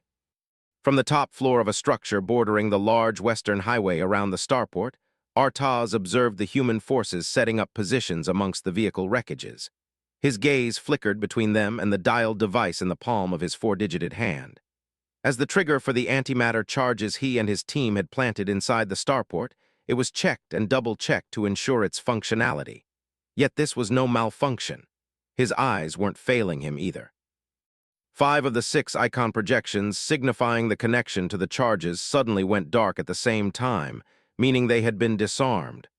While the 6th was still active, he kept away from detonating it out of a simple and now possibly fatal mistake. He hesitated. The bewilderment of losing the well-hidden bombs struck him with greater force than his brothers or uncles ever could during his youthful training years in his clan's keep. What compounded shame upon shame was the moment he did try using one of his thumbs to break the beamline at the center of the dial that would have set off the charges. Not one of them detonated, not even the 6th he'd hidden on one of their starships. The symbol for that charge remained active. However, it refused to activate simply because it was now out of range on the same starship that he had watched flee into the sky, and his hope for further glory fled with it. Beside him stood his judge, jury, and perhaps now, his executioner. The other Sangheli was dressed in the red combat harness fitting of his rank. 2 spike-like protrusions on his helmet seemed like horns to Artaz, waiting to skewer him at a moment's notice. The pulsing blue ornamentation across the officer's armor seemed to glow with the confidence that had completely drained from Artaz. Field Marshal Arzan Zatami's face was a mask of uneasing mystery. His mandibles were closed together and his eyes filled with silent judgment which settled onto Artaz like a crushing weight. "It seems that your scheme has failed. Even your contingency has failed." And now I find the task again resting upon my shoulders to annihilate the humans. The words stung worse than any bruise or beating and burrowed into the warrior with a hidden sharpness. Triumphant one, Artaz began, I would have taken preemptive measures had I known the humans were capable of detecting our antimatter technologies. Zotomy held up a hand, silencing him. No need. Only a fool unfit for the mantle of leadership would concern himself with what he could have done, and not with what action he can still execute. I will send in my forces immediately and destroy the humans' place of escape before a single one of their ships reaches. Zotomy turned and strode with dignified grace towards a door where two more Sanghili of major rank, his personal guard, stood waiting. He stopped at the threshold. Perhaps I am the only fool here for putting more faith in such a novice than was due him. You are a silent shadow, but your legacy will be forever shrouded in quiet darkness should you remain as you are. Remember these words. By my order, you and your team will do nothing but watch as I account for your failure with my own success. Is that understood? Artaz didn't answer. Is that understood, Second Blade Vajami? Artaz shut his eyes. Yes, triumphant one, we will remain on standby awaiting your command. Do not hold out hope for that command, the field marshal said and walked out of the room, his guards following him. Artaz was left alone to watch what would unfold. He was also left alone to bear his own dishonor. Midway through the battle that raged on this world, he had arrived with his team via the subfleet they were assigned to in order to reinforce the first Covenant fleet to arrive in the system. They were sent down to assist the scouting forces in the Western Hemisphere, while the subfleet settled matters in the West. Artaz and his fellow Silent Shadows had spent days conducting covert reconnaissance and extermination operations across this city the humans called New Memphis. Artaz himself was no commander. Being only a second blade officer, he was subordinate to a superior of his own. However, said superior in the form of the first blade officer had expressed enough trust in his abilities to recommend him to lead the clandestine operation to draw the humans to the starport and annihilate the vermin there, even going so far as to convince the field marshal of the efficiency of what was originally Artaz's own idea. Today he had failed both them and all the Covenant troops hidden across the area. His blood boiled at the nature of his own culpability. His confidence had blinded his foresight. Now he would pay for it by watching another claim the glory that would have been his. Worse yet, Zotomy would do it via the same means that had become his life's greatest envy since joining the Silent Shadows. Direct combat, simple, unfettered by overbearing tact and obtuse planning. In his anger he lashed out, punching his fist clean through a window. He watched the glittering fragments rain down to the floor. It reflected his V-shaped visor back to him in scattered fragments. He knew he would still have to make a report to his fleetmaster of the subfleet he was assigned to, and of course then to the supreme commander of the overall fleet. It was a daunting task. Regardless, he chose to channel his anger and frustration into dutifulness. If he could only watch and observe then, he would do so to his utmost. He would record everything he saw, and hesitation, he swore, would never arise in him again. Tempest Time 27. Battle of Miradum, Chapter 8, Spartana. Chapter 8, Spartana. September 16th, 2544-08, 45 hours military calendar. Altarin System, Miradum. Matin Province, Continent of Vitter. Provincial capital of New Memphis, de Gaulle Starport. Asterisk. The attack came from every direction. The Covenant seemed to seep out of sewer exits and buildings surrounding the starport, as if someone had flipped a switch. Now they were forming a singularly massive maw, ready to swallow the de Gaulle whole. It completely went over Duncan's head how they hadn't detected them. There was a chance they'd stowed away within the subterranean maintenance tunnels. For the moment, however, he was more concerned about the fact that they were actively trying to kill him, and every ODST, Marine and armored personnel now holding the line. Garrison had sent both Alpha and Bravo companies to the front lines the moment the first Covenant forces were seen pressing towards the starport. The ODSTs of Alpha's 2nd Platoon and Bravo's 1st Platoon were dispatched along the kilometer-long western sector. They stood alongside 500 Marines of 2nd Battalion, the combined forces of Lima and Olympic companies, as well as a few hogs and tanks from the 53rd. Even so, the number of Covenant troops charging towards them were triple that, and the bulk of UNSC defensive elements were currently engaged at the other sectors. "Give 'em hell, troopers," the staff said over bursts of rifle fire. "Hold this position." Squads Epsilon and Echo winked their acknowledgement lights as they took turns firing and ducking behind the smoldering wreckages of Wraith tanks to avoid the hail of plasma coming their way. The dozens of Wraiths left disabled by the earlier longsword strike were the perfect cover. Their bulbous girths enabled UNSC forces to peek out and fire regularly at encroaching grunts and jackals without having to face them over open ground. The Covenant, however, were forced to cover the 100-meter stretch of marked runway in order to reach the scores of Marines and ODSTs gunning them down by the handfuls.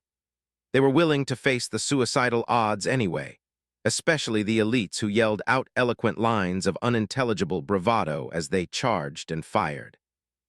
Several squads of grunts and jackals got close enough to filter through a nearby mazework of Wraith wreckages led by 4 very eager elite miners. Very eager to die, Duncan thought. Covey's pushing up to the northwest, 10 meters out. Epsilon and the Marines mixed in among them quickly opened up on them. Duncan added his own MA-37 to the mix. 4 grunts who'd pushed too far ahead got caught in the hailstorm while the others took cover. The survivors fired back with plasma and needler rounds. An elite tossed a plasma grenade into the air. The small blue ball arced towards them, landing on the hull of one of their Wraiths. It whined, then detonated in a flash of cerulean gas and electrical energy that tore a solid chunk out of the wreckage. Deeks, lying prone over the belly of another Wraith, fired his sniper at the grenade's source. The elite reeled back from its cover as a 14.5mm round punched it in the gut, bursting its energy shield. Another round passed through its snarled mouth and caused it to topple over. The staff came in over Team Freak. "Get some frags in there." Duncan lobbed a grenade towards the closest enemy position, with everyone else doing the same.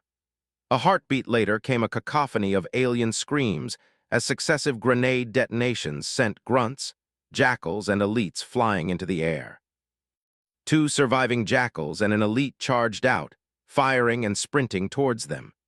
Duncan gave the closest jackal a 3-round burst to the foot that made it falter, lowering its shields and allowing him to pump half his magazine into its exposed chest.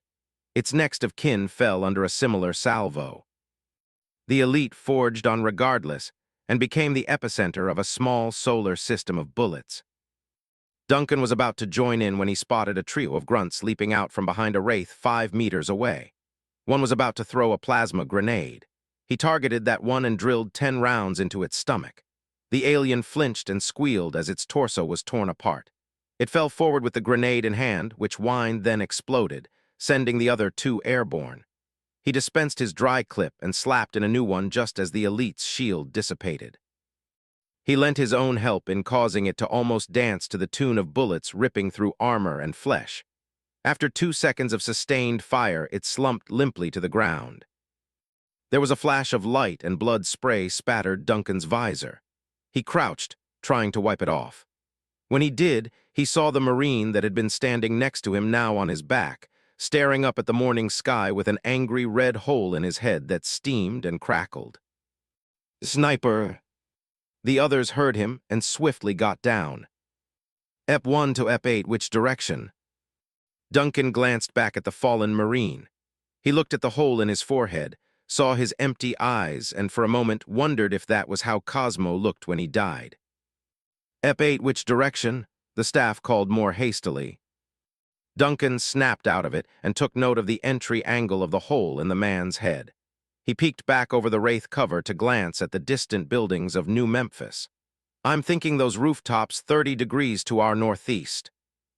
Behind the broken exhaust port of another Wraith, Deke sighted through his sniper rifle's oracle scope and scanned the rooftops. "EP3 to 1, I'm looking at 7, no, 10 jackals on overwatch, over." "Weapons." These boys are packin', all right, Type 50 particle beam rifles across the board. At least 4 are looking our way. Solid copy. Echo 5, you're on counter sniper duty with EP3. Everyone else, keep your heads down and hold the line. The rest of the platoon winked their acknowledgement lights. Echo 5 shuffled over to Deke's side with his sniper rifle. The 2 marksmen nodded at each other, then picked their targets. The ODSTs waited until the duo fired off 2 rounds each before standing back up to pick their own targets. More Covenant were already inbound. Grunts and jackals flooded across the apron with their elite handlers, yet they were the least of the troopers' concerns. Deep, throaty roars resounded across the apron. Heavy footfalls thundered over the tarmac. Wreckages of dead wraiths were forced aside by creatures with the strength and patience of a raging bull. Duncan spotted the pairs of blue plate-armored Goliaths stampeding towards them. Standing at 3.5 meters tall, they towered over the other troops that used their sheer bulk for cover. Concrete crunched beneath their feet as the long spines on their backs bristled in anticipation. The hulking aliens were at the forefront of the Covenant advance. Around 20 pairs of the humanoid juggernauts stomped towards the line of UNSC. As showers of ballistic fire rained against their 2-ton Pavi's shields, their hand-mounted assault cannons spewed out either a single emerald torpedo that crashed against Marine positions or used streams of plasma to bathe them in green flames. A torpedo struck a warthog near Duncan, swallowing up the 3 Marines on board in the resulting explosion. "Hunters," the staff called out. "SBA and KRS move up." Rico and Hector slid to an opening in the labyrinth of vehicle wreckages. Captain Ortega ordered 2 from Reaper Squad to join them. They each set their sights on the 2 hunter pairs less than 10 meters away and fired, sending out 8 rockets, 2 for each individual hunter. 3 detonated harmlessly against their shields.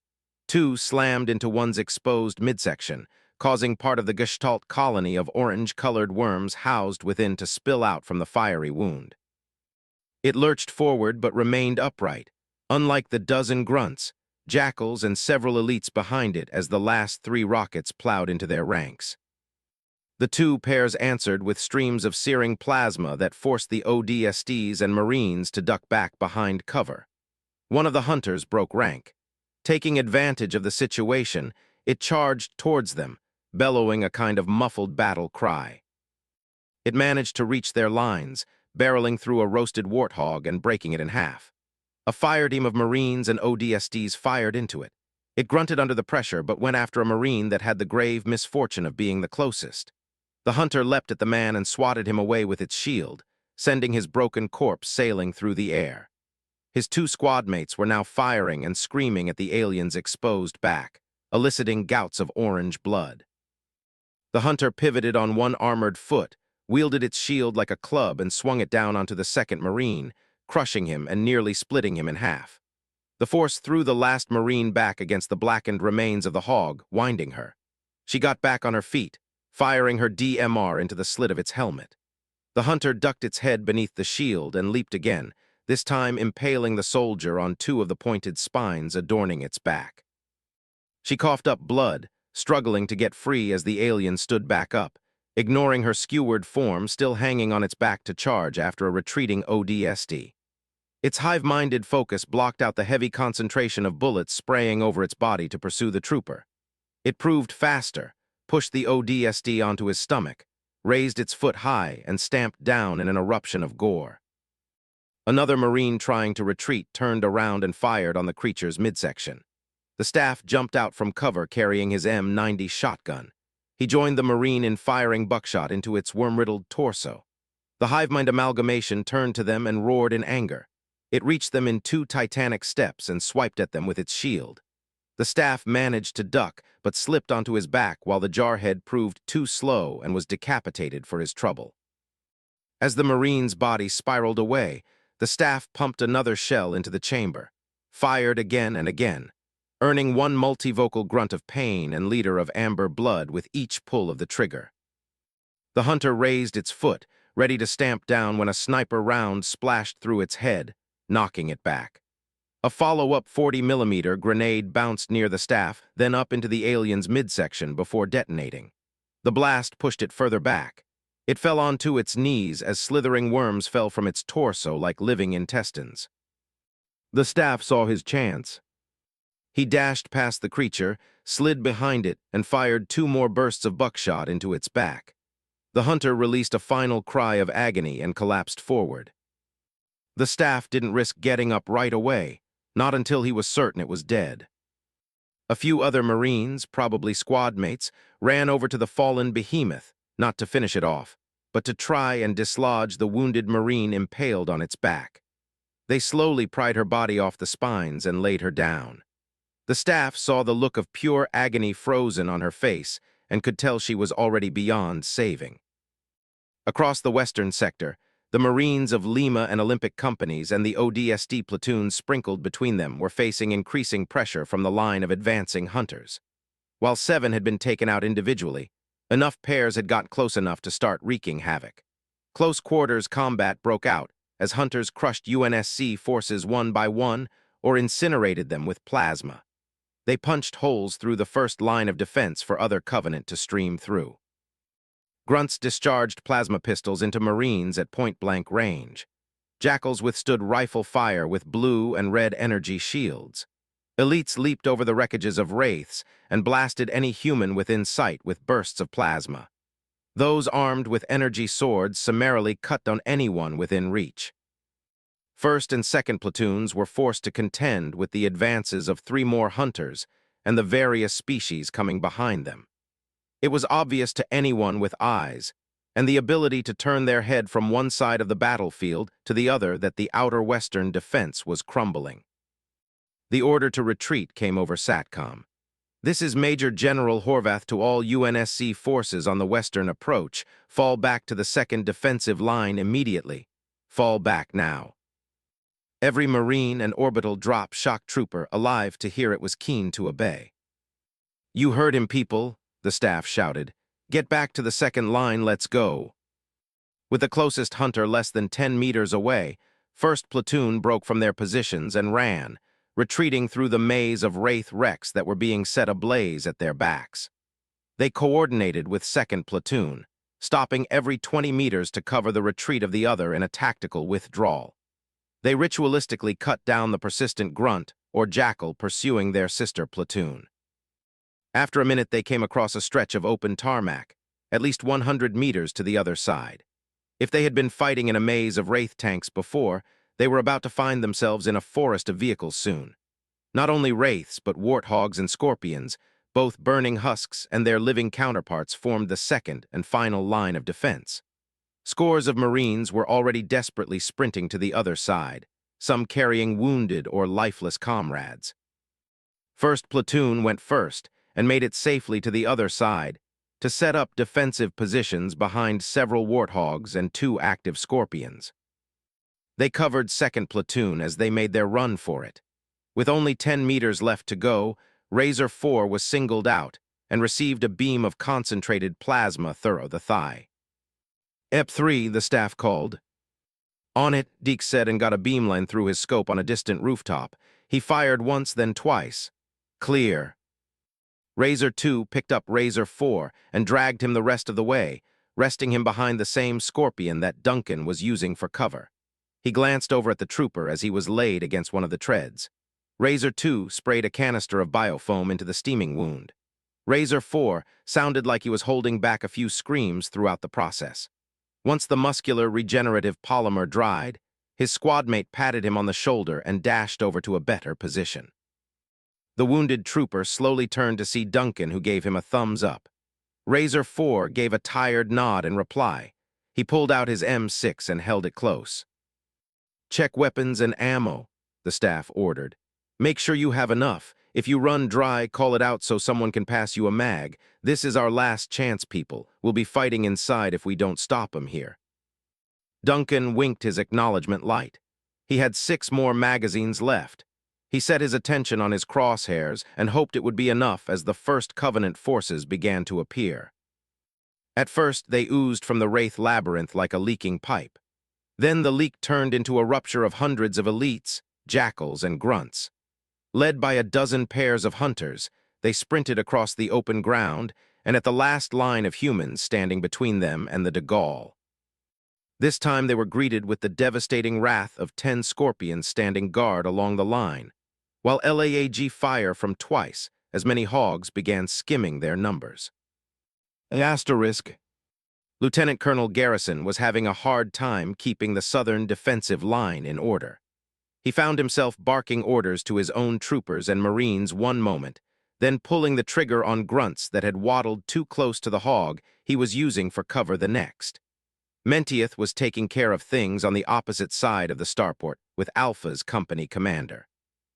The Major General was holding the joint between the eastern and western defensive lines, but things were beginning to fall apart in the west.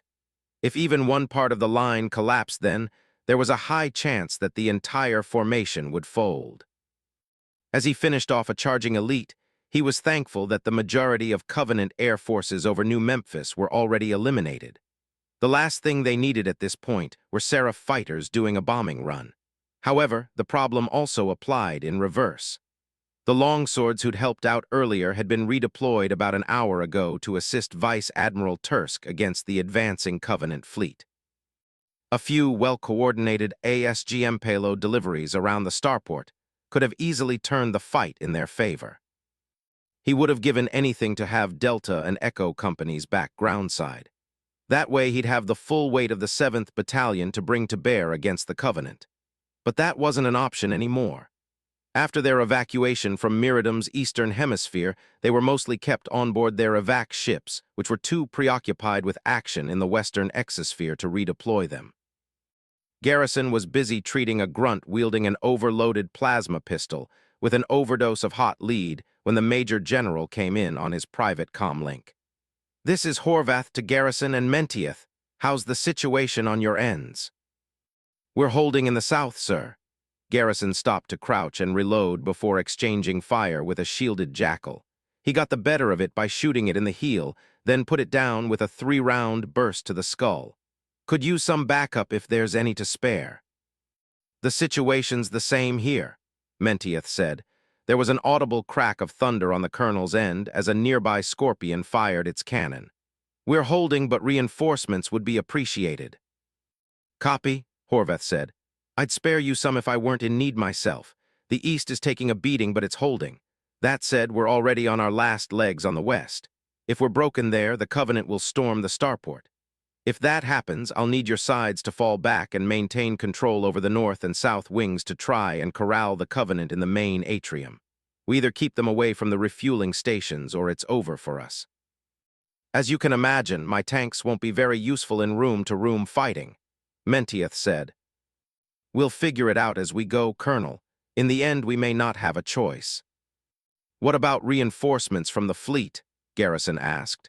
"If everyone's rendezvousing here, then can't they lend a hand?" "They are," Horvath answered. "Tursk green-lighted a unit of special forces to be deployed to the de Gaulle to help us out." Garrison winced. "I'm sorry, sir, a unit. As in one, we're going to need an entire battalion down here if we hope to stand a chance." "I've already recalled my 5th and 7th battalions back to New Memphis, but they won't get here in time. I would have had them in place earlier if I'd known we were going to get ambushed like this. Right now, those special forces are all we've got. They'll be here in about 10 minutes, so we have to hold fast until then."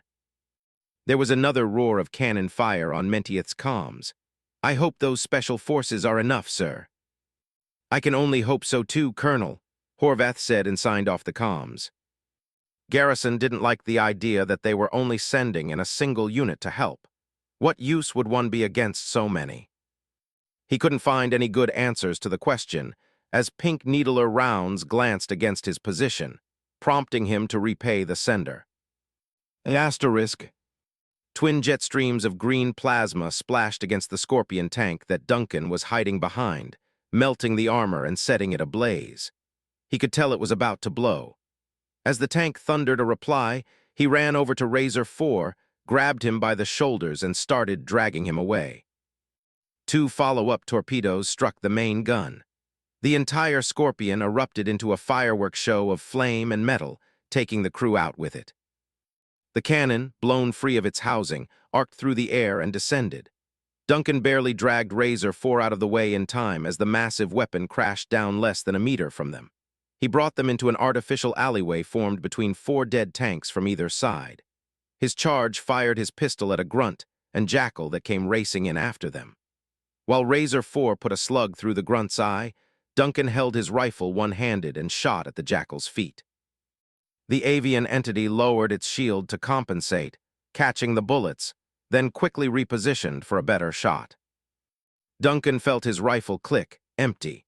He gritted his teeth as the jackal prepared to fire its plasma pistol when a lead round caught it in the hand, blowing off a few fingers and sending the G-shaped weapon flying. Razor 4 had gotten one last shot in before his pistol clicked empty as well. It became a race to see who could finish the other off first. As the jackal rushed for its pistol, Duncan dropped his rifle and took out his own, aimed and fired, sliding 2 rounds clean through its throat. The jackal gave a gargled squawk and toppled over into a fit of bloody spasms. Duncan took the opportunity to slip a fresh clip into his sidearm. "Got any spares?" Razor 4 asked. Duncan reached into his utility belt and handed him a clip for his M6. "Thanks." "First platoon, listen up," the staff said over comms. "This part of the sector's falling. We're moving back with the 2nd to Terminal C to hold there, move out." As everyone else began their retreat, Duncan hooked an arm around Razor 4's shoulder and helped him onto his feet. With the other ODST guarding their rear, Duncan helped him limp back towards the de Gaulle. The way ahead was divided up by a roadway that split off into 2 curving directions at the large decorative pool surrounding the main atrium. One road curved along the front of A, B, and C terminals on the north wing, while the other angled along D, E, and F on the south. The surviving ODSTs and Marines were all falling back. Behind them, Scorpions fell prey to green explosions and steaming warthog wrecks flew into the air, caught in the rampage of hunters. The Covenant were right on their tail. They overtook and isolated pockets of left behind UNSC forces who were quickly wiped out.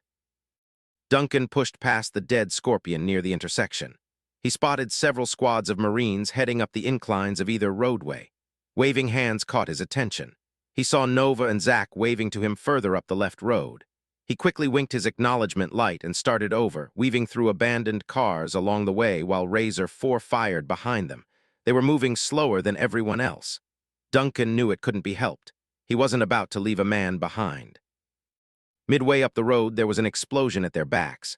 3 pairs of hunters gunned their way through the vehicular wreckage in their paths, blasting them aside. Elites stormed through them en masse, running and firing with precision. Several fleeing Marines around Duncan screamed as blots of plasma punched them in their backs and threw them over. He saw the closest, a sergeant, stop and pivot around to return fire. "I'll cover you, Helljumper, get going." Duncan nodded and did his best to gain ground while the Marine bought him some time. After 2 seconds, there was a zip sound accompanied by a light grunt from the sergeant. He glanced back and saw the Marine lying on his side with a pink needler round jutting from his helmet. He ducked as elites began rushing after him and fired his M6 in reply. Razor 4 tossed back a primed frag. It bounced into the midst of 2 elites only 5 meters behind them and burst their shields, forcing them to move for cover. A sniper round caught one in the face and tossed it back. "Move it up 8, Deke said. "Copy." Duncan grabbed Razor 4 and hefted him onto his shoulders. He was about to make a run for it when a plasma grenade landed a few meters away. It whined and exploded, picking the troopers up and hurtling them onto their stomachs. Duncan felt dizziness wash over him. He forced himself back on his feet. He saw Razor 4 struggling to get up, grabbed him by the shoulders and started pulling him along, ignoring as needler and lead tracers flashed overhead. Another elite leaped out from behind an incinerated car to dash towards them. Duncan fired his pistol, Razor 4 doing the same. They battered the 2-meter-tall warrior's shields, but it shot its needler in exchange. The elite's shield succumbed to the slugs just as Duncan heard several consecutive THUCKs. He looked down right as the quartet of pink needles lodged in Razor 4's chest glowed, then detonated. The blast of pink energy knocked Duncan onto his back, winding him. He gasped for breath, feeling his pistol skid away. He looked to his left and saw Razor 4 lying next to him. The trooper was sprawled out with a large, smoldering hole ripped into his stomach. A shadow fell over him. Duncan immediately grabbed the man's pistol from his unmoving hands and took aim. The elite running towards him was raising its needler just as he pulled the trigger twice, putting 2 through its helmet. The warrior groaned and fell forward, landing at his feet. Duncan desperately forced himself back up. He took one last look at Razor 4, then ran for it. First and second platoons had formed positions in front of the doors of Terminal C. Duncan sprinted the rest of the way and hid behind one of the multiple support columns upholding the overhanging veranda. Deeks was next to him, kneeling and firing his SRS-99. "Where's Razor 4? Duncan shook his head. The corporal nodded in quick understanding and turned back to lance a high-caliber round through the skull of an onrushing elite. Duncan checked his smartlink. He only had 3 more rounds left. He looked over at the northern wing and saw Marines trying to hold their own further down the line. He looked to the south wing and saw something similar playing out across the way. Hector was standing nearby, flinching at 3 bolts of plasma that slashed at the column he was standing behind. "Hey, EP4. Hector shot out 2 rockets from his launcher at a swarm of grunts, then turned to him once they were sent sprawling from the explosion. "Yeah. Can I borrow your rifle?" Hector tossed over his MA-37. Duncan grabbed it out of the air and made sure it was full. He would have to make all 32 rounds count. He peeked out and fired in 3-round bursts at a pair of elites making their way over to them. The Covenant were pushing up the 2 roads leading to the front of the de Gaulle. A lateral rainfall of plasma was flashing past. ODSTs and Marines fired back but dwindled in number while grunts, jackals, and elites streamed forward. "EP2 to EP1, how much longer?" "EP1 to EP5 and 6, are we set?" the staff asked. The comm crackled to life. "Ready," Yuri said simply. "Step inside and bring friends for cookies." "Good to go," Rico added. The staff barked. "Helljumpers, get inside and take your positions, move." Duncan lay down covering fire for Hector, who released one last rocket into a nearby hunter's shield, forcing it back. Then they both ran with everyone else. They passed through one of the 10 automatic glass doors that slid open, then closed behind them. They spread out across the wide space before the doors to hide behind rows of chairs. Several overturned vending machines, and the vehicular rental counters hemming the sidewalls of Terminal C's frontmost concourse. Duncan saw the rest of Epsilon huddling behind the counters on the left side and ran over. On the way, he noticed multiple clusters of abandoned bags near the doors that hadn't been there before.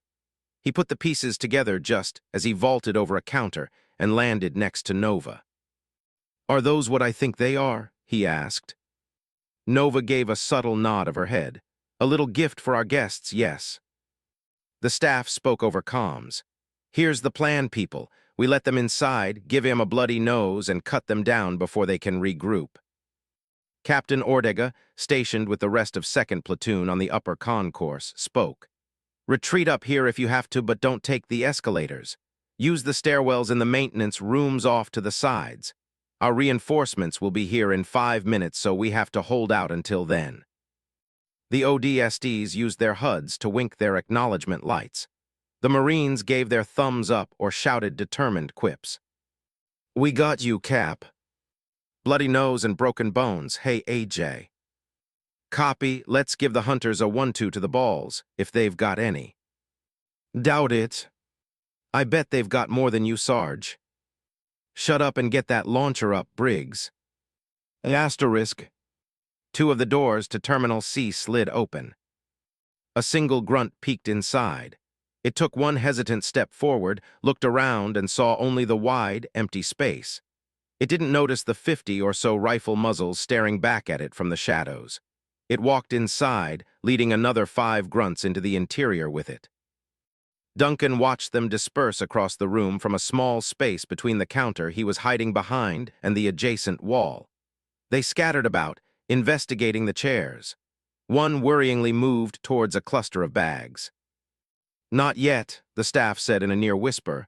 Wait for more to come in. Next came the hunters. 2 pairs lumbered through the doors, bashing them down outright. Their spines rattled as the nodes on their assault cannons glowed with green energy. They scanned the room as well as the upper concourse. A dozen jackals and an equal number of elites filtered past them with weapons raised as they fanned out across the room. EP3 to EP1, I've got eyes on a major over. Duncan saw what Deeks had spotted. An elite in orange armor shouting orders to its blue-armored subordinates in their strange, angry-sounding language. EP1 to 3, wait till we've got more in the bag. There was a rustling noise above Duncan. He stiffened where he sat as a shadow appeared over him. He glanced up into the dark pupils of a grunt that had crawled onto the counter. The alien stared right back down at him, equally confused. When it reached for its pistol, Duncan beat it to the draw and put a 3-round burst through its head. Blue blood sprayed out over him as it fell dead on the counter. A commotion arose within the concourse. EP1 to 6, blow it. The air was filled with the whine of priming devices, then lit up. The network of Antlion anti-personnel mines that Rico and Yuri had planted beneath the bags went off simultaneously, igniting the floor of the lowest concourse. The terminal was filled with the death screams of the enemy. Guns up. The ODSTs rose in unison. Duncan pushed the dead grunt out of the way and homed in on the closest target. There were few to be spoken of as the smoke gradually cleared away to reveal the extent of the mine's effectiveness. Scores of grunts, jackals, and elites lay unmoving with missing limbs or as nothing more than blue stains on the tiled floor. But several massive silhouettes stood in the midst of the smoke. All 4 hunters had survived and stepped out into the open. They hustled together and formed a 4-sided phalanx. Hector and a Marine loosed 4 rockets at the ad hoc formation. They thundered uselessly off the combined strength of their shields. The hunters in turn discharged their cannons, bathing the area in rivers of emerald conflagration. Duncan had been firing at the exposed thigh of the nearest when it rounded on him, growled, and hurled plasma his way. He ducked back as the wall behind him was set ablaze. The green flames flickered near his feet. He forced himself to ignore it, instead focusing on the reading on his ammo counter. Nova finished firing a full magazine, then crouched down beside him to reload. He elbowed her and got her attention. Got any more mags? Should have packed more before the trip. EP8. She slapped a fresh clip into her own rifle first, then reached into her utility belt and handed over 4 more. He slipped one into the firing chamber, placed the other 3 on the floor, then stood up and went to work cutting down the numbers of Covenant flooding inside. He gave 2 grunts 3 in the face each, popped 5 through the back of an unsuspecting jackal, then generously gave 10 more to an elite's forehead, just as its shield succumbed to overwhelming firepower. There was a flash of sniper fire, and the major who'd managed to survive near the hunters stumbled back at the shot.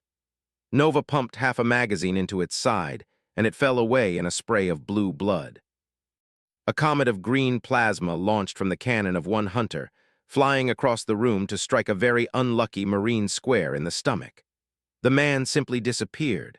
The blast enveloped 2 more squadmates nearby and sent several others sailing across the concourse. The staff growled over comms. Focus on those hunters, counter from all sides. The hunters again became the center of attention. From behind a counter, Rico stood up and shot out a grenade, letting it bounce into the midst of the 4 Goliaths. He let go of the trigger, shouting in ecstatic Spanish as the blast caught all 4 in their unarmored backs. The rearmost stumbled onto all 4s. 2 14.5mm rounds speared through its unprotected back simultaneously as Deeks and Echo 5 singled it out. The alien gave a throaty gasp, doubled over, and collapsed. The small victory was short-lived as one of the giants saw the body and roared, its spines bristling with anger. It charged further into the room and shot a plasma torpedo into one of the counters, reducing it to fiery waste. It barely missed Rico. The other 2 fired their torpedoes as well. The floor of the lower concourse quickly became a swamp of crackling green flames. A torpedo struck the position of a squad of Marines on the other side of a row of seats. 4 literally flew apart. The last one was left lying on the floor with 3rd-degree burns. He screamed at the top of his lungs and clutched at his scorched face, accidentally pulling off patches of crumbling skin. Duncan did his best to suppress the hunter nearest to him, while another Marine shouldered the man and ran for the maintenance door leading to the upper level. More Covenant came pouring through the doors. Duncan was eventually forced to crouch down to avoid the growing barrage slashing overhead. EP1 to Echo 1, pull back. We're taking this to the next level. Copy your last, Joel said. It was getting too hot down here anyway. Nova bumped Duncan on the shoulder and he nodded back, grabbed his last magazines and shuffled behind her and the rest of Epsilon. They headed into the maintenance door at the end of the row of counters. On the opposite side, Echo was doing the same. Rico shut the door behind them and planted a motion-sensitive claymore at the hinges. They jogged up the stairwell inside, strode out onto the upper concourse, and joined 2nd Platoon at the railing. The Covenant were already swarming over the lower level. A number of them made for the 4 escalators, the most obvious route up. Rico waited with detonator in hand as more clambered up the steps. Then, as the closest elite came within a few meters of the top, he thumbed the switch. Multiple fireballs erupted into full bloom, spiraling up the escalators from top to bottom like hellish serpents wrapping their coils around their newest victim. Several dozen Covenant were consumed in a flash. Duncan saw Rico and Yuri out of the corner of his eye as they high-fived each other. But looking over the rails, the numbers surging onto the lower floor made taking out the escalators seem like a moot point. Asterisk. They came in waves. Each one flowed forward, then ebbed away, leaving a wake of bright blue blood after they were battered back. The ODSTs and Marines shot their last rockets and caused splashes of smoke and fire within the living tides. The main problem came from the 3 hunters left standing. They unleashed streams of plasma at the ledges to keep them from firing down on the crowds. Soon enough, the entire railing was set aflame with no way to approach. Finally, one of the maintenance room doors flew open. An elite sprinted out, firing directly at Captain Ortega. The captain threw himself onto his stomach, presenting a smaller target while firing his DMR. He gave it 3 to the head, breaking its shields until he pushed a final round through its brain. As it toppled back, he spotted grunts coming up the steps behind it. The captain tossed a frag into the room.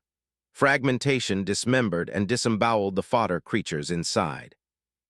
1 actual to EP1, this concourse is compromised. Let's haul it to the last level.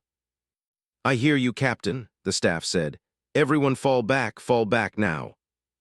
Epsilon and Echo covered 2nd Platoons retreat up the set of escalators first, then followed close behind. The last of the Marines were waiting on the top of the final concourse. Only 8 were left. Even with the ODST's numbers, it still wasn't likely to be enough. They all took a position behind the service counters leading to starport security checkpoints on the other side. If necessary, they could fall back there, Duncan knew. On the other hand, if they did, then the Covenant were likely to storm throughout the rest of the starport. He quickly realized that this was their line in the sand, their last stand. They either held this position or they died here. Maybe both. The sound of something large breaking caught everyone's attention. The rhythmic creaking of stressed metal came to ear. EP1 to EP7, any update on those reinforcements? They're saying they're almost here, sir. Tell them to double time it. We need backup ASAP. Copy. The noise grew louder. It became obvious the closer it came that they were very heavy footsteps. The heads of the hunters appeared first, each slowly stalking up one of the 4 escalators.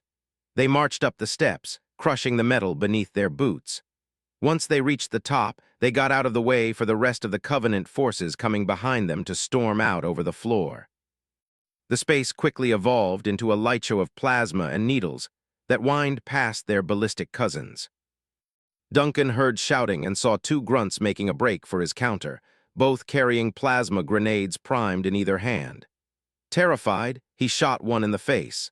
The moment it flipped back and its grenades hit the floor, he ducked behind his counter. The twin detonations rattled his skull. 2 more blew right after as the first grunt accidentally took out the second. By the end of it, he found himself barely able to hear. His sight blurred, The world around him felt tilted. Still, he got back up and spent his magazine into the shield of an oncoming jackal. The last shot caught it in the wrist. It winced, and its shield dropped slightly. Nova finished it off with a 3-round burst to the head. She peered over at Duncan and asked him something, although he couldn't tell what. Someone else said his name. He couldn't bring himself to focus on them. He forced his last magazine into his rifle and fired full auto over the ringing in his own ears as the enemy drew closer. This is Sierra 117 to surviving UNSC forces. Friendlies coming in. It was a deep, male voice. He couldn't tell how he'd heard it over everything else zipping past his helmet. A shadow passed overhead. He looked up to see a pelican zoom over the glass ceiling above them, its hangar door open. 4 figures jumped out mid-flight. They landed on the rooftop, their impact cracking the bulletproof glass. Duncan upped his visor magnification and still had no clue who they were. They weren't Marines, but they wore a green armor he'd never seen before. They weren't ODSTs either, although they wore visors whose golden sheen stared down at the firefight beneath them. 3 of them hooked cables onto the roof, while one used their SRS-99 to shoot through a section of cracked glass, shattering it. The other 3 rappelled down the cables, while firing their rifles down at the gathering of Covenant. Duncan's hearing slowly cleared up. He could hear the others shouting. "Hooray, these guys," Hector asked over comms. The staff was speechless for a moment. "Keep firing, just keep firing." Duncan couldn't help wondering if these were their reinforcements. He watched them land. They were unbelievably tall, closer to the elites in height at around 2 meters. He didn't get much more of a look because they suddenly sprinted across the room at dizzying speeds. He was barely able to keep up as the figures strafed the area around them, gunning down anything that wasn't human. One armed with a DMR used the butt of the weapon to crack an elite in the face, breaking its shields and causing it to cough up thick azure blood, then zipped a round clean through its forehead. While it was still falling, its killer got back to work on another. Despite their speed, they somehow moved in tandem, switching like shadows from one position to the next, always avoiding return fire while picking off one target after another. All the while, their sniper smote elite officers with bolts of lightning-fast rounds that always found their mark, like a god passing judgment from on high. One such judgment dictated that one of the hunters should die and achieved its edict as it shot through its neck. The Goliath groaned and fell back, the worms within writhing, then dying slowly. In under 30 seconds, half of the Covenant on the final concourse were reduced to piles of corpses. The other half began focusing less on the ODSTs and more on this new threat. The troopers still didn't back down. However, the difficulty didn't come from the enemy, but these new allies. Duncan found that every time he had an elite or grunt in his sights, it would already be shaking under a steady stream of fire or flipping over as the sniper nailed them from above. He saw the last elite succumb to a shotgun firing into its face point blank, the alien never having seen its killer until they were right in front of it. Only the last 2 hunters were left standing. They held up their shields to block the sniper fire coming from overhead. One of the green, armored figures hurled a frag in between them, forcing them to separate before the blast could harm them. 2 of the other figures leaped out from cover to land on the floor, both near an individual hunter. In that brief moment, Duncan could recognize that one had a more masculine physique, while the other had a more feminine build, although both seemed extremely muscular beneath the layer of black material just below their armor components. Unless he was mistaken, he thought he saw a rabbit emblem on the female's chest plate beside a number, 087. The 2 sprinted towards the separated hunters at speeds Duncan couldn't follow. The female was faster and reached her target first. The hunter saw her coming and leaped towards her, raising its shield arm to swat her away. But as its arm arced down, the armored woman grabbed a hold of the shield itself. Once the arm swung back up from the blow, she let go, allowing the momentum to carry her into the air. She flew 5 meters up, somersaulted and landed on top of the alien, planting both boots squarely on either shoulder. The hunter growled and reached up for her. Before it could, she pulled the pin on a grenade, grabbed its helmet, reeled back with the other hand, then plowed it deep into the orange flesh. She backflipped off its shoulders and landed behind it. The larger automaton turned to face her when an explosion inside decapitated it, spewing out chunks of orange gore onto the floor. It took one stumbling step forward, then collapsed. The armored male, meanwhile, leaped aside to evade a stream of plasma from the hunter. He kept running without breaking stride. He got close enough for the giant to countercharge, swinging its cannon arm. The man ducked beneath the lateral blow, then just as easily pulled himself to the side in one fluid movement to sidestep a chopping motion from the shield. He didn't flinch as the massive barrier crashed only a few centimeters away, instead bounding forward to slam an active grenade deep into its torso. The hunter staggered back and swiped again with its shield. The man barrel-rolled out of harm's way in time for the grenade's explosion. The detonation tore out half the worms in the behemoth's torso. It fell to a knee. As it did, its assailant ran up from behind, leaped and landed on its back to slip another grenade into its remaining flesh. He then kicked off from the creature, forcing it onto its stomach. Another explosion spewed gouts of torn worms into the air. The hunter's groans ebbed away, leaving the room unnervingly quiet save for the distant sounds of battle. Duncan blinked. He blinked again. Despite how many times he did, his eyes wouldn't allow him to dispel the landscape of dead Covenant before him as some dream. He saw the others also staring at the four armored figures. The Marines, lacking visors, had their mouths partially agape, eyes wide. They gradually stepped out into the open. They watched their reinforcements return to a walking speed that could be considered human. Two of them, the female and another male, jogged up to the edge of the concourse and took up overwatch positions. The third, the man that killed the last hunter, was talking to the sniper after she'd rappelled down to the concourse. They looked like they were talking on some private comlink. Then the sniper, with the number 58 on her chest piece, strode off to join the others. The last armored figure turned to face the ODSTs and Marines that were slowly approaching. He began to walk towards them as well. Duncan immediately stopped in his tracks, his hair standing on end. Everyone else stopped as well. The voice from before came in over comms. "Who's in charge here?" Everyone turned to the staff and Captain Ortega. Both men looked at each other, then back at him. "Ugh, I'm guessing that be you," the staff said. "And you'd be." The man looked between Ortega and the staff for a moment. As he did, Duncan noticed the number on his left breastplate. It was 3 white numerals that contrasted against the rest of the green armor. 117. A status update appeared on Duncan's HUD. He scrutinized it. It was the symbol of the UNSC eagle with 2 stars over each elevated wing and 2 crossed anchors beneath its talons. The Navy insignia of a Master Chief Petty Officer. Duncan instinctively stood at attention. He saw the others do the same, giving this man their full focus.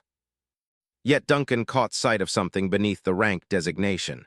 It was the unit designation. It was odd, he'd never heard of a Spartan before. Was that what these 4 were? If so, he'd never heard of them and couldn't help wondering why. "Well, Chief, looks like we're all yours," Ortega said. The Master Chief nodded. "Good. The rest of my teams are currently engaged around the starport. We need to push out and secure this sector, and I want you troopers and Marines to help. Think you can keep up?" The staff nodded. "If what we saw just now is anything to go by, then we shouldn't have a hard time at all. Lead on, Master Chief." Spartana Spartan 28, Battle of Miradum, Chapter 9, Improbos. Chapter 9, Improbos Liberetis. September 16th, 2544, 0920 hours, military calendar. Altarin System, Miradum. Matin Province, continent of Vitter. Provincial capital of New Memphis, de Gaulle Starport. Asterisk. The Master Chief scanned the front doors to Terminal C with his MA-5B. So far all he could see were the waves of Covenant dead carpeting the road beyond. He checked his motion sensor and saw only the yellow dots of the friendly forces gathered behind him. The way was clear, at least for another 25 meters.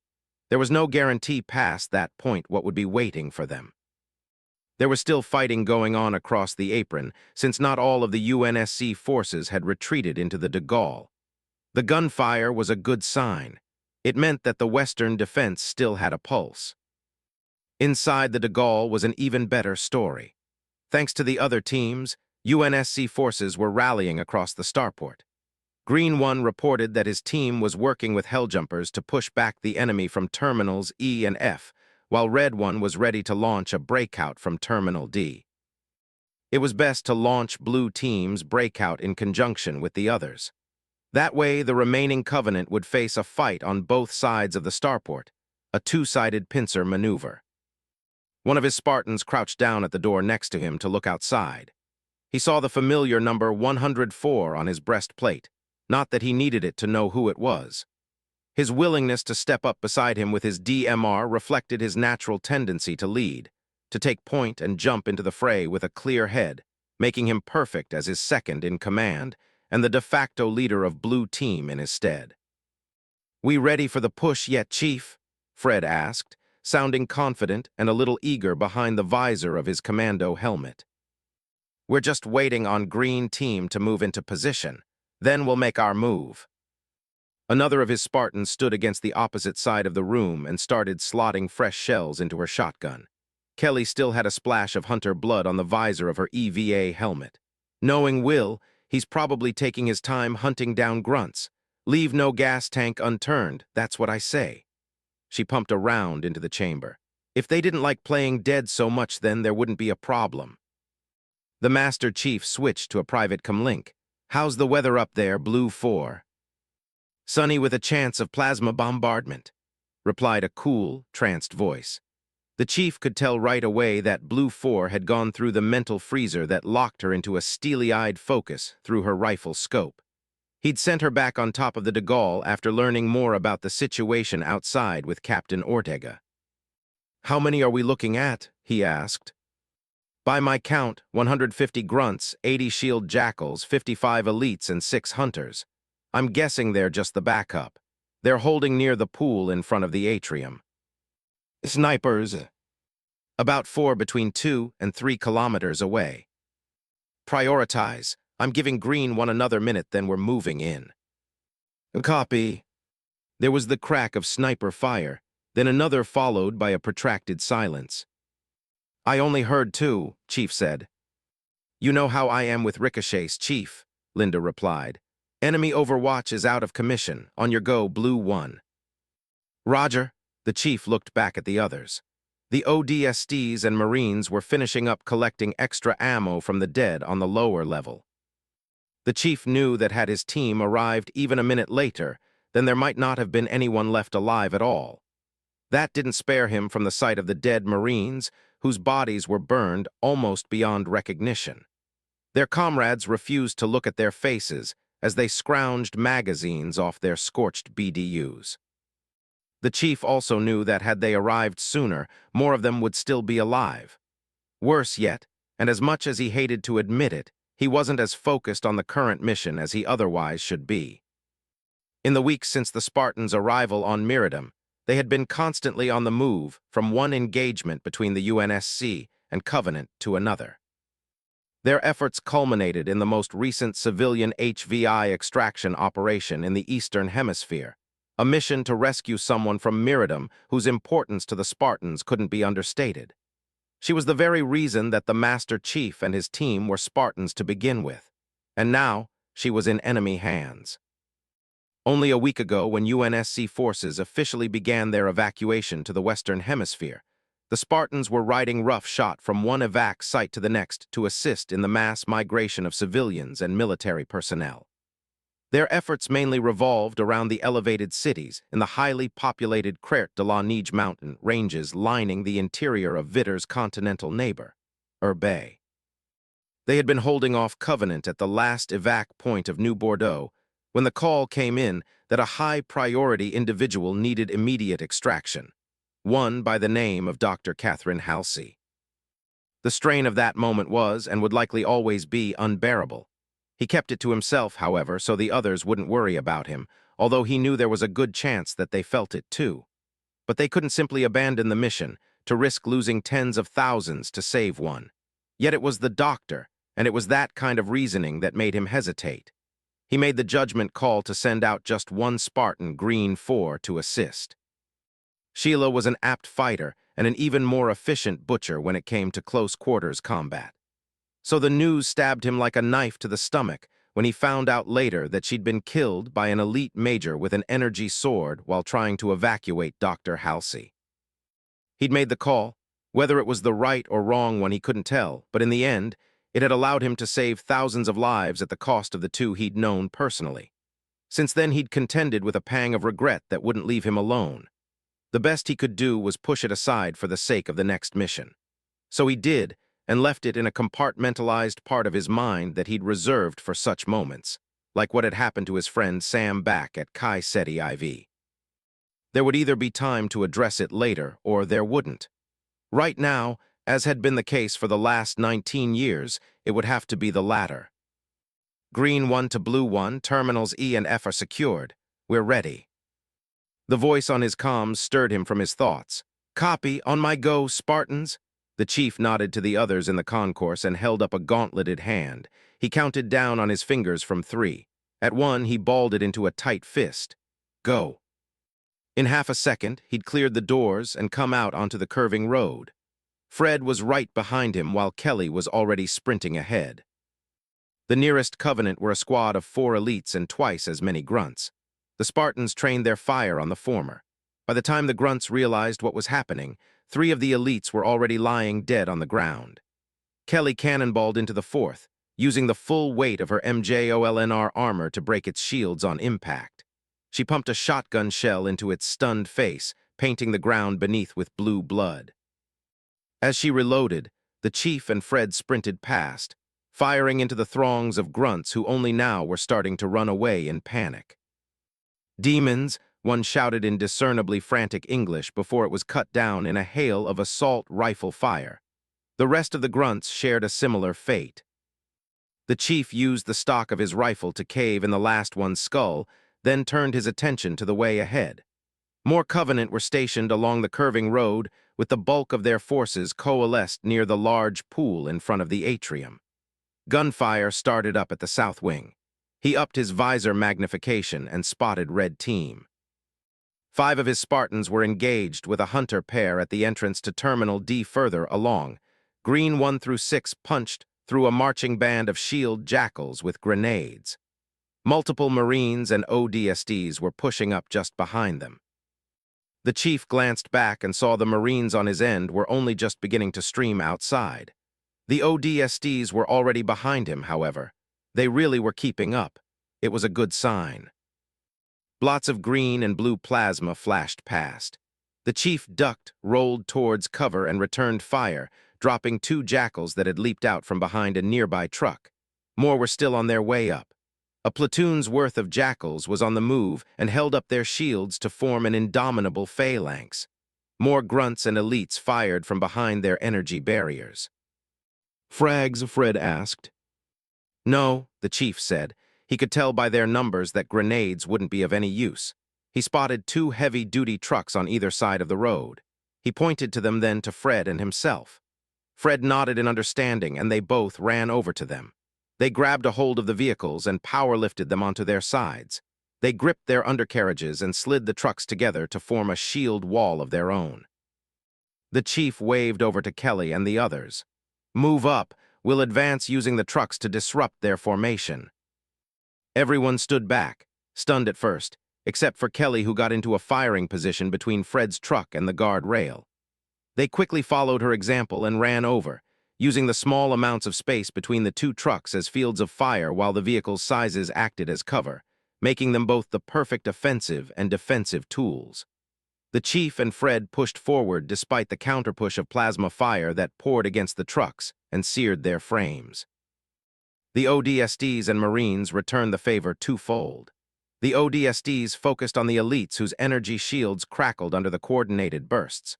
2 fell at a time at the hands of the shocked troopers, while Marines crouch-walked beneath them, firing into the exposed legs of the shield-wielding jackals. After 40 seconds and 20 meters of advance, they'd whittled down the shield wall into pockets that grew more isolated with each jackal shot.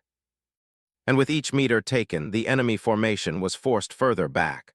unwilling to clash their energy shields against the 16-ton barriers that the Spartans wielded like paper weights. What probably added to their growing sense of unease was the increasing number of their dead kin being dragged along because of it. An elite major ran up to take charge of the situation when it was met with a sniper round, courtesy of Blue Team's resident Deadeye, that zipped through its helmet and into the tarmac at its feet before it could say a word. The sight of their dead leader caused the remaining jackals to panic and break ranks. They fled alongside the grunts as the ODSTs and Marines shot them, many of them, in the back. No sooner were they retreating than a hunter pair came lumbering up the road. The surviving jackals split around them like a river around rocks, and those that failed to do so were left as crushed corpses in their wake. The chief held up a hand to halt the advance. The counterattack stopped in its tracks, watching the hunters pound towards them. Both fired their assault cannons, which baptized the vehicular cover in emerald flames. Still, the chief waited until the hunters were less than 5 meters away. They roared in anticipation as he clenched his hand into a fist. Both he and Fred pulled the 2 trucks aside simultaneously, creating an opening between the hunters and Kelly's bounding form. Ever the fastest, she shot past, leaped into the air, and arced over the lead hunter to fire a shotgun blast into its back. The hunter grunted as it stumbled forward between the 2 trucks. Now, the chief and Fred pulled both vehicles with all their strength to slam the behemoth between them, pinning it in the middle of their burning bumpers. It groaned under the stress while fires began spreading over its body. "Back off." Both Spartans rolled away a moment before the truck's fuel tanks ignited. The resulting explosions launched burning shrapnel high into the air along with the severed upper half of the hunter. It landed a few meters from Kelly, who was already busy dancing with its partner. She leaped out of the way of a swing from its assault cannon and swiveled into a kneeling position to shoot it in the side. It growled, swinging again and missing as she rolled to her left, then hit its midsection with 2 more blasts. The hunter backpedaled, then immediately reversed course for a charge, raising its shield high, then bringing it down on the Spartan like a guillotine. Kelly didn't dodge, instead dropping her shotgun to catch its shield with both hands. Catching the blow forced her into a squat as she strained every muscle in her body to hold it up. The hunter strained as well, pushing it further down on top of her. Kelly grunted, swept one of her legs down the slanting road behind her to position herself, then suddenly pivoted. The armored behemoth groaned in confusion as she used its greater weight and the gradual slant of the road against it, twisting around to pull it off of its center of gravity. It crashed onto its back, cracking the tarmac. Its spines bristled in anger as it tried getting back up, but she quickly reversed her grip on its shield to hold the creature in place. It continued to struggle. When it saw that it couldn't get free, the behemoth aimed its assault cannon at her. The Master Chief slid in right before it could discharge and held down the deadly limb, forcing it to loose a torpedo into the air instead. Several ODSTs and Marines gathered around to pour a barrage of assault rifle fire into the alien's wormy stomach. It struggled harder, roaring in defiance, then fell silent as its struggles died away beneath the hail of gunfire. With the hunters down, everyone's attention shifted to the road further ahead, and the chief as he jogged onward. The others quickly fell in behind the Spartans as they cut down a small blockade of grunts at the halfway mark that made a pitiful attempt at holding them back. Green and red teams were both making their way down the adjacent roadway with several platoons of Marines and a few shock trooper squads. 4 well-placed SBA and KR rockets kicked away the barrier of elites in their way, leaving them with an open route to the apron. Before them stood the last large gathering of Covenant forces. Nearly 100 grunts, 40 jackals, 20 elites, and the last hunter pair left on the west side of the de Gaulle. They huddled in several pockets of dead wraiths and scorpions that, in reality, granted them little cover. "Red 1 to Blue 1, we see you." The chief looked over and spotted one of his Spartans waving from the other road. Blue blood covered the 9 on his chest as well as the visor of his operator helmet, the sign of a hard day's work. Joshua, the leader of Red Team, was busy finishing off an elite, but was able to hail his commanding officer regardless. Green One, William, rushed past him with another Spartan, James, both hefting rocket launchers. They jumped atop a delivery truck, crouched and fired another quartet of rockets that screamed over to the last hunters who brought their shields to bear. But the rockets were purposefully aimed at their feet and slammed into the tarmac beneath them. The two giants disappeared for a moment in the successive explosions, then reappeared as they fell forward with boiled innards. "That's the last hunters," Will said, sounding cheery. "Green One to Blue One, it's springtime and we're looking at easy pickings." "Copy," the chief said. "Is Red 3 in place?" On his HUD, Malcolm 059's acknowledgement light winked green. "Sniper overwatch is in place over Terminal C," Malcolm said with a relaxedness that was almost akin to Linda's. "I've got 16 rounds up here, Blue One. Just tell me where you want me to put 'em." "Work with Blue 4 to target their officers. I want their leadership neutralized before we move in. We'll take advantage of the chaos." "Understood." "Just don't miss this time," Linda said. "We're looking at 10 officers here and I've still got the higher head count since New Bordeaux." "I told you that's only 'cause I ran out of ammo," Malcolm said, sounding like he was mustering up his courage. "I'm taking you down this time, Linda dearie. 10 officers is probably enough to—" A shot rang out. "You talk too much," Linda said. "That's 9 officers now." "Oh no, you don't," Malcolm growled and fired as well. The Master Chief watched the 2 snipers pick off the orange-armored elites across the area. He could tell who had shot which. 1 second between one shot and its follow-up was usually Malcolm. Linda was a different story, however. 2 elites standing a dozen meters apart would fall simultaneously as they were struck through the head by her precision. It was so fast that he couldn't exactly tell which she'd targeted first, but he saw the pattern repeated enough times to know it was her doing. Less than 7 seconds had passed by the time the last officer hit the ground with a third eye drilled through its forehead. "That's 7 by my count," Linda said with a hint of pride in her voice that turned to faint mockery. "How about you, Red 3? "Red 3 to Blue 1, you're clear to move in, over." "You're a sore loser when you're ready, Red 3. Nice try blowing it off, though." "I didn't lose, I just let you win." "Keep telling yourself that. Maybe it'll be true one day." The chief turned to the rest of Blue Team and the remaining UNSC forces at his back. He was surprised to see that more Marines and Helljumpers were coming from Terminal A and B to join them, likely having fought their way through their own firefights within the starport. Extra backup was always appreciated. He nodded to Kelly and Fred, who nodded back in turn, then sprinted out into the open. "Go."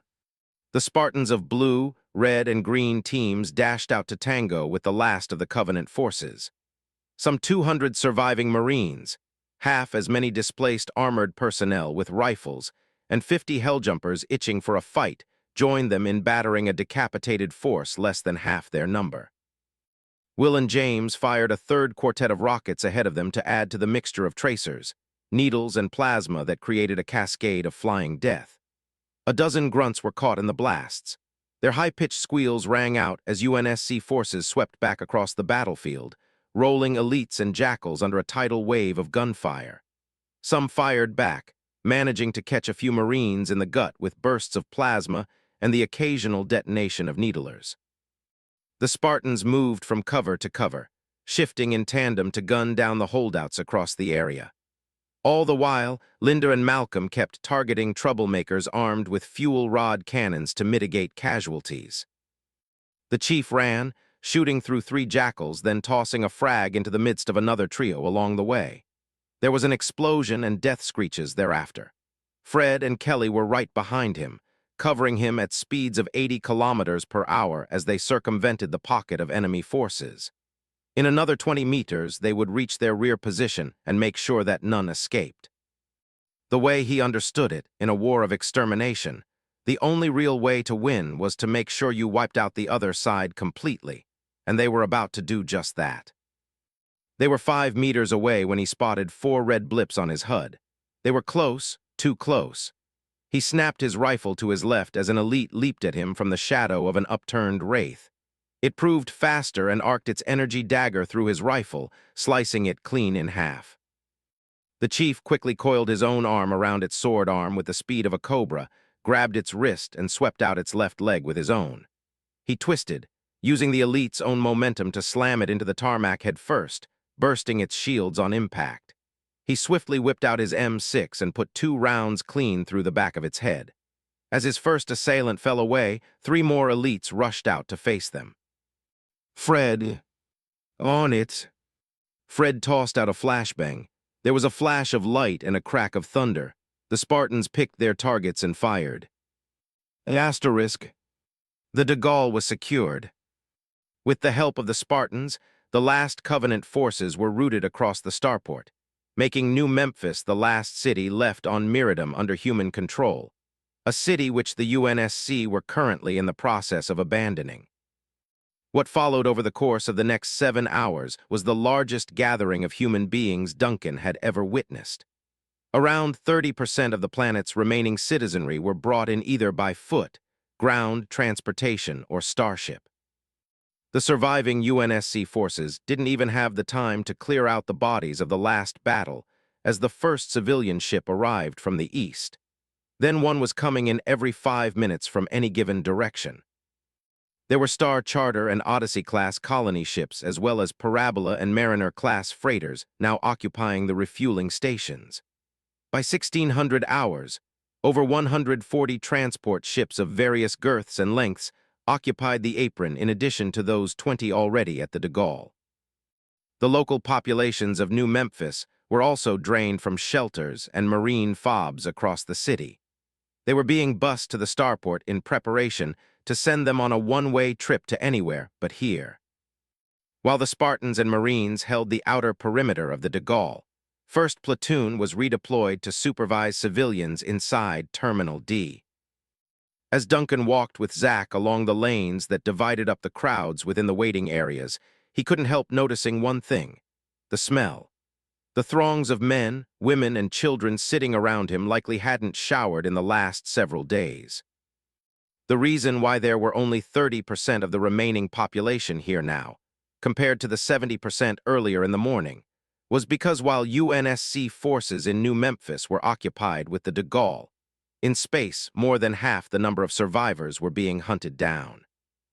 The call to retreat to Vitter came the moment the Covenant began to break into the exosphere over the neighboring landmasses of the West, as well as the northern pole, where those fleeing from the east had been seeking refuge for some time. But the civilian ships far outnumbered any frigate escorts that Vice Admiral Tursk's fleet could provide. What ensued was a massacre, one that pilots who had fought at the Battle of Midway, if they were still alive today, would have called a turkey shoot. A large majority of starships that couldn't be shepherded by the Navy chose to defy Tursk's orders not to flee the planet without protection. They'd made a desperate break for it and discovered the hard way why no had been allowed to leave. Elements of the 2nd Covenant fleet flanked those ships and hunted them down between the thermosphere and exosphere like wolves among sheep. It wasn't pretty. Reports buzzing around SATCOM estimated that one ship managed to escape from Miradum's gravity well for every 5 destroyed. Right now, Duncan was looking into the tired eyes of those 30% whose ship captains had made the hard choice to head for New Memphis. It was hard because there was still a chance they could die here. It was just less of a guarantee than flying straight up into the range of fire of some Covenant battlecruiser lurking in the upper atmosphere.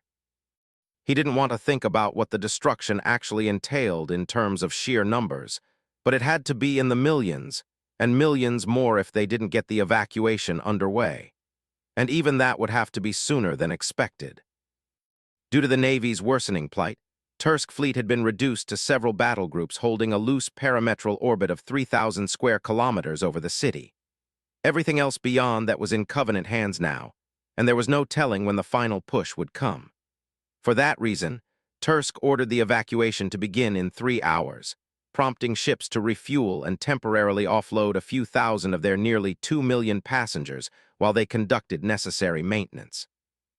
Adding the population of New Memphis itself, and they were easily looking at a mass exodus of around 3 million people. "Think the ships are enough for all that?" Zach asked on a private channel on the heels of their conversation about the numbers. "I'd hope so," Duncan said. "They brought them this far, didn't they?" "Yeah, but that was before they added everybody in New Memphis. The evac before this one got a good 2 million to safety during the first 2 days. We've only got 2 hours. We'll have to make it work. We don't have a choice. We could sure use some of that Irish luck right about now." Duncan ignored him as he turned his attention further up the lane that they were patrolling. There were a number of hospital cots that had been rolled out with patients lying down on them. Both UNSC medics and civilian medical staff were treating those who'd suffered from various illnesses caused from being packed like sardines with other human beings for the last week. He saw a few kids on ventilators and couldn't help thinking of Noah. He banished the thought before it could go any further and focused on something else, particularly the medical staff as they passed by. His platoon didn't actually have a medic, only Nova, who applied her technical know-how about machines to people. He didn't doubt her abilities per se. That said, he'd put some thought into it after what happened to Yuri at the St. Adelamis. He realized that they needed someone who could expertly put a person back together on the spot. Considering what it was like to go toe-to-toe with the Covenant on the ground, that last idea wasn't a figure of speech at all. Speaking of Nova, her and the staff were watching over the gathering from the rows of windows lining the far wall. Duncan and Zach made their way over, nodding in turn. "How much longer, staff?" Zach whined. "I feel like we've been at this all day." "Because we have," the staff said. "Tursk said 3 hours, so it's 3 hours." "Yeah, but he said that 3 hours ago. Why don't I see anyone moving?" "Probably because you're not looking outside," Nova said, looking outside. The others joined her in peering out the window. Past the sprawling forests of hulking starships occupying the apron were a set of 4 of the elongated jet-like variants moving towards 4 individual runways. Duncan watched closely as the starships moved into place with the guidance of a few Marines. The nearest control tower a kilometer away looked operational. He used his visor magnification to spot the silhouettes of at least a dozen personnel hard at work on their consular stations to get the evacuation underway. More of the civilians began huddling near the windows to watch the first outbound flights. The farthest starship started up its rear engines first and zoomed down the runway. It reached 500 meters before taking off. It accelerated into the air and disappeared past the clouds. The second starship sped along after it then launched into the atmosphere. The last 2 mirrored the first. In less than 2 minutes, all 4 were well out of sight. There were cheers and excited laughs throughout Terminal D. Some of the parents pointed out the sky for their kids and promised them they would be going soon. Duncan watched the children's eyes light up with a flicker of hope. The airways above New Memphis were clear. There was nothing but a straight shot to safety from here. Then there was a flash of blue light in the distant sky near the outskirts. It faded quickly, only to be seconded by another from a different direction, then 2 more right after. Nothing happened for 10 long seconds. Then there came another flash of light, this one orange and red, illuminating the clouds directly above the de Gaulle. 3 more flashes came immediately after. Duncan heard it, as did everyone else. 4 supersonic booms. There was another 10 seconds of silence until the first comet appeared. It was large and screamed down towards the surface at high speeds.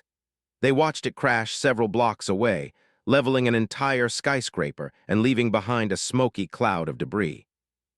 3 more comets burst through the afternoon clouds. Their familiar metal surfaces were white-hot. Duncan dared look at the nearest children and noticed that the parents hadn't hidden their eyes yet, because they were also looking on in horror. Whatever hope had been in the eyes of their kids was gone now, replaced by the sight of the starships that had taken off minutes earlier, now crashing down towards the surface of Miradum. Asterisk.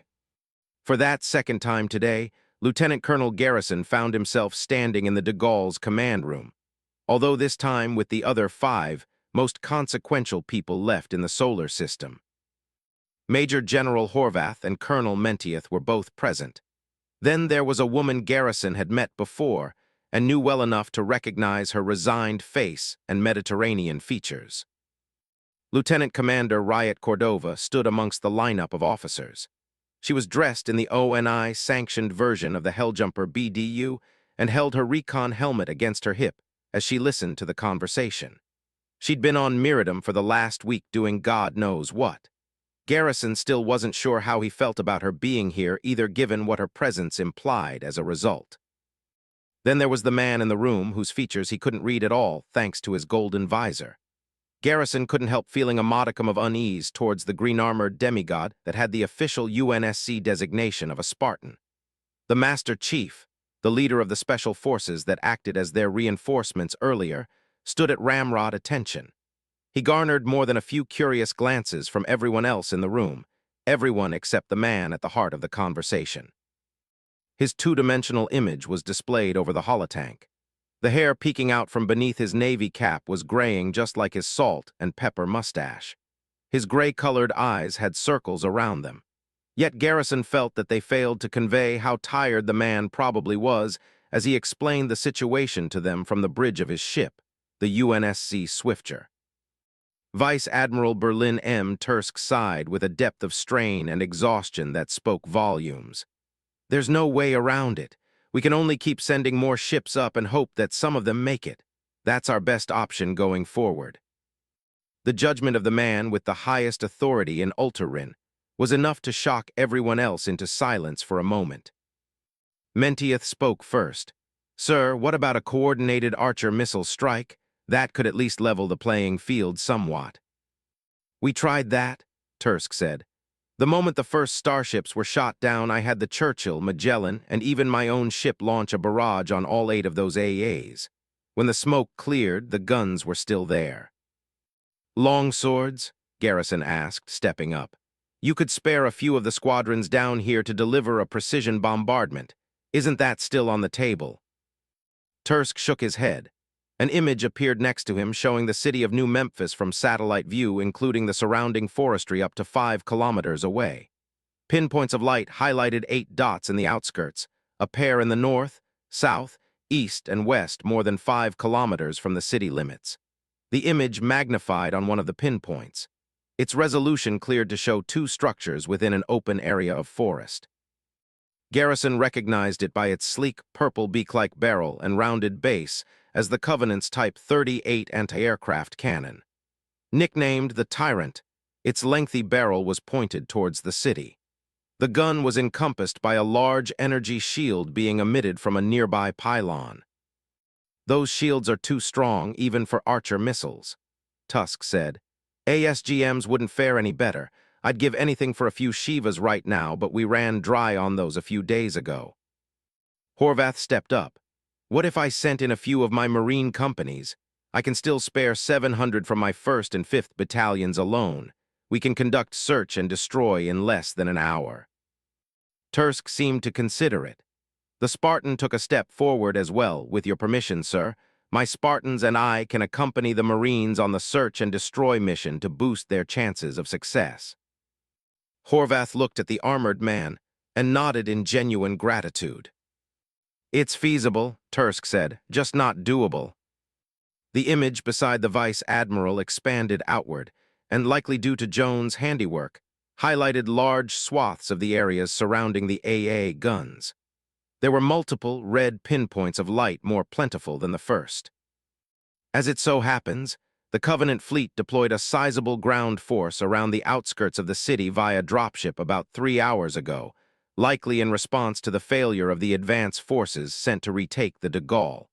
They're predicted to reach the city in the next hour. Their purpose will be to take New Memphis if we delay them up here. "Couldn't we counter with air support?" Horvath asked. Again, Tursk shook his head. "Understand that this force is over 40,000 strong. To put those numbers into perspective, the force you just repelled, the one that cost you 40% of your combined personnel, was only a tenth of that size. It goes without saying here that there are few outcomes in this strategy that don't end with the deaths of everyone involved before they reach their objectives, air support or not." The room was bathed in silence as the idea crashed and burned. "Is there really no other way?" Mentieth asked the question more to himself than anyone else. No matter which way we slice this, we're going to lose people, Tursk said. Whether by ground or space, Miradum will fall in the next hour. All we can do now is choose the course that has the best chances of success for as many as possible. Is that understood, everyone? Garrison hated the idea that they were about to throw civilians into the meat grinder just to see if any survived. He forced himself to agree like everyone else. Then he remembered something, the matter being discussed earlier in the room just before the first ships were shot down. He glanced over to see the lieutenant commander step forward. As for my mission, sir, it's still approved. We'll need that installation taken offline.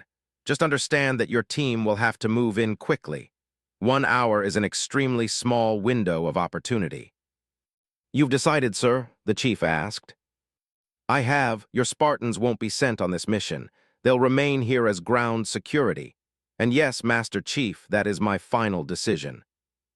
Garrison saw the Master Chief's rigid stance slacken by an almost imperceptible degree. Understood, sir, he answered steadfastly, not betraying a hint of the disappointment he probably felt. Garrison could sense a hardness in the man, one that he saw in few UNSC personnel nowadays. It was the kind that only came from seeing more action than the average GI. Finding anyone who'd survived more than a handful of encounters with the Covenant was a rarity. But the chief was obviously no normal soldier. His persistence in requesting to be the accompaniment for the lieutenant commander in what was possibly a one-way mission spoke for itself. Tursk turned to the lieutenant colonel. You're certain your ODSTs are up to the challenge? The isolated facility, as Garrison had heard the vice admiral refer to it earlier, was an ONI installation codenamed Javelin, which hosted a number of important cyber infrastructure assets that couldn't be allowed to fall into enemy hands. It was located in a hilly region 15 kilometers east of the city. The initial plan was to send in a team to conduct an asset denial operation there. They can get the job done, sir. However, isn't their route cut off because of the heavy enemy presence in the outskirts? Not so, Tursk said, and highlighted a path along an area running from New Memphis to the eastern outskirts where the carpet of Covenant forces thinned out. It's a long shot, but it's still your best option, at least as long as they don't gather up there. Pray it stays that way if you want any chances of returning. Cordova remained undaunted. No problem, sir. I'll take any prayers I can get if you're willing to spare some. Tursk nodded and addressed the room. You all have your duties, move swiftly and tend to them. Perhaps they'll increase our chances of success here. You're dismissed. Asterisk. Duncan stood on his seat in the Pelican and reached into the overhead netting. He felt what he was looking for and pulled it out. He looked over the device in his hands. The Series 8 single-operator lift apparatus, or jetpack as some called it, was a tool the size of his rucksack that could be attached to his back and enable him to scale vertical terrain up to 25 meters. He'd recognized it when Epsilon first boarded one of the 2 Pelicans stationed on the apron. He'd done a few practice rounds with the equipment during 3-dimensional maneuver training back at Ravenport. Instructor Mahoney declared him competent in its use, although he never did any specialization training to be anything like the 22nd ODST Battalion's air assault units. Still, he held on to it. After all, it might come in handy in a few minutes. The lieutenant colonel had informed 1st Platoon of the newest mission he'd assigned them to less than 10 minutes ago. Then they were lifting off aboard 2 separate Pelicans and headed for the outskirts 5 minutes later, the point of using 2 dropships being that one squad could still carry on the mission if the other was shot down. Time seemed to speed up over the last day or so. From the evacuation effort turning suicidal to this new objective, the world around them was moving at a dizzying pace. He sat down with the jetpack in his arms to try and focus his attention on it, rather than the way everything seemed on the verge of falling apart around him. Rico, who was sitting next to him, peeked over. Don't tell me you're a cryptanalyst and a bullfrog. You're one overpowered hombre, seriously. Nah, not really, Duncan grinned. I know how to use it, though. Who knows if we'll need it or not? Why don't you ask Staff? Maybe he'll let you bring it along. They both looked over at the staff sergeant sitting opposite them. His polarized visor and the way his head leaned back was enough inference to suggest he dozed off. Nova and Zach were sitting beside him looking towards the window on the back hatch. Hector and Deeks were doing the same thing, watching the city of New Memphis grow smaller in the distance. "Hey, staff," Duncan called. "Think we can use this?" He couldn't tell if the man really was napping and not just sitting there. Even after boarding, he'd yet to say a word. He didn't respond either way. "We should ditch," Zach said, sounding unusually grim. "Hey now, where'd that come from?" Deeks asked, holding the barrel of his sniper rifle like a cane. "You thinking about ditching the mission? I'd hate to remind you who's our boss on this run, but—" He jabbed a thumb towards the cockpit where the evening sun was shining through. "That's ONI in there. Like the staff said back when we were in New Alexandria, they're people that were better off never meeting, and we've run into her 3 times already. So don't jinx us, all right." At hearing the quote, Zach couldn't help rounding on the man who'd said them. "Staff, come on, this doesn't make any sense. We're literally sending people up there to die. How does that add up?" "I wouldn't bother him," Nova said. "He's probably—" To everyone's surprise, the staff's visor depolarized. He wasn't sleeping, but he sure looked like he could use the rest. The way he stared hard at the floor made it apparent that he had struggled with something on his mind, something heavy judging by the way his stare looked ready to drill a hole through the canopy. "What are you really trying to say, Helljumper?" Zach swallowed. I'm saying this whole thing is messed up, sir. We're practically killing the people we just fought to save, that the Cap and everybody else in Eagle died to save." He leaned closer. "We need to do something, anything at all, just not this. Captain Harper and Eagle died because of an ambush while trying to secure Misraya Armory equipment," the staff said with a contemplative coolness that hadn't been there before. "We're expected to be willing to do the same on this mission. You know what I'm trying to say, sir?" The staff's jaw clenched tight. "Do I?" For a moment, Duncan felt that his question wasn't exactly aimed at Zach. "Well, I'll take your complaints to the lieutenant commander. We'll see what she thinks." The ODSTs watched stunned as the staff suddenly got up and started on a slow, weighted walk towards the front. "Staff," Zach called to him in a desperate whisper. "Where are you going? Staff, wait, don't." The staff stopped. "Tell me something, all of you. If there was a chance to save those people at the starport, every one of them, would you take it, no matter what?" No one moved to answer at first, but Nova flashed her acknowledgement light. Zach mirrored her actions with his own. So did Rico and Hector. Duncan blinked his as well. Deeks hesitated. "Sir." The staff peered over his shoulder at them. The way the evening sun shone past the man made his armor glow. He smiled at them reassuringly. Yet there was a kind of hidden sadness behind it that Duncan couldn't quite understand. The staff walked on into the cockpit. Yuri was sitting in the co-pilot seat behind Cordova, who was manning the main station. The staff stopped to peer through the window at the hilly, forested landscape zooming past. Cordova glanced at him as he walked in. "What is it, Staff Sergeant?" The staff kept staring at the view. "My men are asking if there's a way for us to divert from our current mission to assist the evacuation effort. Is there any way we can facilitate something like that?" The lieutenant commander, with her helmet on, looked at him with an "are you being serious" expression. "No, there's currently no way for us to assist in that matter considering our current objective. I suggest that you tell you men to focus on this mission and not that idea." "And if there was a way, would you still say no?" Cordova looked him over for a brief second and exhaled in pity. "I recommend you reevaluate where your priorities lie, Staff Sergeant, to your mission or to your men. As their leader, you are also their example. Please lead by that example." The staff sighed and gave a curt nod of his head as he finally turned to her. "Yes, ma'am, will do." He reached over and flipped a switch on her console, activating the Pelican's autopilot. Cordova rounded on him. "What ray you?" The staff struck her in the head with the butt of his shotgun, snapping it back. She slumped onto the instrument panel, limp. He pulled her up and took off her helmet. There was an angry red bruise on the side of her forehead, but otherwise she was fine. Unconscious, but fine. Yuri held up his hands. Whoa, whoa, whoa, staff. "Take the controls," the staff ordered and pulled Cordova out of her seat. He dragged her into the main blood tray where the rest of the squad quickly stood up in surprise. "Sir," Deke said, "what you just—" The staff ignored him and hoisted the unconscious lieutenant commander into one of the passenger seats, then secured her restraints. He breathed out, then turned to face them. "Change of plans. We're taking out those guns." The atmosphere in the dropship seemed to lighten at those words alone. That didn't stop the fact that everyone was still confused. Deeks tensed. "Sir, if we do this, there's no going back."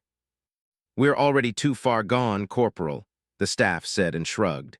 "We might as well go the rest of the way. What do you say, Epsilon?" "I say it's a good thing you hit her and not me," Nova said, cracking her knuckles. "I wanted to slug her since Aratus Sulfi." "Let's do it," Hector said, folding his arms over his chest. "Aye, aye," Rico half-saluted. "Parameteo." "Count me in too," Zach added, sounding amped up. "I don't mind roughing up ONI myself if that's what it takes." Duncan laughed a little at the impossible insanity of the moment, but perhaps they all had to be insane to pull off what everyone else deemed impossible. "I'm in too." Deeks looked at the others for a moment as if to see if they were serious, then ultimately gave in. "You got us into this, staff. I hope you've got a way out." "Do we have a way out, Yuri?" the staff asked. "Well, if we all going to die, then best way to die is with me at wheel," Yuri said over comms. "I'll try and fly us in and out, quick and clean." The staff added Joel's to the conversation. "It's done, Ben." "About time," Joel's laughed. "Me and Echo are all agreed we'll follow your lead, staff." The rest of Epsilon began putting the pieces together on the spot, realizing that the staff's spontaneous actions weren't so spontaneous. With Echo on their side, they had a much better chance of doing what their higher-ups had refused to send battalions of Marines and even the Spartans to accomplish. "We're really doing this?" Deke sighed. The staff walked back into the cockpit and slid into the co-pilot's seat behind Yuri. He found the long-range communications suite and switched it on. A few seconds of keypad typing later, he got the lieutenant colonel's bewildered voice over comms. "What is it, Staff Sergeant? Why are you contacting me on your mission?" "We've got a new mission, sir. We're taking out those guns in the eastern sector to open up a safe evacuation route for the rest of the Cives." There was several seconds of silence. "Where's the lieutenant commander?" "Unconscious, sir." If Garrison hadn't been expecting that reply, he made no show of surprise whatsoever in his own. "Stand. All right, the coordinates to the eastern AA guns are uploaded to your Pelicans. I'll try to buy you some time delaying the evacuation if I can. You've got 35 minutes at most." Yuri received the coordinates and slowly steered them onto their new course. In one of the rearview monitor screens, Echo's Pelican turned about in the air to join them. "Copy, sir," the staff said. "We'll get the job done." "And Staff Sergeant?" "Yes, sir." "Make her proud." There was a pause from the staff as he looked out the cockpit window at the forested hills passing below. "Will do, sir." The lieutenant colonel signed off the comm, leaving 1st Platoon to fly on their own towards their newest objective. Improbos Liberetis. Rogues. 29. Battle of Miradum, Chapter 10, Interdie. Chapter 10. Interdiction Vetustius.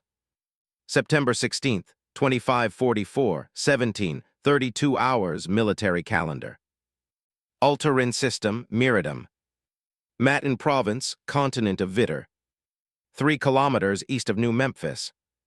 Asterisk. Where had those guns even come from? That was the question on everyone's mind, and the one Duncan wanted answered most. That, and how had the Covenant done it without anyone noticing? The security breach that entailed was almost nauseating. It could only mean that the Covenant had started attacking UNSC logistical satellites to prevent them from detecting their movements in the outskirts. Those remaining to spot the 8 tyrants were likely only moved into place because of that diminishment of observation capacities. It was decided that 1st Platoon would split up. Squad Echo would diverge to attack the tyrant less than 2 kilometers to their southeast, while Epsilon attacked the 2nd another kilometer south. "We get the job done and we're out of there," the staff said. Hope the evac doesn't leave us behind, Deeks huffed as he inspected his rifle. One way or another, we're getting out of here, Corporal. Count on it. But Duncan wasn't counting on it, not strongly. As Zach had told them from reports over SATCOM, there were Covenant forces assembled near the area where they were heading, at least 10,000 strong. When he compared those numbers against 20 ODSTs, it sounded more like long odds the longer he thought about it. What was to stop those reinforcements from coming over once they saw their tyrants going up in smoke? That is, if they destroyed them at all. From his studies on ONI-cleared documents about Covenant weaponry, the Type 38 possessed an inner core with a pinch fusion reactor. They would have to destroy the core in order to take out the gun. That said, if they incidentally dropped the core's containment barrier just as the tyrant prepared to fire, then they would be at risk of receiving a 200 rad dose of radiation. Under those conditions, their armor would do them little good. The staff called in. Here's the rundown. Nova, Deeks, Heck, Rico, Zach, you're with me. Yuri will drop us off about 20 meters out. We'll target the pylon first so Yuri can provide us with some air cover. Then we'll push for the AA and hit the core before we exfil. Sounds like a plan, Nova said. What about me, sir? Duncan asked. The staff answered by stepping out of the co-pilot's seat and walking into the blood tray. I'll show you. You and Heck come help me with this. Duncan and Hector glanced at each other and got up. They hopped on top of a few seats with the staff and reached into the overhead netting. Duncan gripped the smooth metal surface of a triple-barreled weapon. He worked with the staff and Hector to pull it out, then hefted it onto the floor. The descendant of several dozen renditions of the original 19th century Gatling gun, the AIE 486 heavy machine gun was a monster to behold, and even more so to lift. The three-barreled weapon came with its own advantages. First were the two defensive palisades on the sides that gave it the appearance of a frilled neck lizard. Second was the deployable tripod that came compacted against the main body. Hector whistled as he and Duncan hoisted the weapon up near the doors for the staff to pull out the tripod. First we find a jetpack and then a hot piece like this. I might just become a pilot at this rate. I wouldn't suggest that for you, my friend, Yuri chimed in. It's harder than it looks, I just make it look easy. The staff fixed the last leg in place, then patted the multi-barreled weapon like a pet. This is yours, Iris. You'll stay on with Yuri to provide fire support from above. Duncan grasped the handles with both hands, flexing his thumbs over the two triggers.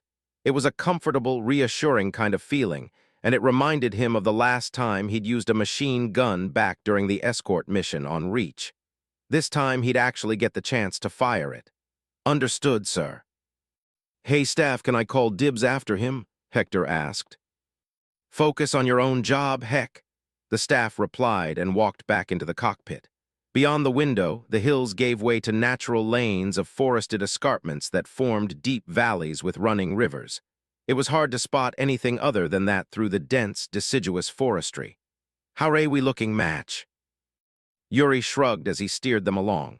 We've got another 900 meters to our target. We'll see Echo's AA in 30 seconds. He pointed to a monitor that showed the other squad's Pelican 100 meters to their left. It flew at a lower altitude, barely skimming over the tops of the trees. Echo 7 has them staying low in case they have shades on perimeter. I still think it's not a good idea because any covies nearby could spot them. The staff watched the other dropship wisp over the treetops, leaving behind a wake of waving pines. EP1 to Echo 1, you sure about your altitude? Don't worry about us, staff, Joel said. We'll be quick enough to get away from anything on the ground that hears us coming, speaking of which. The staff caught on and looked out the window.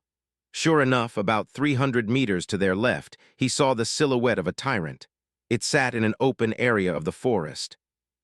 I see it, the staff said. Guns up, people, Joel's barked to his squad.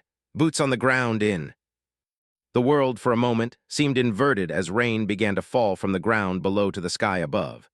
It took the staff a full second to realize it wasn't rain, but plasma that shot up from the forest floor towards the Pelicans. He winced as a burst flashed past the cockpit. Looking down, he spotted several disc-shaped emplacements firing at them. Shades, Yuri, evasive maneuvers. Duh. Yuri weaved the Pelican left, then right, and up to avoid geysers of plasma fire. The staff braced himself while everyone in the blood tray fought to restrain themselves in their seats. He looked at the monitor showing Echo's Pelican just as directed plasma slashed through the fusion drives on its starboard side. The engines exploded, bucking the dropship to port. It made a violent turn towards the distant Tyrant, then began a rapid descent, bleeding a trail of smoke. Echo 1. There was no reply as the damaged Pelican screamed down towards the surface. The pilot, Echo 7, seemed to be fighting to maintain control as he used their thrusters to slow them down. Regardless, the craft hit the ground at 100 kilometers per hour, bounced on impact, then came back down, skidding across the forest. It plowed through trees for several seconds before slamming into the base of an escarpment. It sat like a dead bird on the forest floor, leaving a long scar in its wake. Echo 1, the staff asked, summoning all his strength to sound calm. There was no reply. Ep 1 to Echo 1, respond over. Again, no answer. Ben, come on, say something. A total of 5 seconds elapsed with nothing but static. Then, slowly he made out Joel's voice as the man shouted orders between fits of coughing. He was telling someone to check on Echo 7, then after receiving an answer, told them to move the body into the cargo bay. Echo 1 to Ep 1, we're down 1 man but we're still kicking over, Joel said. The staff sighed with relief, or whatever relief that could be found after seeing troopers shot out of the sky, or the shade fire that still leaped up at his own Pelican. Hold your position, we'll pick you up. Don't, Joel's coughed.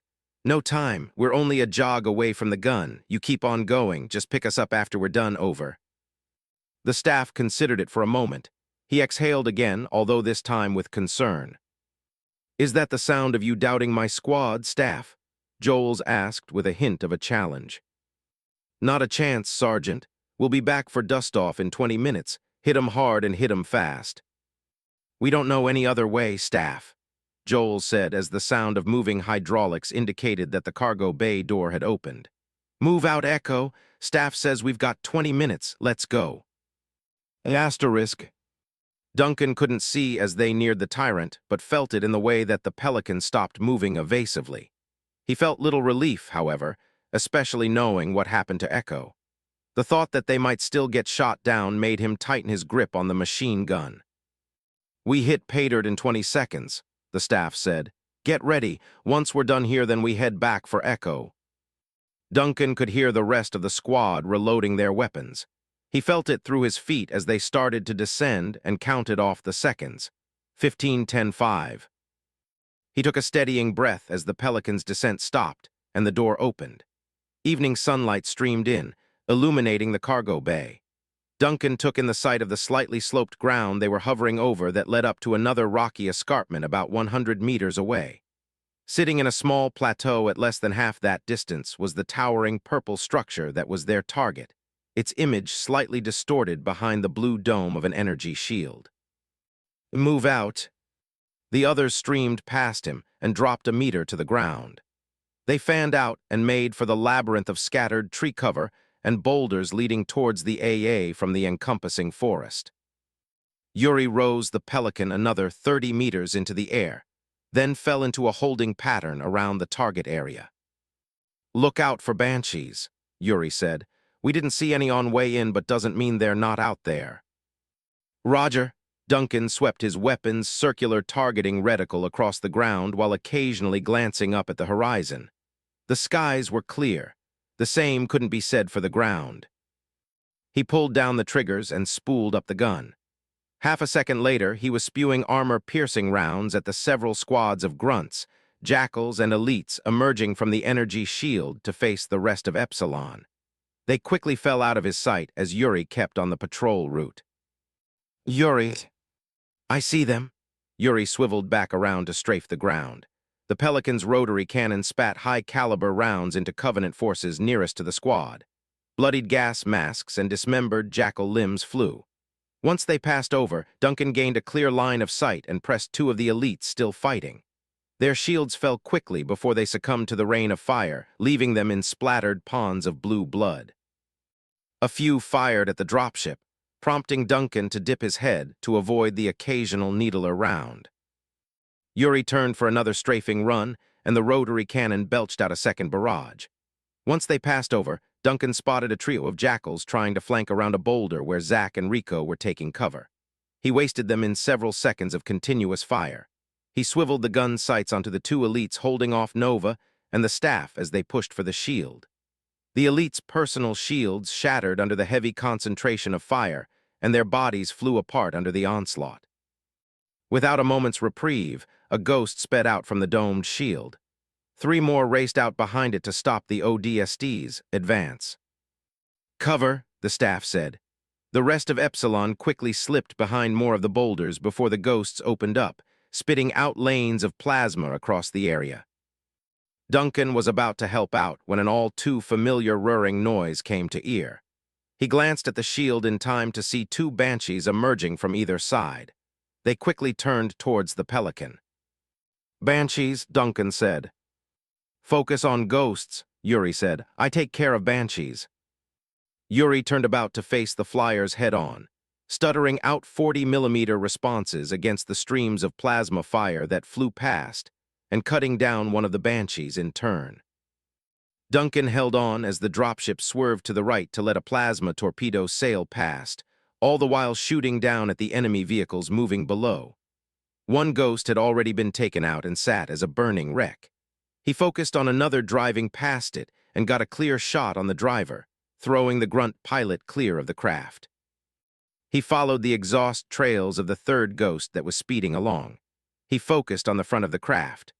Blue flames and smoke flickered to life over the hull a moment before the entire thing ignited, turning the ghost into a small fireball. Duncan moved to target the last one when the final Banshee raced only a few meters overhead. Then suddenly aileron flipped downward. It arced down, twisted then curved upwards, stopping 7 meters from Duncan. He opened fire while plasma splashed against the lower part of the cargo bay door. He managed to wound its fuselage enough to make it bleed smoke, but it suddenly launched a torpedo aimed straight for him.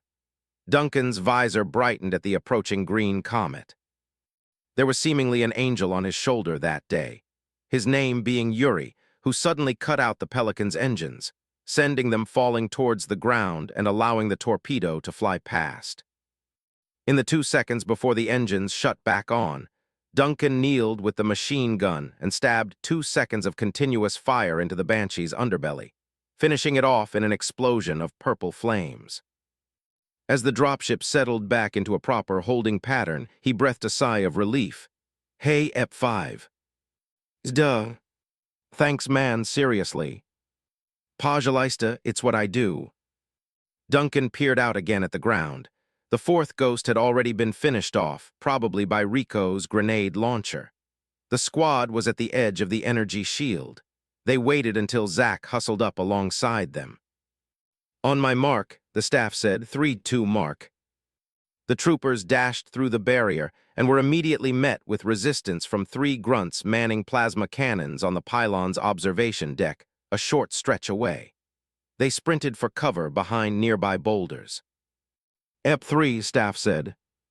"Copy." Deke slinked out from behind his boulder, aimed and shot each grunt once in the head. The cannons quickly fell silent. "Move up." The ODSTs sprinted the last 20 meters to the energy pylon.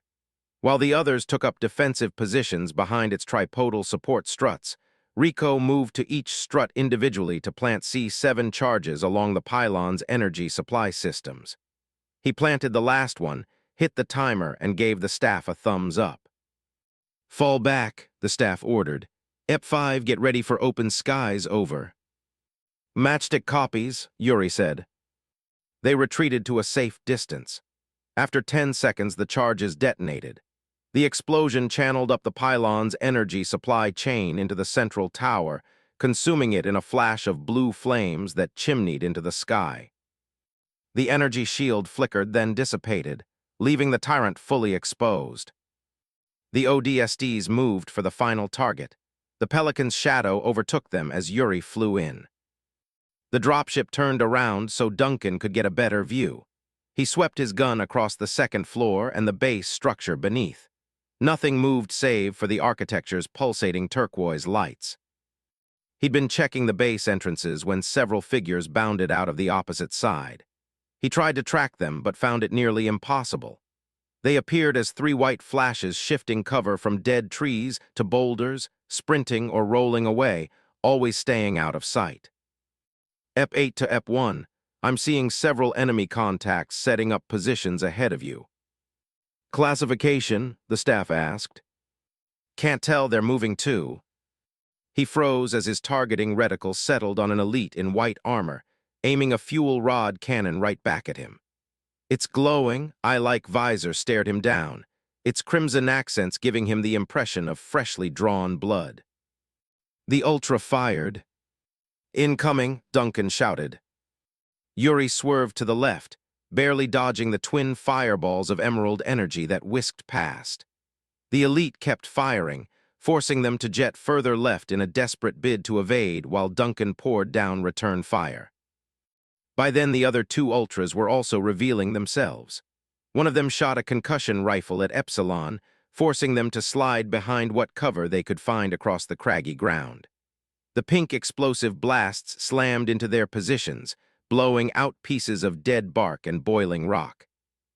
The third elite fired two orbs from its plasma launcher that tracked the dropship. While one missed entirely, the other attached itself to the underside of the Pelican's tail. Duncan leaped back as it detonated, tearing a jagged hole into the tail. The shockwave knocked his gun clear off its mount. He jumped over it, letting the weapon slide past the unconscious lieutenant commander until it hit the cockpit door. Yuri looked back from his seat. Where'd they hit? Duncan looked at the smoke billowing from the tail like a deep hemorrhage. The tail. EP1 to 5, back off for now. That bird's our only way out of here. We don't need it taking any more hits. Copy, Yuri said and started steering them away. Once they were moving off, Duncan spotted something a short distance from the Tyrant itself. Parked 10 meters out from the emblazoned energy pylon were two empty Banshees, unguarded. An idea formed. It was crazy, but it could work. He glanced back at the jetpack on the netting, then at the ground passing below. He would need to either act fast or not at all. He ran back into the Pelican and pulled out the jetpack. He threw aside his rucksack, attached the pack to his back harness, and saw the device readouts appear on his HUD. Yuri, swing around to that pylon and drop me off. You crazy, Staff said to back off. I know, that's why I'm saying drop me off. I don't see how. He stopped as he seemed to put the pieces together, then laughed once he figured out what Duncan was going for. You really are crazy. I hope you know how to fly those. Duncan nodded. Let's find out. Yuri wheeled the dropship back around and swung over the pylon. With a running start, Duncan vaulted out the cargo bay into the air. There was a solid 30-meter drop to the ground. At 20 meters, he engaged the jetpack's thrusters, releasing a controlled burst to slow his descent. He fell to 10 meters, boosted again, then dropped to 5. With a final boost, he let himself drop the rest of the way. He spotted the Banshees and made a run for them. He reached one and leaped into the cockpit. The canopy closed over him, and the vehicle hovered off the ground. The windshield display came to life with curling alien calligraphy so intricate that it brought him to an expected conclusion. He didn't have a clue what he was looking at. Still, he'd done enough enemy equipment requisition simulation trainings at Ravenport to identify what he needed: the movement handles and firing studs. The moment he put his hands on them, his SmartLink updated his HUD with 3 circles and inverted arrows that served as a targeting reticle. While his BDU came with software able to adapt to Covenant weaponry and some vehicles, that was a function few ever used unless old, faithful human equipment wasn't fit for the job at hand. He would have to get used to it on the fly. If all else failed, he could always bail out with the jetpack. Duncan pushed the Banshee forward, gently at first, then activated the thrusters. He boosted forward and swung the vehicle around towards the Tyrant. The Ultras were still holding the rest of the squad at bay, pinning them just outside the gun. He switched on his comms. EP8 to Epsilon, friendly Banshee coming in from the northeast. The staff's comm came on with the thundering reverberations of concussion rifle discharges. Mind telling me what you're doing in a Banshee, EP8? Thought it'd be a good idea, sir. There was a brief pause as the staff talked with Nova off the comm. He came back on. See what you can do. Roger. Duncan pulled back to gain some altitude, then arced down into an attack run. His reticle turned red at spotting 2 of the 3 ultras. He hit the firing studs, raining down bursts of plasma fire. The elites saw him coming and leaped out of the way in time. He angled right to center his sights on the 3rd, firing its fuel rod cannon off at the squad. He switched over to the Banshee's torpedo mode and pressed the firing yoke. A torpedo launched forward and raced down to the target. But the elite also noticed him coming and fired off 2 shots at the rogue Banshee before leaping out of the way. Duncan banked off to avoid the 2 return shots. He thought he was safe to try again when he spotted several of the bolt-like blue balls from the plasma launcher headed towards him. He did a rough barrel roll to the left, then to the right to shake them off. These elites were fast, he realized, too fast for anything less than a fake out. The odds he'd pull it off were long. Then again, so much up to this point had looked like long odds that it didn't make a real difference. He swung out from the air above the tyrant and did a semicircle around the area, taking the time to observe the elite's movements. They leaped around a lot. That he could use to his advantage. If he timed his attack right, then there was at least a chance he could separate them. He came back around and boosted forward, heading for the elite's positions near the tyrant. He swooped down into another attack run. He sighted 2 elites, aligned his sights with the closest, and let him have it. The plasma strafed its position with some even catching its shields. The alien threw itself behind a boulder, leaving its nearest comrade wide open. Without warning, Duncan switched to the torpedo and rolled left to put himself only several meters above the 2nd elite. He could see as it flinched at his sudden appearance as he fired. The torpedo easily lanced into the Ultra at near point-blank range, enveloping it in emerald flames and sending its concussion rifle flying. Its scorched body skidded back a few meters, then slid against the tyrant. Duncan quickly banked off to avoid a head-on collision with the ground. He skidded across the soil, then got back into the air for another pass. Zach cheered over comms. Right in the face, nice one, Irish. You're ballsy, EP8, I'll give you that.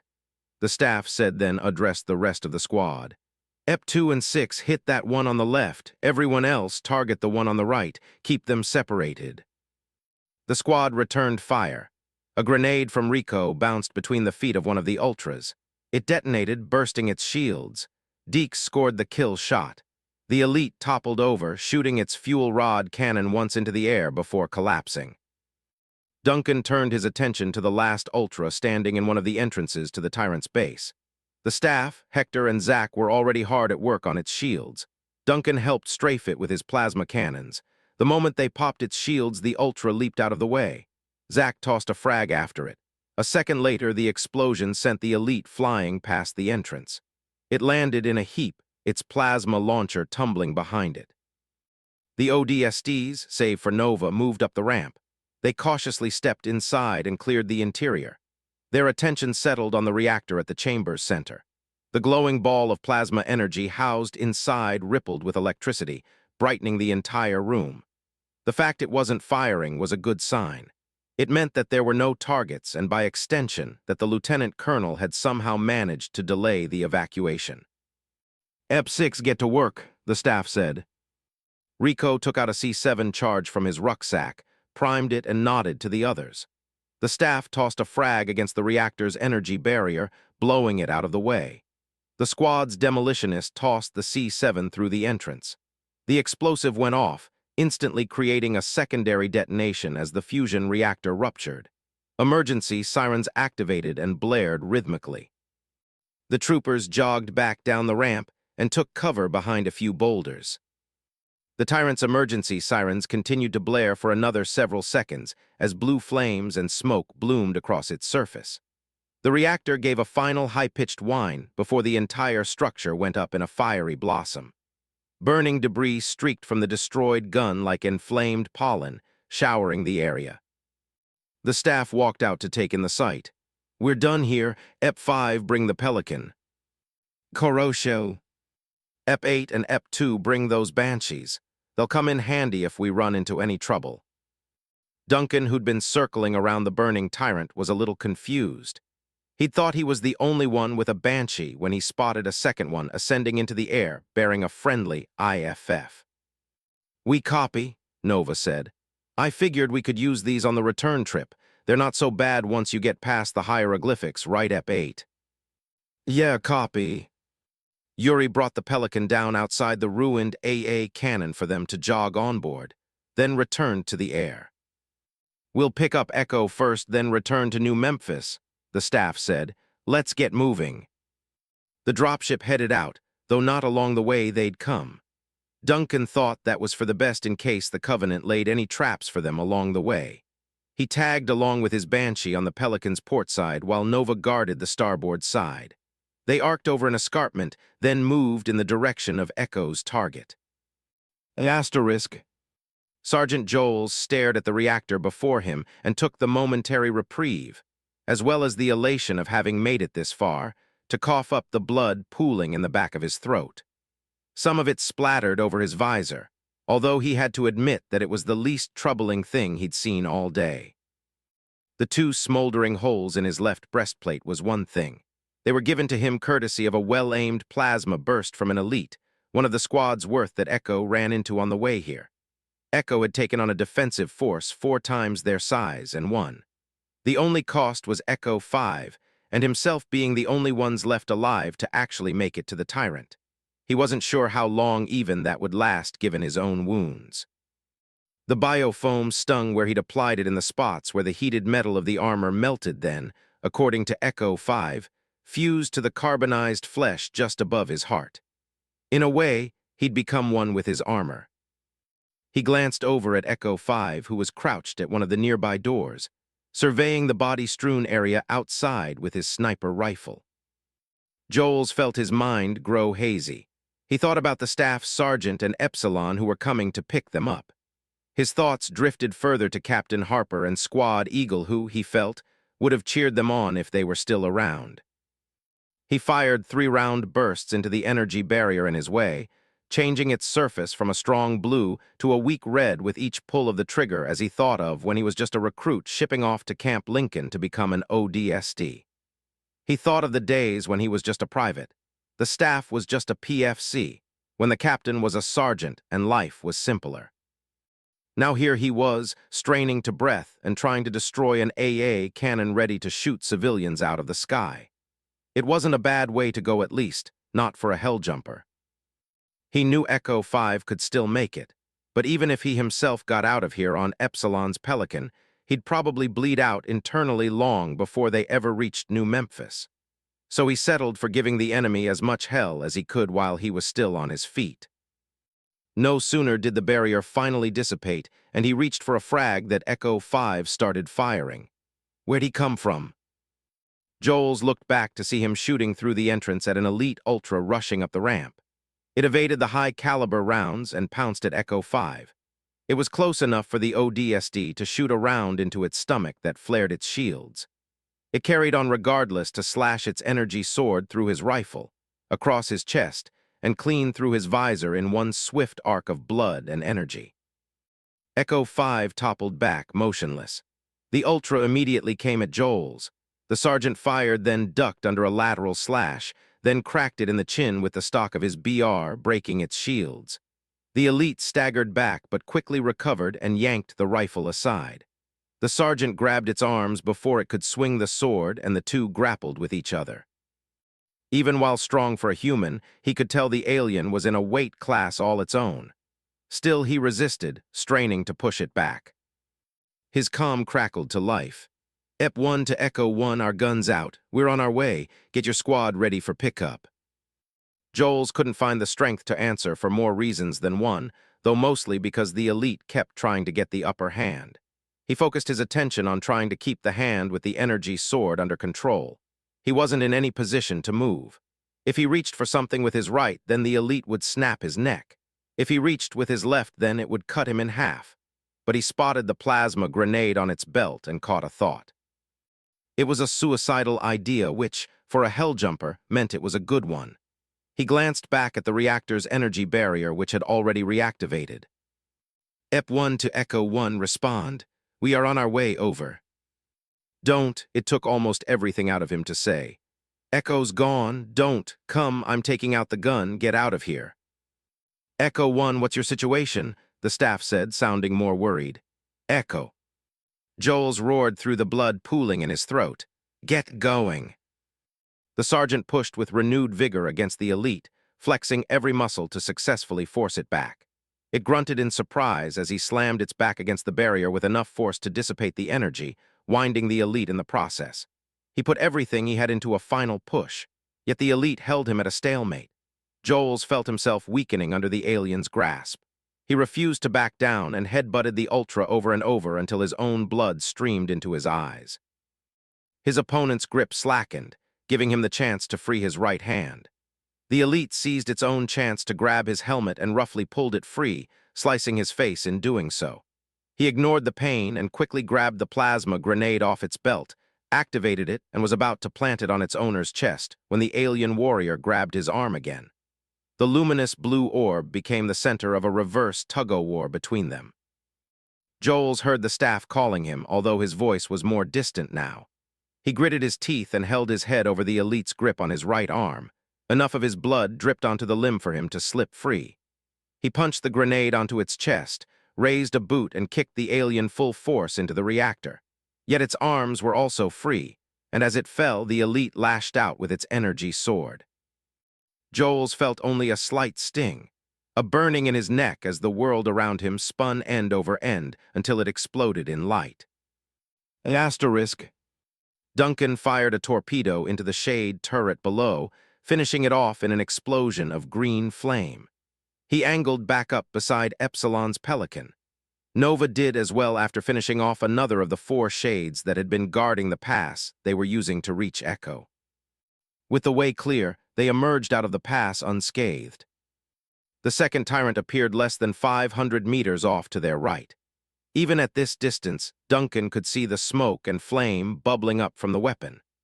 The energy pylon must have been taken out as well because it was free to detonate a heartbeat later and send a fine spray of burning debris into the surrounding forest. Echo had gotten the job done.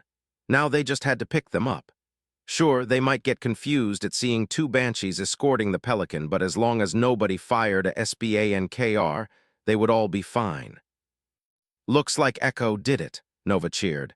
Where do they want a rendezvous? Me and EP8 can recon the LZ. The staff didn't respond, at least not right away. When he did, it wasn't to answer her question. EP2 and 8 were rendezvousing with the rest of Bravo at the starport for immediate extraction. Duncan winced. There was a coldness to the man's voice that wasn't there a minute earlier. Sir, Nova said, W, what about Echo? The staff didn't answer. It slowly dawned on Duncan, and probably on Nova as well, what had likely just happened. They understood then why they had to keep moving. The staff was never one to leave men behind, not if it could be helped. But they couldn't leave men behind that weren't there to be left behind. Duncan felt a hard lump settle in his throat and threatened to choke him as he and Nova steered away from the Tyrant's flaming pyre to join the Pelican. He heard the staff contact the lieutenant colonel over Team Comm. Sir, the eastern guns are down. You're clear to commence the evac to the east. Roger, I already saw it via satellite and alerted the Vice Admiral. He's ordering every ship to head east. The Covenant are starting to advance in orbit, so we're leaving. You've saved a lot of lives today, Staff Sergeant. Now save your platoon and get back here in 15 minutes, understood? Yes, sir. They carried on for another kilometer towards New Memphis. To Duncan, it felt like they were going nowhere. He felt almost lost in the maze of landmass and forest around him. It was ultimately Yuri's shout that made him alert. Banshees incoming. He looked out his windshield display and felt a rush of fear. Some ways ahead were a squadron of Banshees that were racing towards them. Looks like reinforcements, Nova said with a hint of worry. Or just the scouts, the staff noted. EP5 head 400 meters northwest, EP2 and 8 keep them off of us, only engage if necessary. Duncan, Nova, and Yuri both flashed their acknowledgement lights. The Pelican veered off to the left while its escorts followed suit. The Banshee squadron similarly readjusted their flight course to intercept. They met at a mazework of large escarpments. Duncan quickly found himself making one evasive maneuver after another to avoid plasma fire. Nova was having a harder time of it since her Banshee was already on fire. She rolled out of the way of a torpedo and strafed a passing enemy Banshee, dishing out the same punishment that had been done to her own. As it tried to flee, she fired a torpedo that darted across the sky until it consumed the craft in green flame. That was the second Banshee they'd taken out. Just 8 more to go. The remaining enemy Banshees attacked in pairs, 2 from each direction. Yuri used his rotary cannon to kill one of the pair brazen enough to risk a frontal assault. Its brother craft veered off its attack run. Duncan fired a torpedo that snaked after it and caught it in its portside canard, biting off a wing. The craft spiraled down towards the ground before disappearing in a puff of purple flame. 2 more came from above to dot his Banshee's fuselage with plasma burns, eliciting small sprouts of flame. Duncan boosted a little, then flipped upwards. The maneuver placed him right above the 2 approaching Banshees. He hammered the closest with an unrelenting stream of plasma, then mercilessly pursued it once the 2 craft broke off. Like a shark after bleeding prey, he shot away more of its frame until it blew apart. He flew victoriously through the smoke, only to see the Pelican and Nova already more than 100 meters ahead. "Move it, EP8, the staff said. Duncan spotted the 5 other Banshees now turning towards him. "Copy." He accelerated after them, turning left and left again, then rolling right, allowing a tracking torpedo to slam harmlessly into an innocent oak tree. He shot up alongside the Pelican again. "EP2 and EP8, we've got another 3 kilometers before we reach the city. We're headed for a river. Fly ahead and ditch your Banshees on the banks. We'll move from there." Duncan knew his flyer wasn't in good shape. Neither was Nova's. Both of them flashed their acknowledgement lights. The escarpment ahead had a sheer cliff face 300 meters tall. They ascended the steep incline before slipping over the top where it sloped down into a plateau another 100 meters down. There was a river there that dropped off a second cliff, creating a waterfall that fed into another river at the base. They descended into the basin-like landform and stayed just above tree level. Duncan and Nova went ahead. As they moved to land on the river's opposite banks, Duncan checked his rear monitor in time to see their remaining pursuers arc over the rear cliff face. "Banshees on our tail." "Double time it, troopers," the staff said.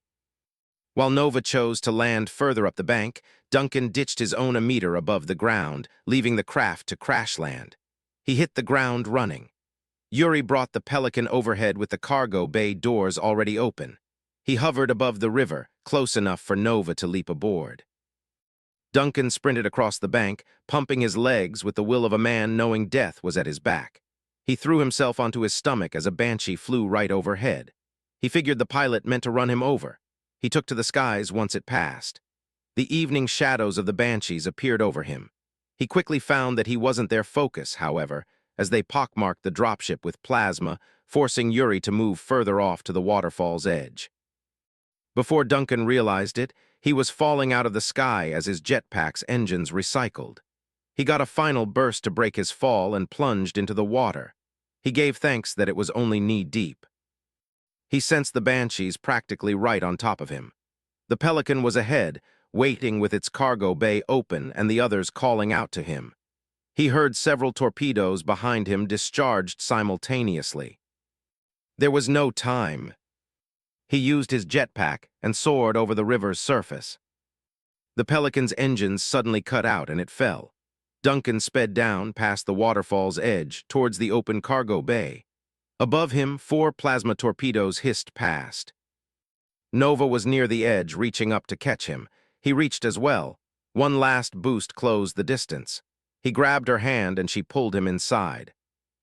The moment Duncan was in, Yuri re-engaged the Pelican's engines and pulled up. They rose out of their vertical descent. They climbed 10 meters over the river and followed its snaking trail through the forest. Duncan felt happier than he otherwise would have been to be in a blood tray. He nodded at Nova. "Thanks." "Don't thank me yet," she pointed past him. The squad's attention turned to the 3 Banshees that zoomed down the waterfall in hot pursuit. The other 2 banked off and returned the way they'd come. The trio descended over the forest and gave chase. Yuri's attempts at shaking them met with little effect. They pursued them down different trails with unrelenting determination, forcing the escaping pelican to duck and weave to evade the occasional torpedo. "Someone get these covey flyboys off my tail," Yuri shouted. "Epsilon, take on those banshees," the staff said as he ran from the cockpit into the open blood tray. The squad took aim from the floor or their own seats and poured out a hailstorm of fire. With a coordinated strike, they had a greater punch than an LAAG. Even that wasn't out of the question as Hector hefted the machine gun and fired it two-handed. The first Banshee ignited under the barrage. The second plunged into the river below as one of Rico's grenades disabled its systems. The last one rolled from left to right to dodge. Despite its burning fuselage, it fired off a torpedo that rushed for the open bay. Yuri expertly twisted left, letting it slip past. Mid-maneuver, Deeks fired a single round that zipped through the craft and speared through the brains of the pilot. The elite tumbled out, falling into the river while its Banshee tumbled across the bank. They were clear. As the doors closed, the staff ran back into the co-pilot's seat and switched on the long-range communication suite. "EP1 to Neptune Actual, we're 2 kilometers out. How much longer do we have?" "Never mind that, EP1. The evacuation has already started." The staff winced. "Sir, you said we." "The situation's changing drastically, Staff Sergeant," Garrison said. "The Covenant must have caught on to the situation on the ground and are pushing for the city on all fronts. Navy's on its last legs in orbit. We're pulling out. Don't bother coming to New Memphis.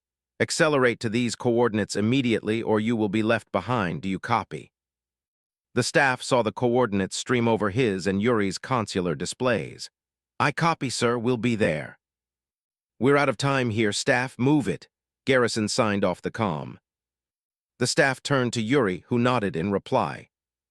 "EP1 to Epsilon, change of plans. Buckle in and get ready for immediate exoatmospheric ascent." "We're leaving Miradum now?" Zach asked. "We are. Now buckle in." Asterisk. The ride through the atmosphere was rough.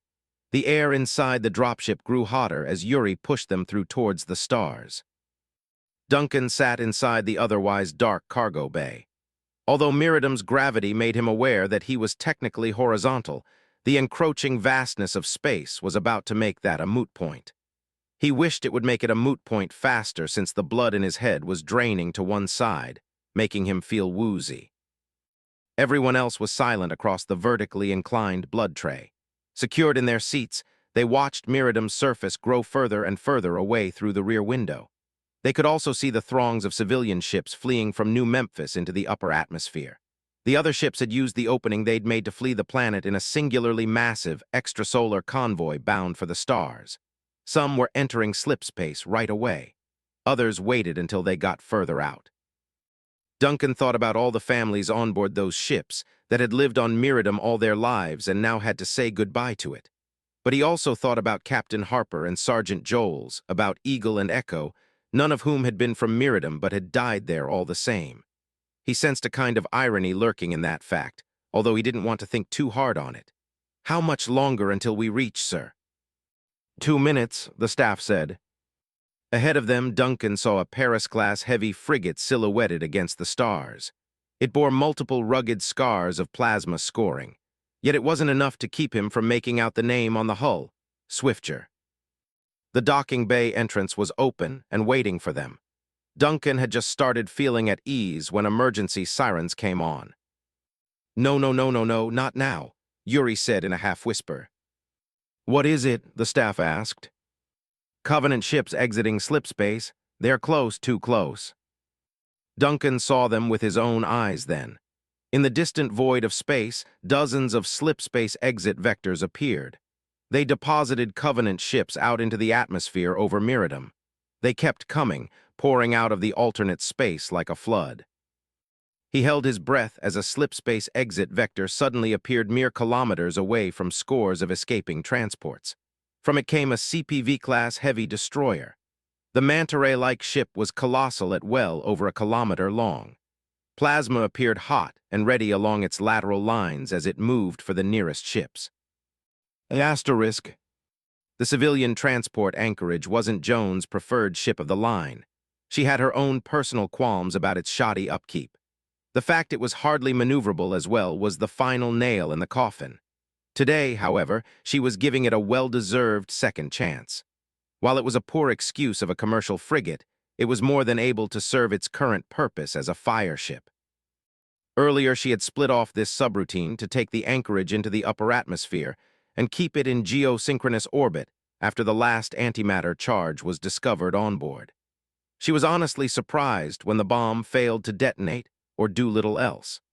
That left her with nothing more to do except sit there beside the weapon of mass destruction hidden within the passenger section.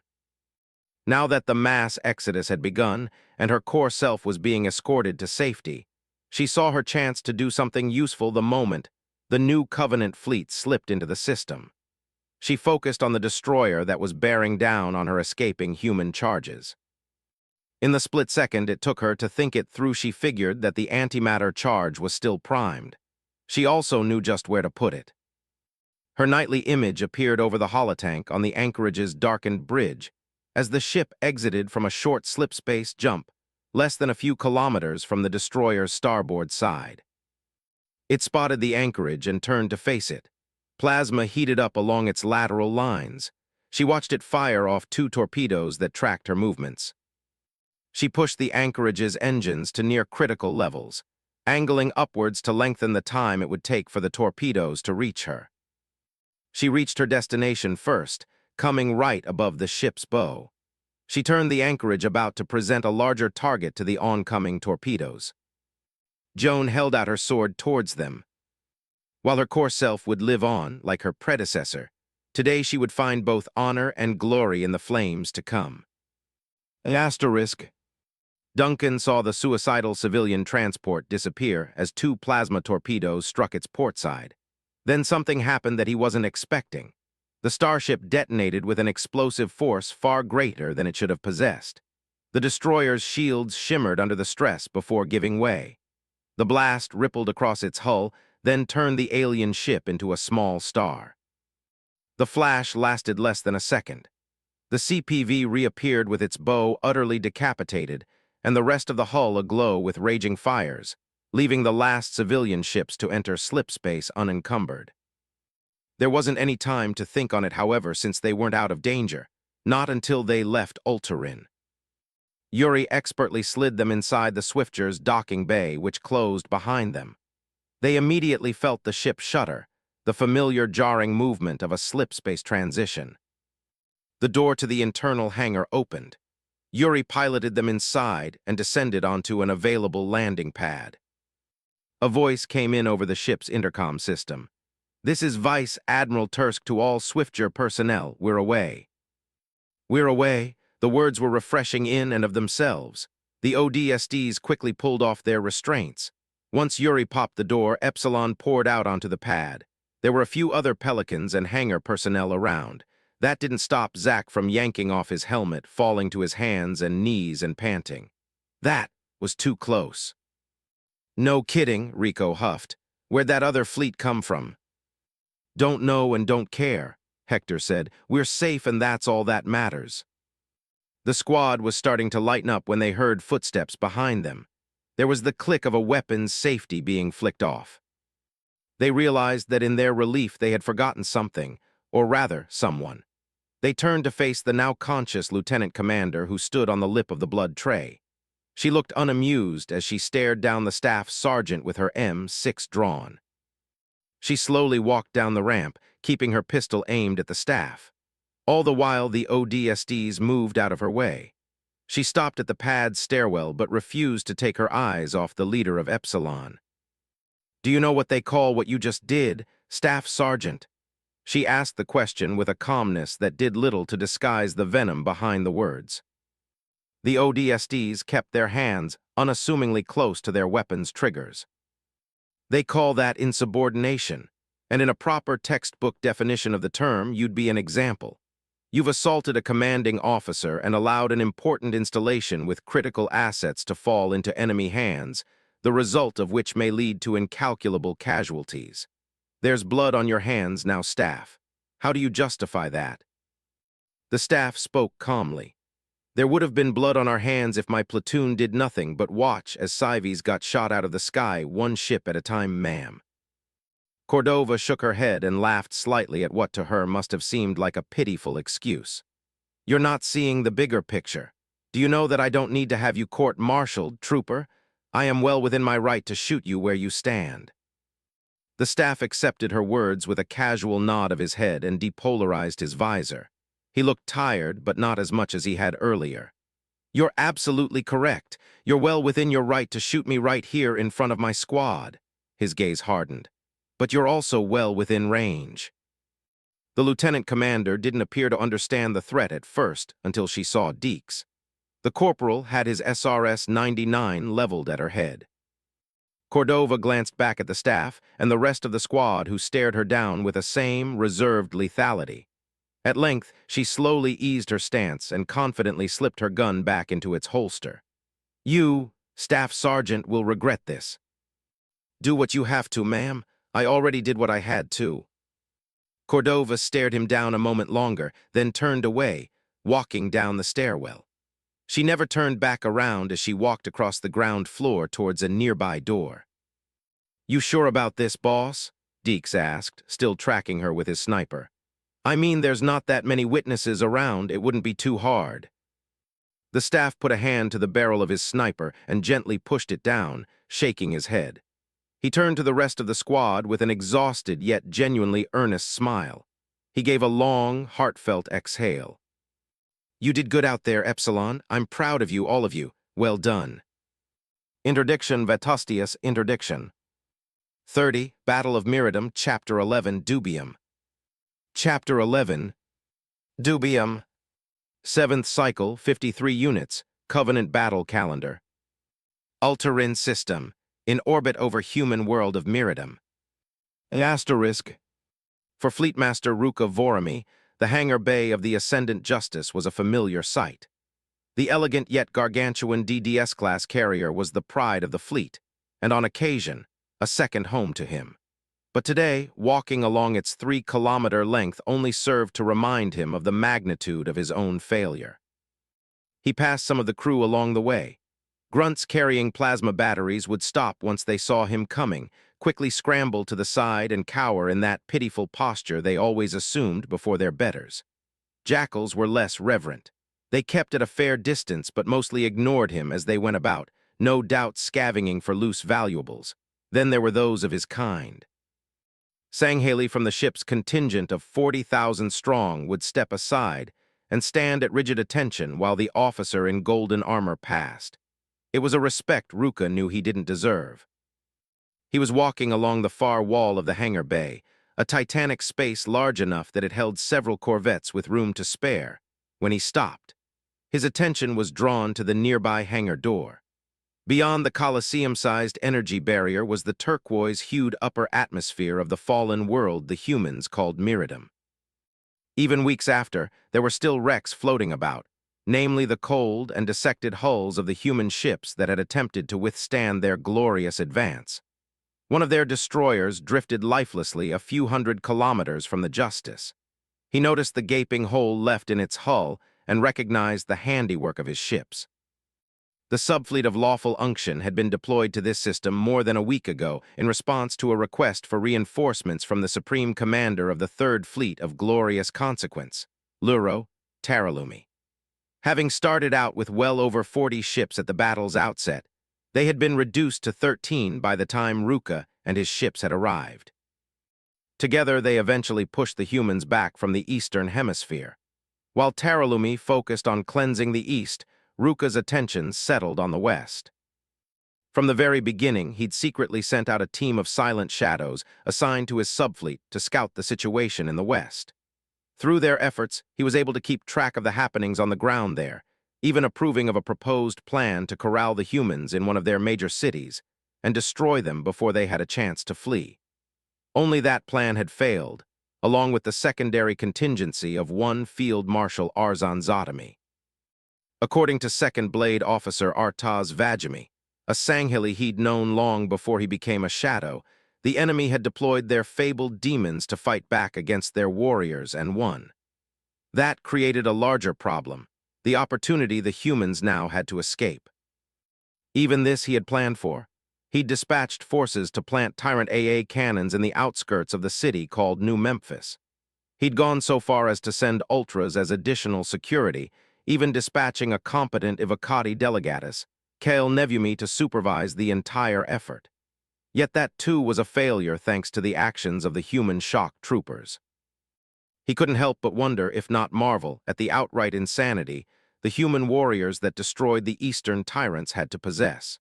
Reports claimed that even after one of their dropships was shot down, the humans inside still fought their way to the AA cannon guarded by none other than Nevumi himself and destroyed it. Yes, he couldn't help wondering at the insanity that required. Unless it wasn't insanity. Ruka caught himself quickly.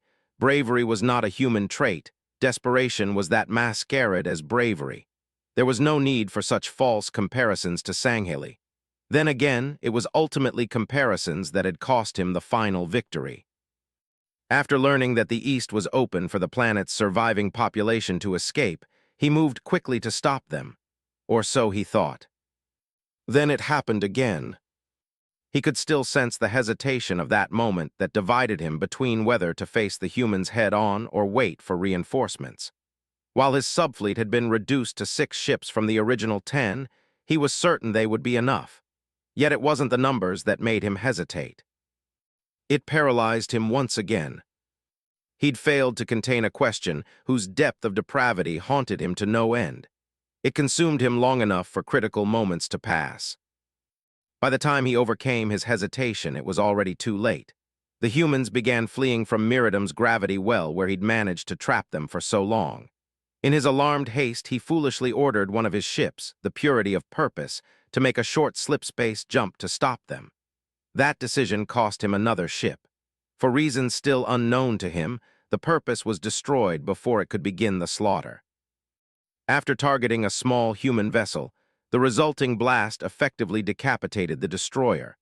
An unforeseen but simultaneously avoidable failure had he sent his entire subfleet. It was at that exact moment that the rest of the fleet of Particular Justice chose to arrive, just in time to witness the culmination of his incompetence. The last of the human ships escaped. As if to further insult him, their slipspace wakes collapsed within seconds of their jumps, courtesy of their proximity to the gravity well which effectively disrupted them. That way they couldn't be followed. What remained was a planet to be burned, and a missed opportunity to be singed into his memory. That is, if he survived what was to come. Not long after the battle's conclusion, he had been summoned aboard the fleet's flagship to meet with the Supreme Commander. He'd come unarmed, familiarity having prompted it. He hoped that he wasn't wrong for it.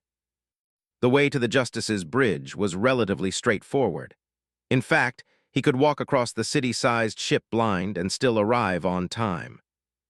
He made his way from the hangar to the rest of the ship, navigating kilometers of labyrinthic hallways until he came to a lift. The door opened and he stopped on. He ascended some 20 levels before coming out onto a lengthy corridor. At the end was a door, and beyond that, his judgment. 2 majors stood guard. They stood at attention as he walked past and the door cycled open for him. The bridge was a wide room with various surrounding stations. At its center lay the command platform, one twice the size of the one aboard his own ship, the Diligent Atonement. There was only one other occupant. Standing atop the command platform was a Sanghili dressed in a golden combat harness, much like his own. Where they differed was the purple cloak that wrapped around his shoulder pauldrons, then cascaded down to the floor at his boots. Ruka noticed that none of the bridge crew were at their stations. To his surprise and secret gratitude, the Sanghili on the bridge was turned away from him. His attention was instead settled on the forward communications display projecting from the bulkhead. On the display was none other than Supreme Commander Luro Taralumi. He was sitting in a seat atop the command platform of his own flagship, the Resplendent Fervor. "As for Laudami," Taralumi said, ignoring the presence of the new arrival, The Major managed to acquire a very special human. Special, the other Supreme Commander asked with a note of sarcasm. Aren't they all equally detestable? Is there one worse than the other? Indeed, they are loathsome. However, this human was costly to capture. The Major, the fool that he is, sacrificed his entire battalion to abduct it. What made it even more obvious that this one was worth something was because there was a human in special armor acting as their bodyguard. From the sidelines, Ruka saw the Supreme Commander of the fleet of particular justice tense almost imperceptibly. You mean a demon was there? Taralumi nodded. Yes, one of those undead creatures that the humans resurrect to fight their battles for them, or so the fables from among our warriors would so have us believe. One of them defended this lesser human female, the one they refer to as Halsey. The Major was able to kill it and abduct the lesser human. The only problem was that by the time he arrived, this Halsey had already been locked away inside a cryo chamber. I've decided to have this human stored on board my ship. Once my fleet returns to the Holy City, we will have the technicians their work on how to extract our guest without having to risk killing it. Then we'll be free to extract whatever information we wish. I understand. My fleet will complete the cleansing of this human world while yours returns for rearmament and resupply. I pray the gods favor you with a safe journey. Until we are deemed worthy to undertake the final journey and walk the path of transcendence. Ruka watched the display shut off, leaving behind a heavy silence. The quiet endured for what felt an inscrutable length of time. Ruka sensed every second as his heartbeat rose in his chest, threatening to break from his ribcage and mercifully kill him there. He didn't dare move from the threshold, not until he was called. Then the Supreme Commander spoke, "Come." The words alone made him walk forward. Each step felt heavier than the last as he walked up the ramp onto the command platform, stopping a few meters shy of his superior. There was silence again. The right hand of Supreme Commander Thelvagami rose from his cloak and tossed an object into the air. Ruka caught it. He didn't need his eyes, however, for his trained palms to recognize the feel of an energy sword's handle. Ruka felt his worries cooled by the dull chill of admission. I assume you already know. Thel nodded, I do. With his back still turned, the Supreme Commander slowly undid his cloak, allowing it to float gracefully to the floor. The light of the room was almost repelled by the way it reflected off his golden armor. Ruka spotted the handle of the inactive energy sword he now held in his right hand. Supreme Commander Taralumi told me what transpired in orbit, and I was able to personally witness some of it myself. Ruka gave a slow nod as he inspected his own sword. I see. He took a step towards the right side of the command platform. Thel did the same towards the left. Without words, the two began circling the other with confident strides, observing the other's movements out the corner of their vision. Decades of adulthood could not take away the training of their youth. Weaved into the soul of every Sangheli warrior at a young age were many disciplines, one of them being the art of an honorable duel. Honorable even unto death, Ruka remembered as they stopped in tandem. They turned to face each other from where they stood on opposite sides of the platform. Thel extended his sword arm and his energy sword activated, emerging from the handle in a blink as a crescent base with twin forks of crackling plasma energy. Ruka mirrored his actions. Thel moved first, Ruka followed suit. They covered the distance between them in several quick strides before leaping forward. Their swords clashed, creating a shockwave of displaced air that pushed both combatants back several meters. The test of strength was over. Now came the real duel.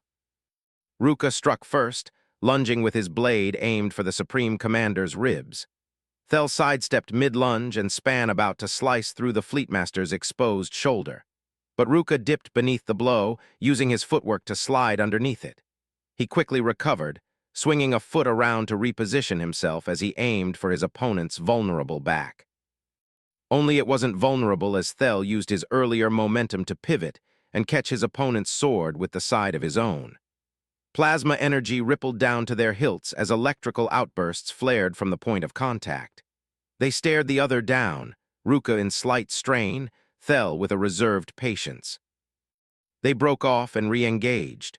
Ruka fought to remain on the offensive, barraging the side of Thel's sword while testing for a weakness. It was after an attempt at the other warrior's neck was parried away that he understood his mistake. As Thel had told him the proverb before, that the best offense was a strong defense, he'd forgotten that Thel himself was the living embodiment of that proverb. He specialized in a form of Sangheili swordsmanship that combined modern techniques with ancient combat styles to create what was known as the Exalted Guard fighting style. Few knew it, and even fewer could master it. Ruka just so happened to be facing one such exception, and he realized all too late that by proxy of starting offensively, he had placed Thel within his strongest element. That became clearer after the ninth attempt to slice through his armor was batted away with ease. He disengaged for a split second to think. His own fighting style, as few were aware that were still alive after witnessing it, was the quintessential opposite to Thel's. It was a hybrid amalgamation of modern techniques, admittedly, of a less tasteful background. But tradition could not win him the duel, not against someone of Thel's caliber. He would have to use it. After the heartbeat it took him to consider it, he rushed forward to re-engage. He lunged at Thel's chest to make his intentions seem obvious. At the last second, he feinted to the side as Thel moved to block him and instead swiped at his superior's exposed legs, his weakness. Or not. Thel caught the blade in the middle of its strike regardless. Ruka ducked away from a response, then re-engaged, battering Thel's defenses with rapid-fire blows meant to wear him down. Then he would randomly break off and swivel into a crouch to strike out at the Sangheili's lower body, the waistline, the knee, and the shin being his regular targets. Yet Thel caught every attempt. Ruka swiftly backpedaled before he could counter as he probed the Exalted Guard technique for a weakness. Then he remembered that in the near lifetime he'd known his opponent, and the myriad of duels they shared, he had never actually found that weakness. The same couldn't be said for the other party. "I thought you would have learned better than this by now," Thel said between blows. The words cut deep for more reasons than Ruka could say, so much that they almost made him stop. He realized then that in his concern for Thel's strength, he'd reverted to his old ways. Even worse, it came up so naturally after all these years despite the endless trainings meant to suppress the dishonorable practice.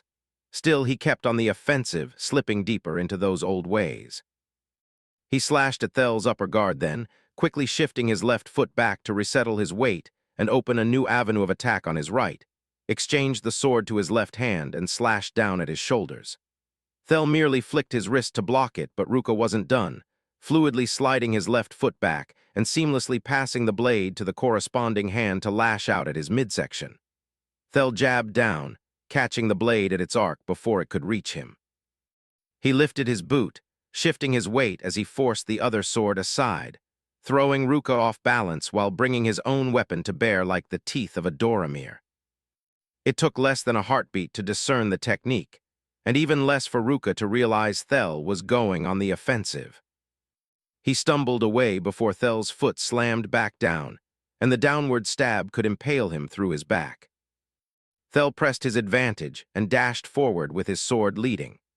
Ruka managed to rebalance in time to pass the handle back to his left hand and launch off the opposite foot, using his forward momentum to lean aside from his opponent's lunge. He swung his blade so that it skid across the length of Thel's, eliciting another burst of screaming electrical energy as the two plasma surfaces slid over the other. The move siphoned off energy from the other blade, intensifying his sword's glow as he arced it towards Thel's neck. Thel fell to a knee to duck beneath the arc of displaced energy, then as Ruka passed, pivoted on his foot, spiraling about to lung upwards with his sword, trapping the Fleetmaster's weapon between the two teeth of his own. He arose with the same motion and spiraled again, plunging Ruka's blade deep into the floor, pinning it there. Then Thel disgorged his own to strike his immobilized target, but Ruka deactivated his blade and rolled backwards across the command platform before somersaulting off the edge, evading the attack. He landed in a crouch on the ground floor several meters below. Ruka knew that once Thel went on the offensive, the last place he wanted to be was an enclosed space like the platform. Here on the ground floor, Thel would have to come down to fight him in his own element. He stood as the Supreme Commander walked towards the edge. Thel observed him warily. "You have forgotten much. I will reteach you." Ruka tensed, preparing himself. Thel leaped. Their blades clashed once more in a burst of sizzling energy as Thel landed. But this time, the shockwave forced Ruka back several more meters, while the feet of his opponent remained unmoved. Ruka snapped his mandibles in growing frustration and moved to charge. Thel beat him to it, leaping forward into a roll, then coming up to slice at the Fleetmaster. There was another shockwave. Again, Ruka was forced back. So that was his strategy, using constant direct attacks to keep him from using his advantage of open ground, Ruka realized. Ruka disengaged and re-engaged, struck then leaped back, lashed out then rolled away only to arise into a sinuous stream of attacks. Even that wasn't enough to break through Thel's command of the exalted guard, which he upheld with each deflection while he aggressively pursued him. There was another clash of swords that pushed Ruka back. He took a moment to re-examine his surroundings. They were back near the command platform's ramp. He laughed to himself. "Your blade certainly hasn't dulled over these years," he said, turning to Thel. "I wish that I could say the same for you," Thel replied as he strode forward. Ruka lashed out first in another stream of rapid blows.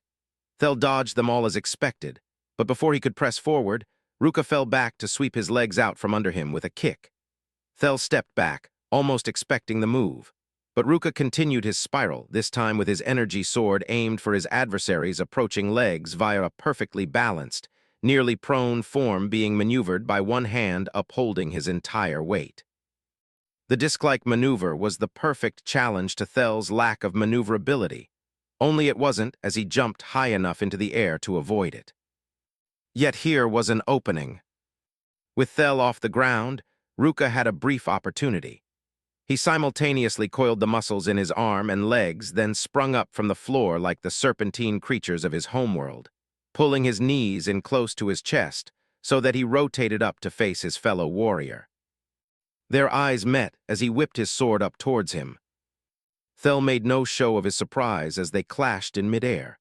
Plasma energy thundered and lightninged out. Thel forced the blow aside before slamming his powerful knee into Ruka's lower jaw, sending the Fleetmaster flying back and tumbling across the floor.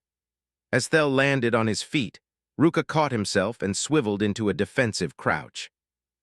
"Interesting technique," Thel said with an examiner's tone, "and I believe there was one you tried earlier." He suddenly dashed forward and delivered a series of strikes to Ruka's defense that proved heavy-handed yet fluid. The latter could tell by their heaviness that everything up until now had been Thel holding back in the way that it took more strength and energy to deflect them. Then Thel did something unexpected.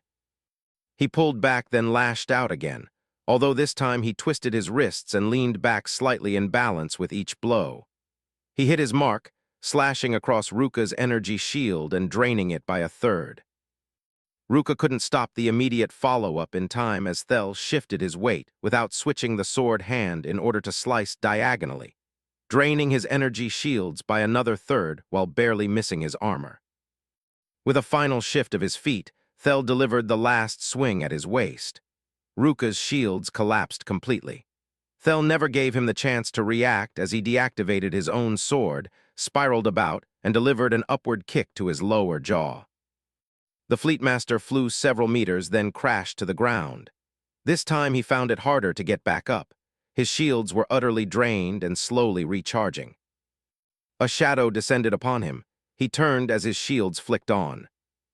Standing over him, Thel aimed his energy sword and reactivated it so that the blade leaped down to within a centimeter of Ruka's throat, disrupting his energy shield before it could return into place.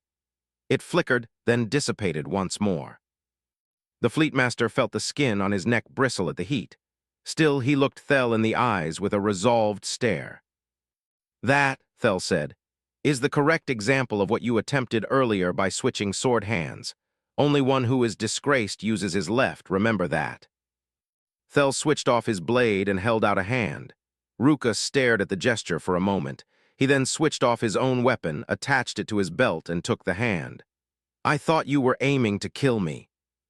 Thel pulled him up. He looked over his subordinate, then laughed. "I was, but only if you failed my test." Ruka grimaced, still ignoring the pulsating pain in his lower mandibles. "Test." Thel nodded towards the center of the room. Ruka followed him back up to the command platform. As they did, the forward display reactivated to show the space around the Ascendant Justice. Elements of the fleet, destroyers, battle cruisers, and others were already descending towards the western surface of Miradum.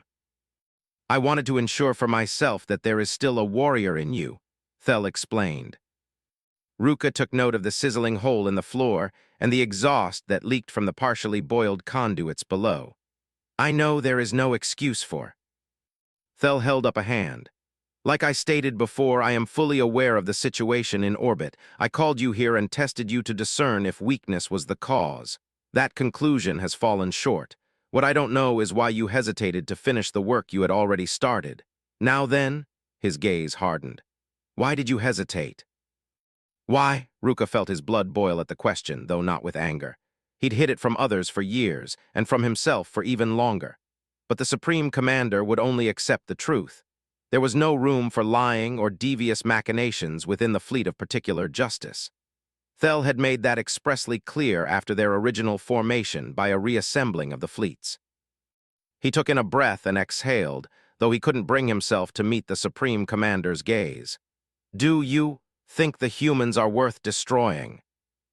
It was a question no Covenant warrior worth his salt would have had a problem answering. But Thel didn't.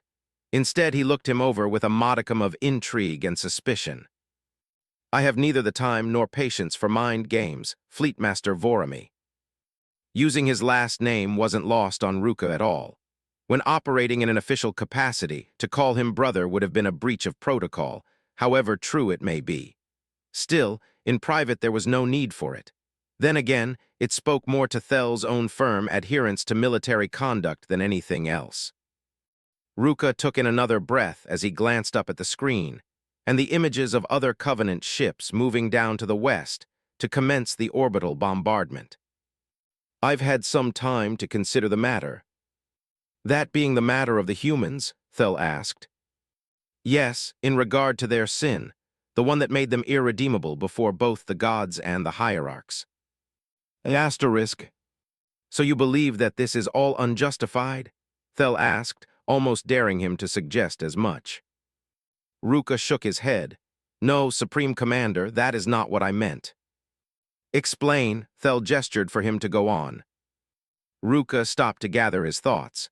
"Do you recall the history of the taming of the Lekkalo?" "What of it?" "During that time, we tried to eradicate them after we learned the truth of the Rings of Tea, what they were, and what the Lekkalo had done to the legacy of the gods there. They committed a great heresy against them in desecrating the Orbital. Yet, there was found a number of Lekkalo that ate around the structures belonging to the ancients, thereby being innocent of heresy. Those were the ones we inducted into our covenant thanks to the work of one who was disgraced." Thel scrutinized the Fleetmaster closer. "What is your point?" "My point is that we spared the Lekkalo that did not commit heresy against the gods. We even let them inside of the holy ship. We also spared the Ungoi after their rebellion. Yes, we glassed their homeworld, but we did not outrightly declare them a sinful race and wipe them out entirely, even when it was well within our capability to do so." Ruka's stance straightened as years of festering questions were finally given a voice. "Why didn't we spare the humans a similar courtesy?" Thel didn't move to answer, so he pressed on. "I am certainly not the first Sanghili to ask these questions. When this war began, the hierarchs told us that the humans destroyed an entire reliquary on the world where we first encountered them. We knew this to be true since it was declared to be so by the Holy Ones. We were told that the rest of their kind were heretics and all equally deserving of destruction. But since then, we found few if any reliquaries beyond those that were discovered during the battles for their first world. How then could the entire species be heretics? Certainly, like the Lekkalo, there would be some who found ancient structures and did not defile them." He pointed to the screen. "My luminary and that of Supreme Commander Taralumi found no relics on this planet. At the very least, The fact that there are no reliquaries suggests that these humans are by our own judgments, innocent. Thel's gaze held within their glaring depths an unmistakable threat. I hear this, and I must wonder, do you doubt the words of the hierarchs? Ruka quickly bowed his head in submission. That is the source of my problem, Supreme Commander. I do believe them, that their words are true, sent from on high. I do believe that the surpassing wisdom of the hierarchs is beyond my grasp, that the humans are perhaps deserving of a higher judgment than what we have executed before. And with all that I have served and will continue to serve. His head lowered slightly further. But I still doubt, and it is not them that I doubt. Not the hierarchs? Thel asked with genuine inquisitiveness. Then who?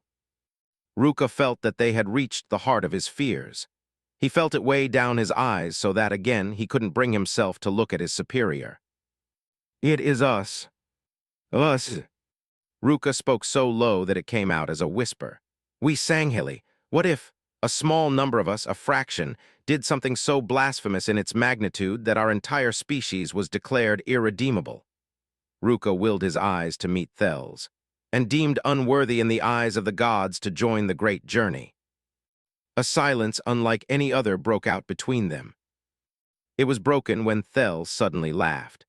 Are you saying that you believe some among our kind could make an error so disastrous that it would cost us all our salvation, one that we've worked towards for generations? He was mocking his question, Ruka could tell. Nevertheless, he remained serious. It happened to the humans. Thel's mocking air slowly and painfully dissipated into an unamused glare, causing Ruka to stiffen. He strode towards him, then did something Ruka hadn't been expecting by placing a hand on his shoulder. What do you see? Thel asked, pointing to the screen. Ruka looked up. I see a human world burning. That is not all there is. There is also the rest of my fleet. You could have looked up there yourself and seen your own fleet, were it so easy. Ruka could feel where the conversation was going.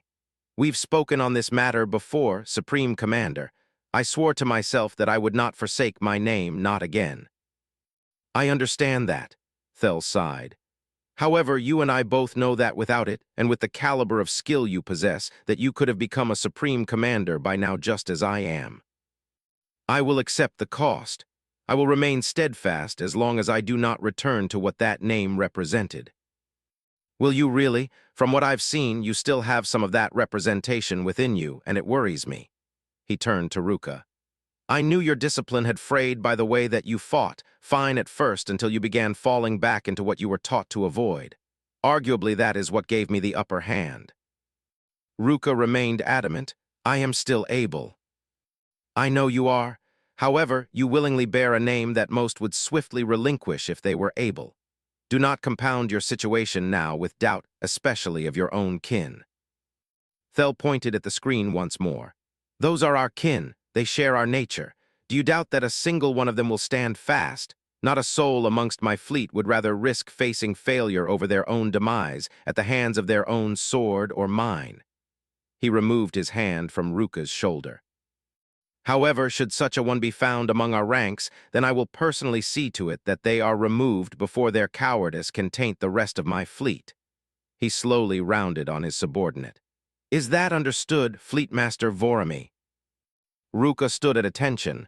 Yes, Supreme Commander. Then you're dismissed. Return to your remaining subfleet and assist in the bombardments at the southern pole. After a few days, we will return to the Holy City to refuel and rearm. Hopefully, there we can find you additional ships to fill in for those lost in this battle. Ruka bowed once more, then turned and made his way down the ramp. He stopped in the threshold of the exit, considering something.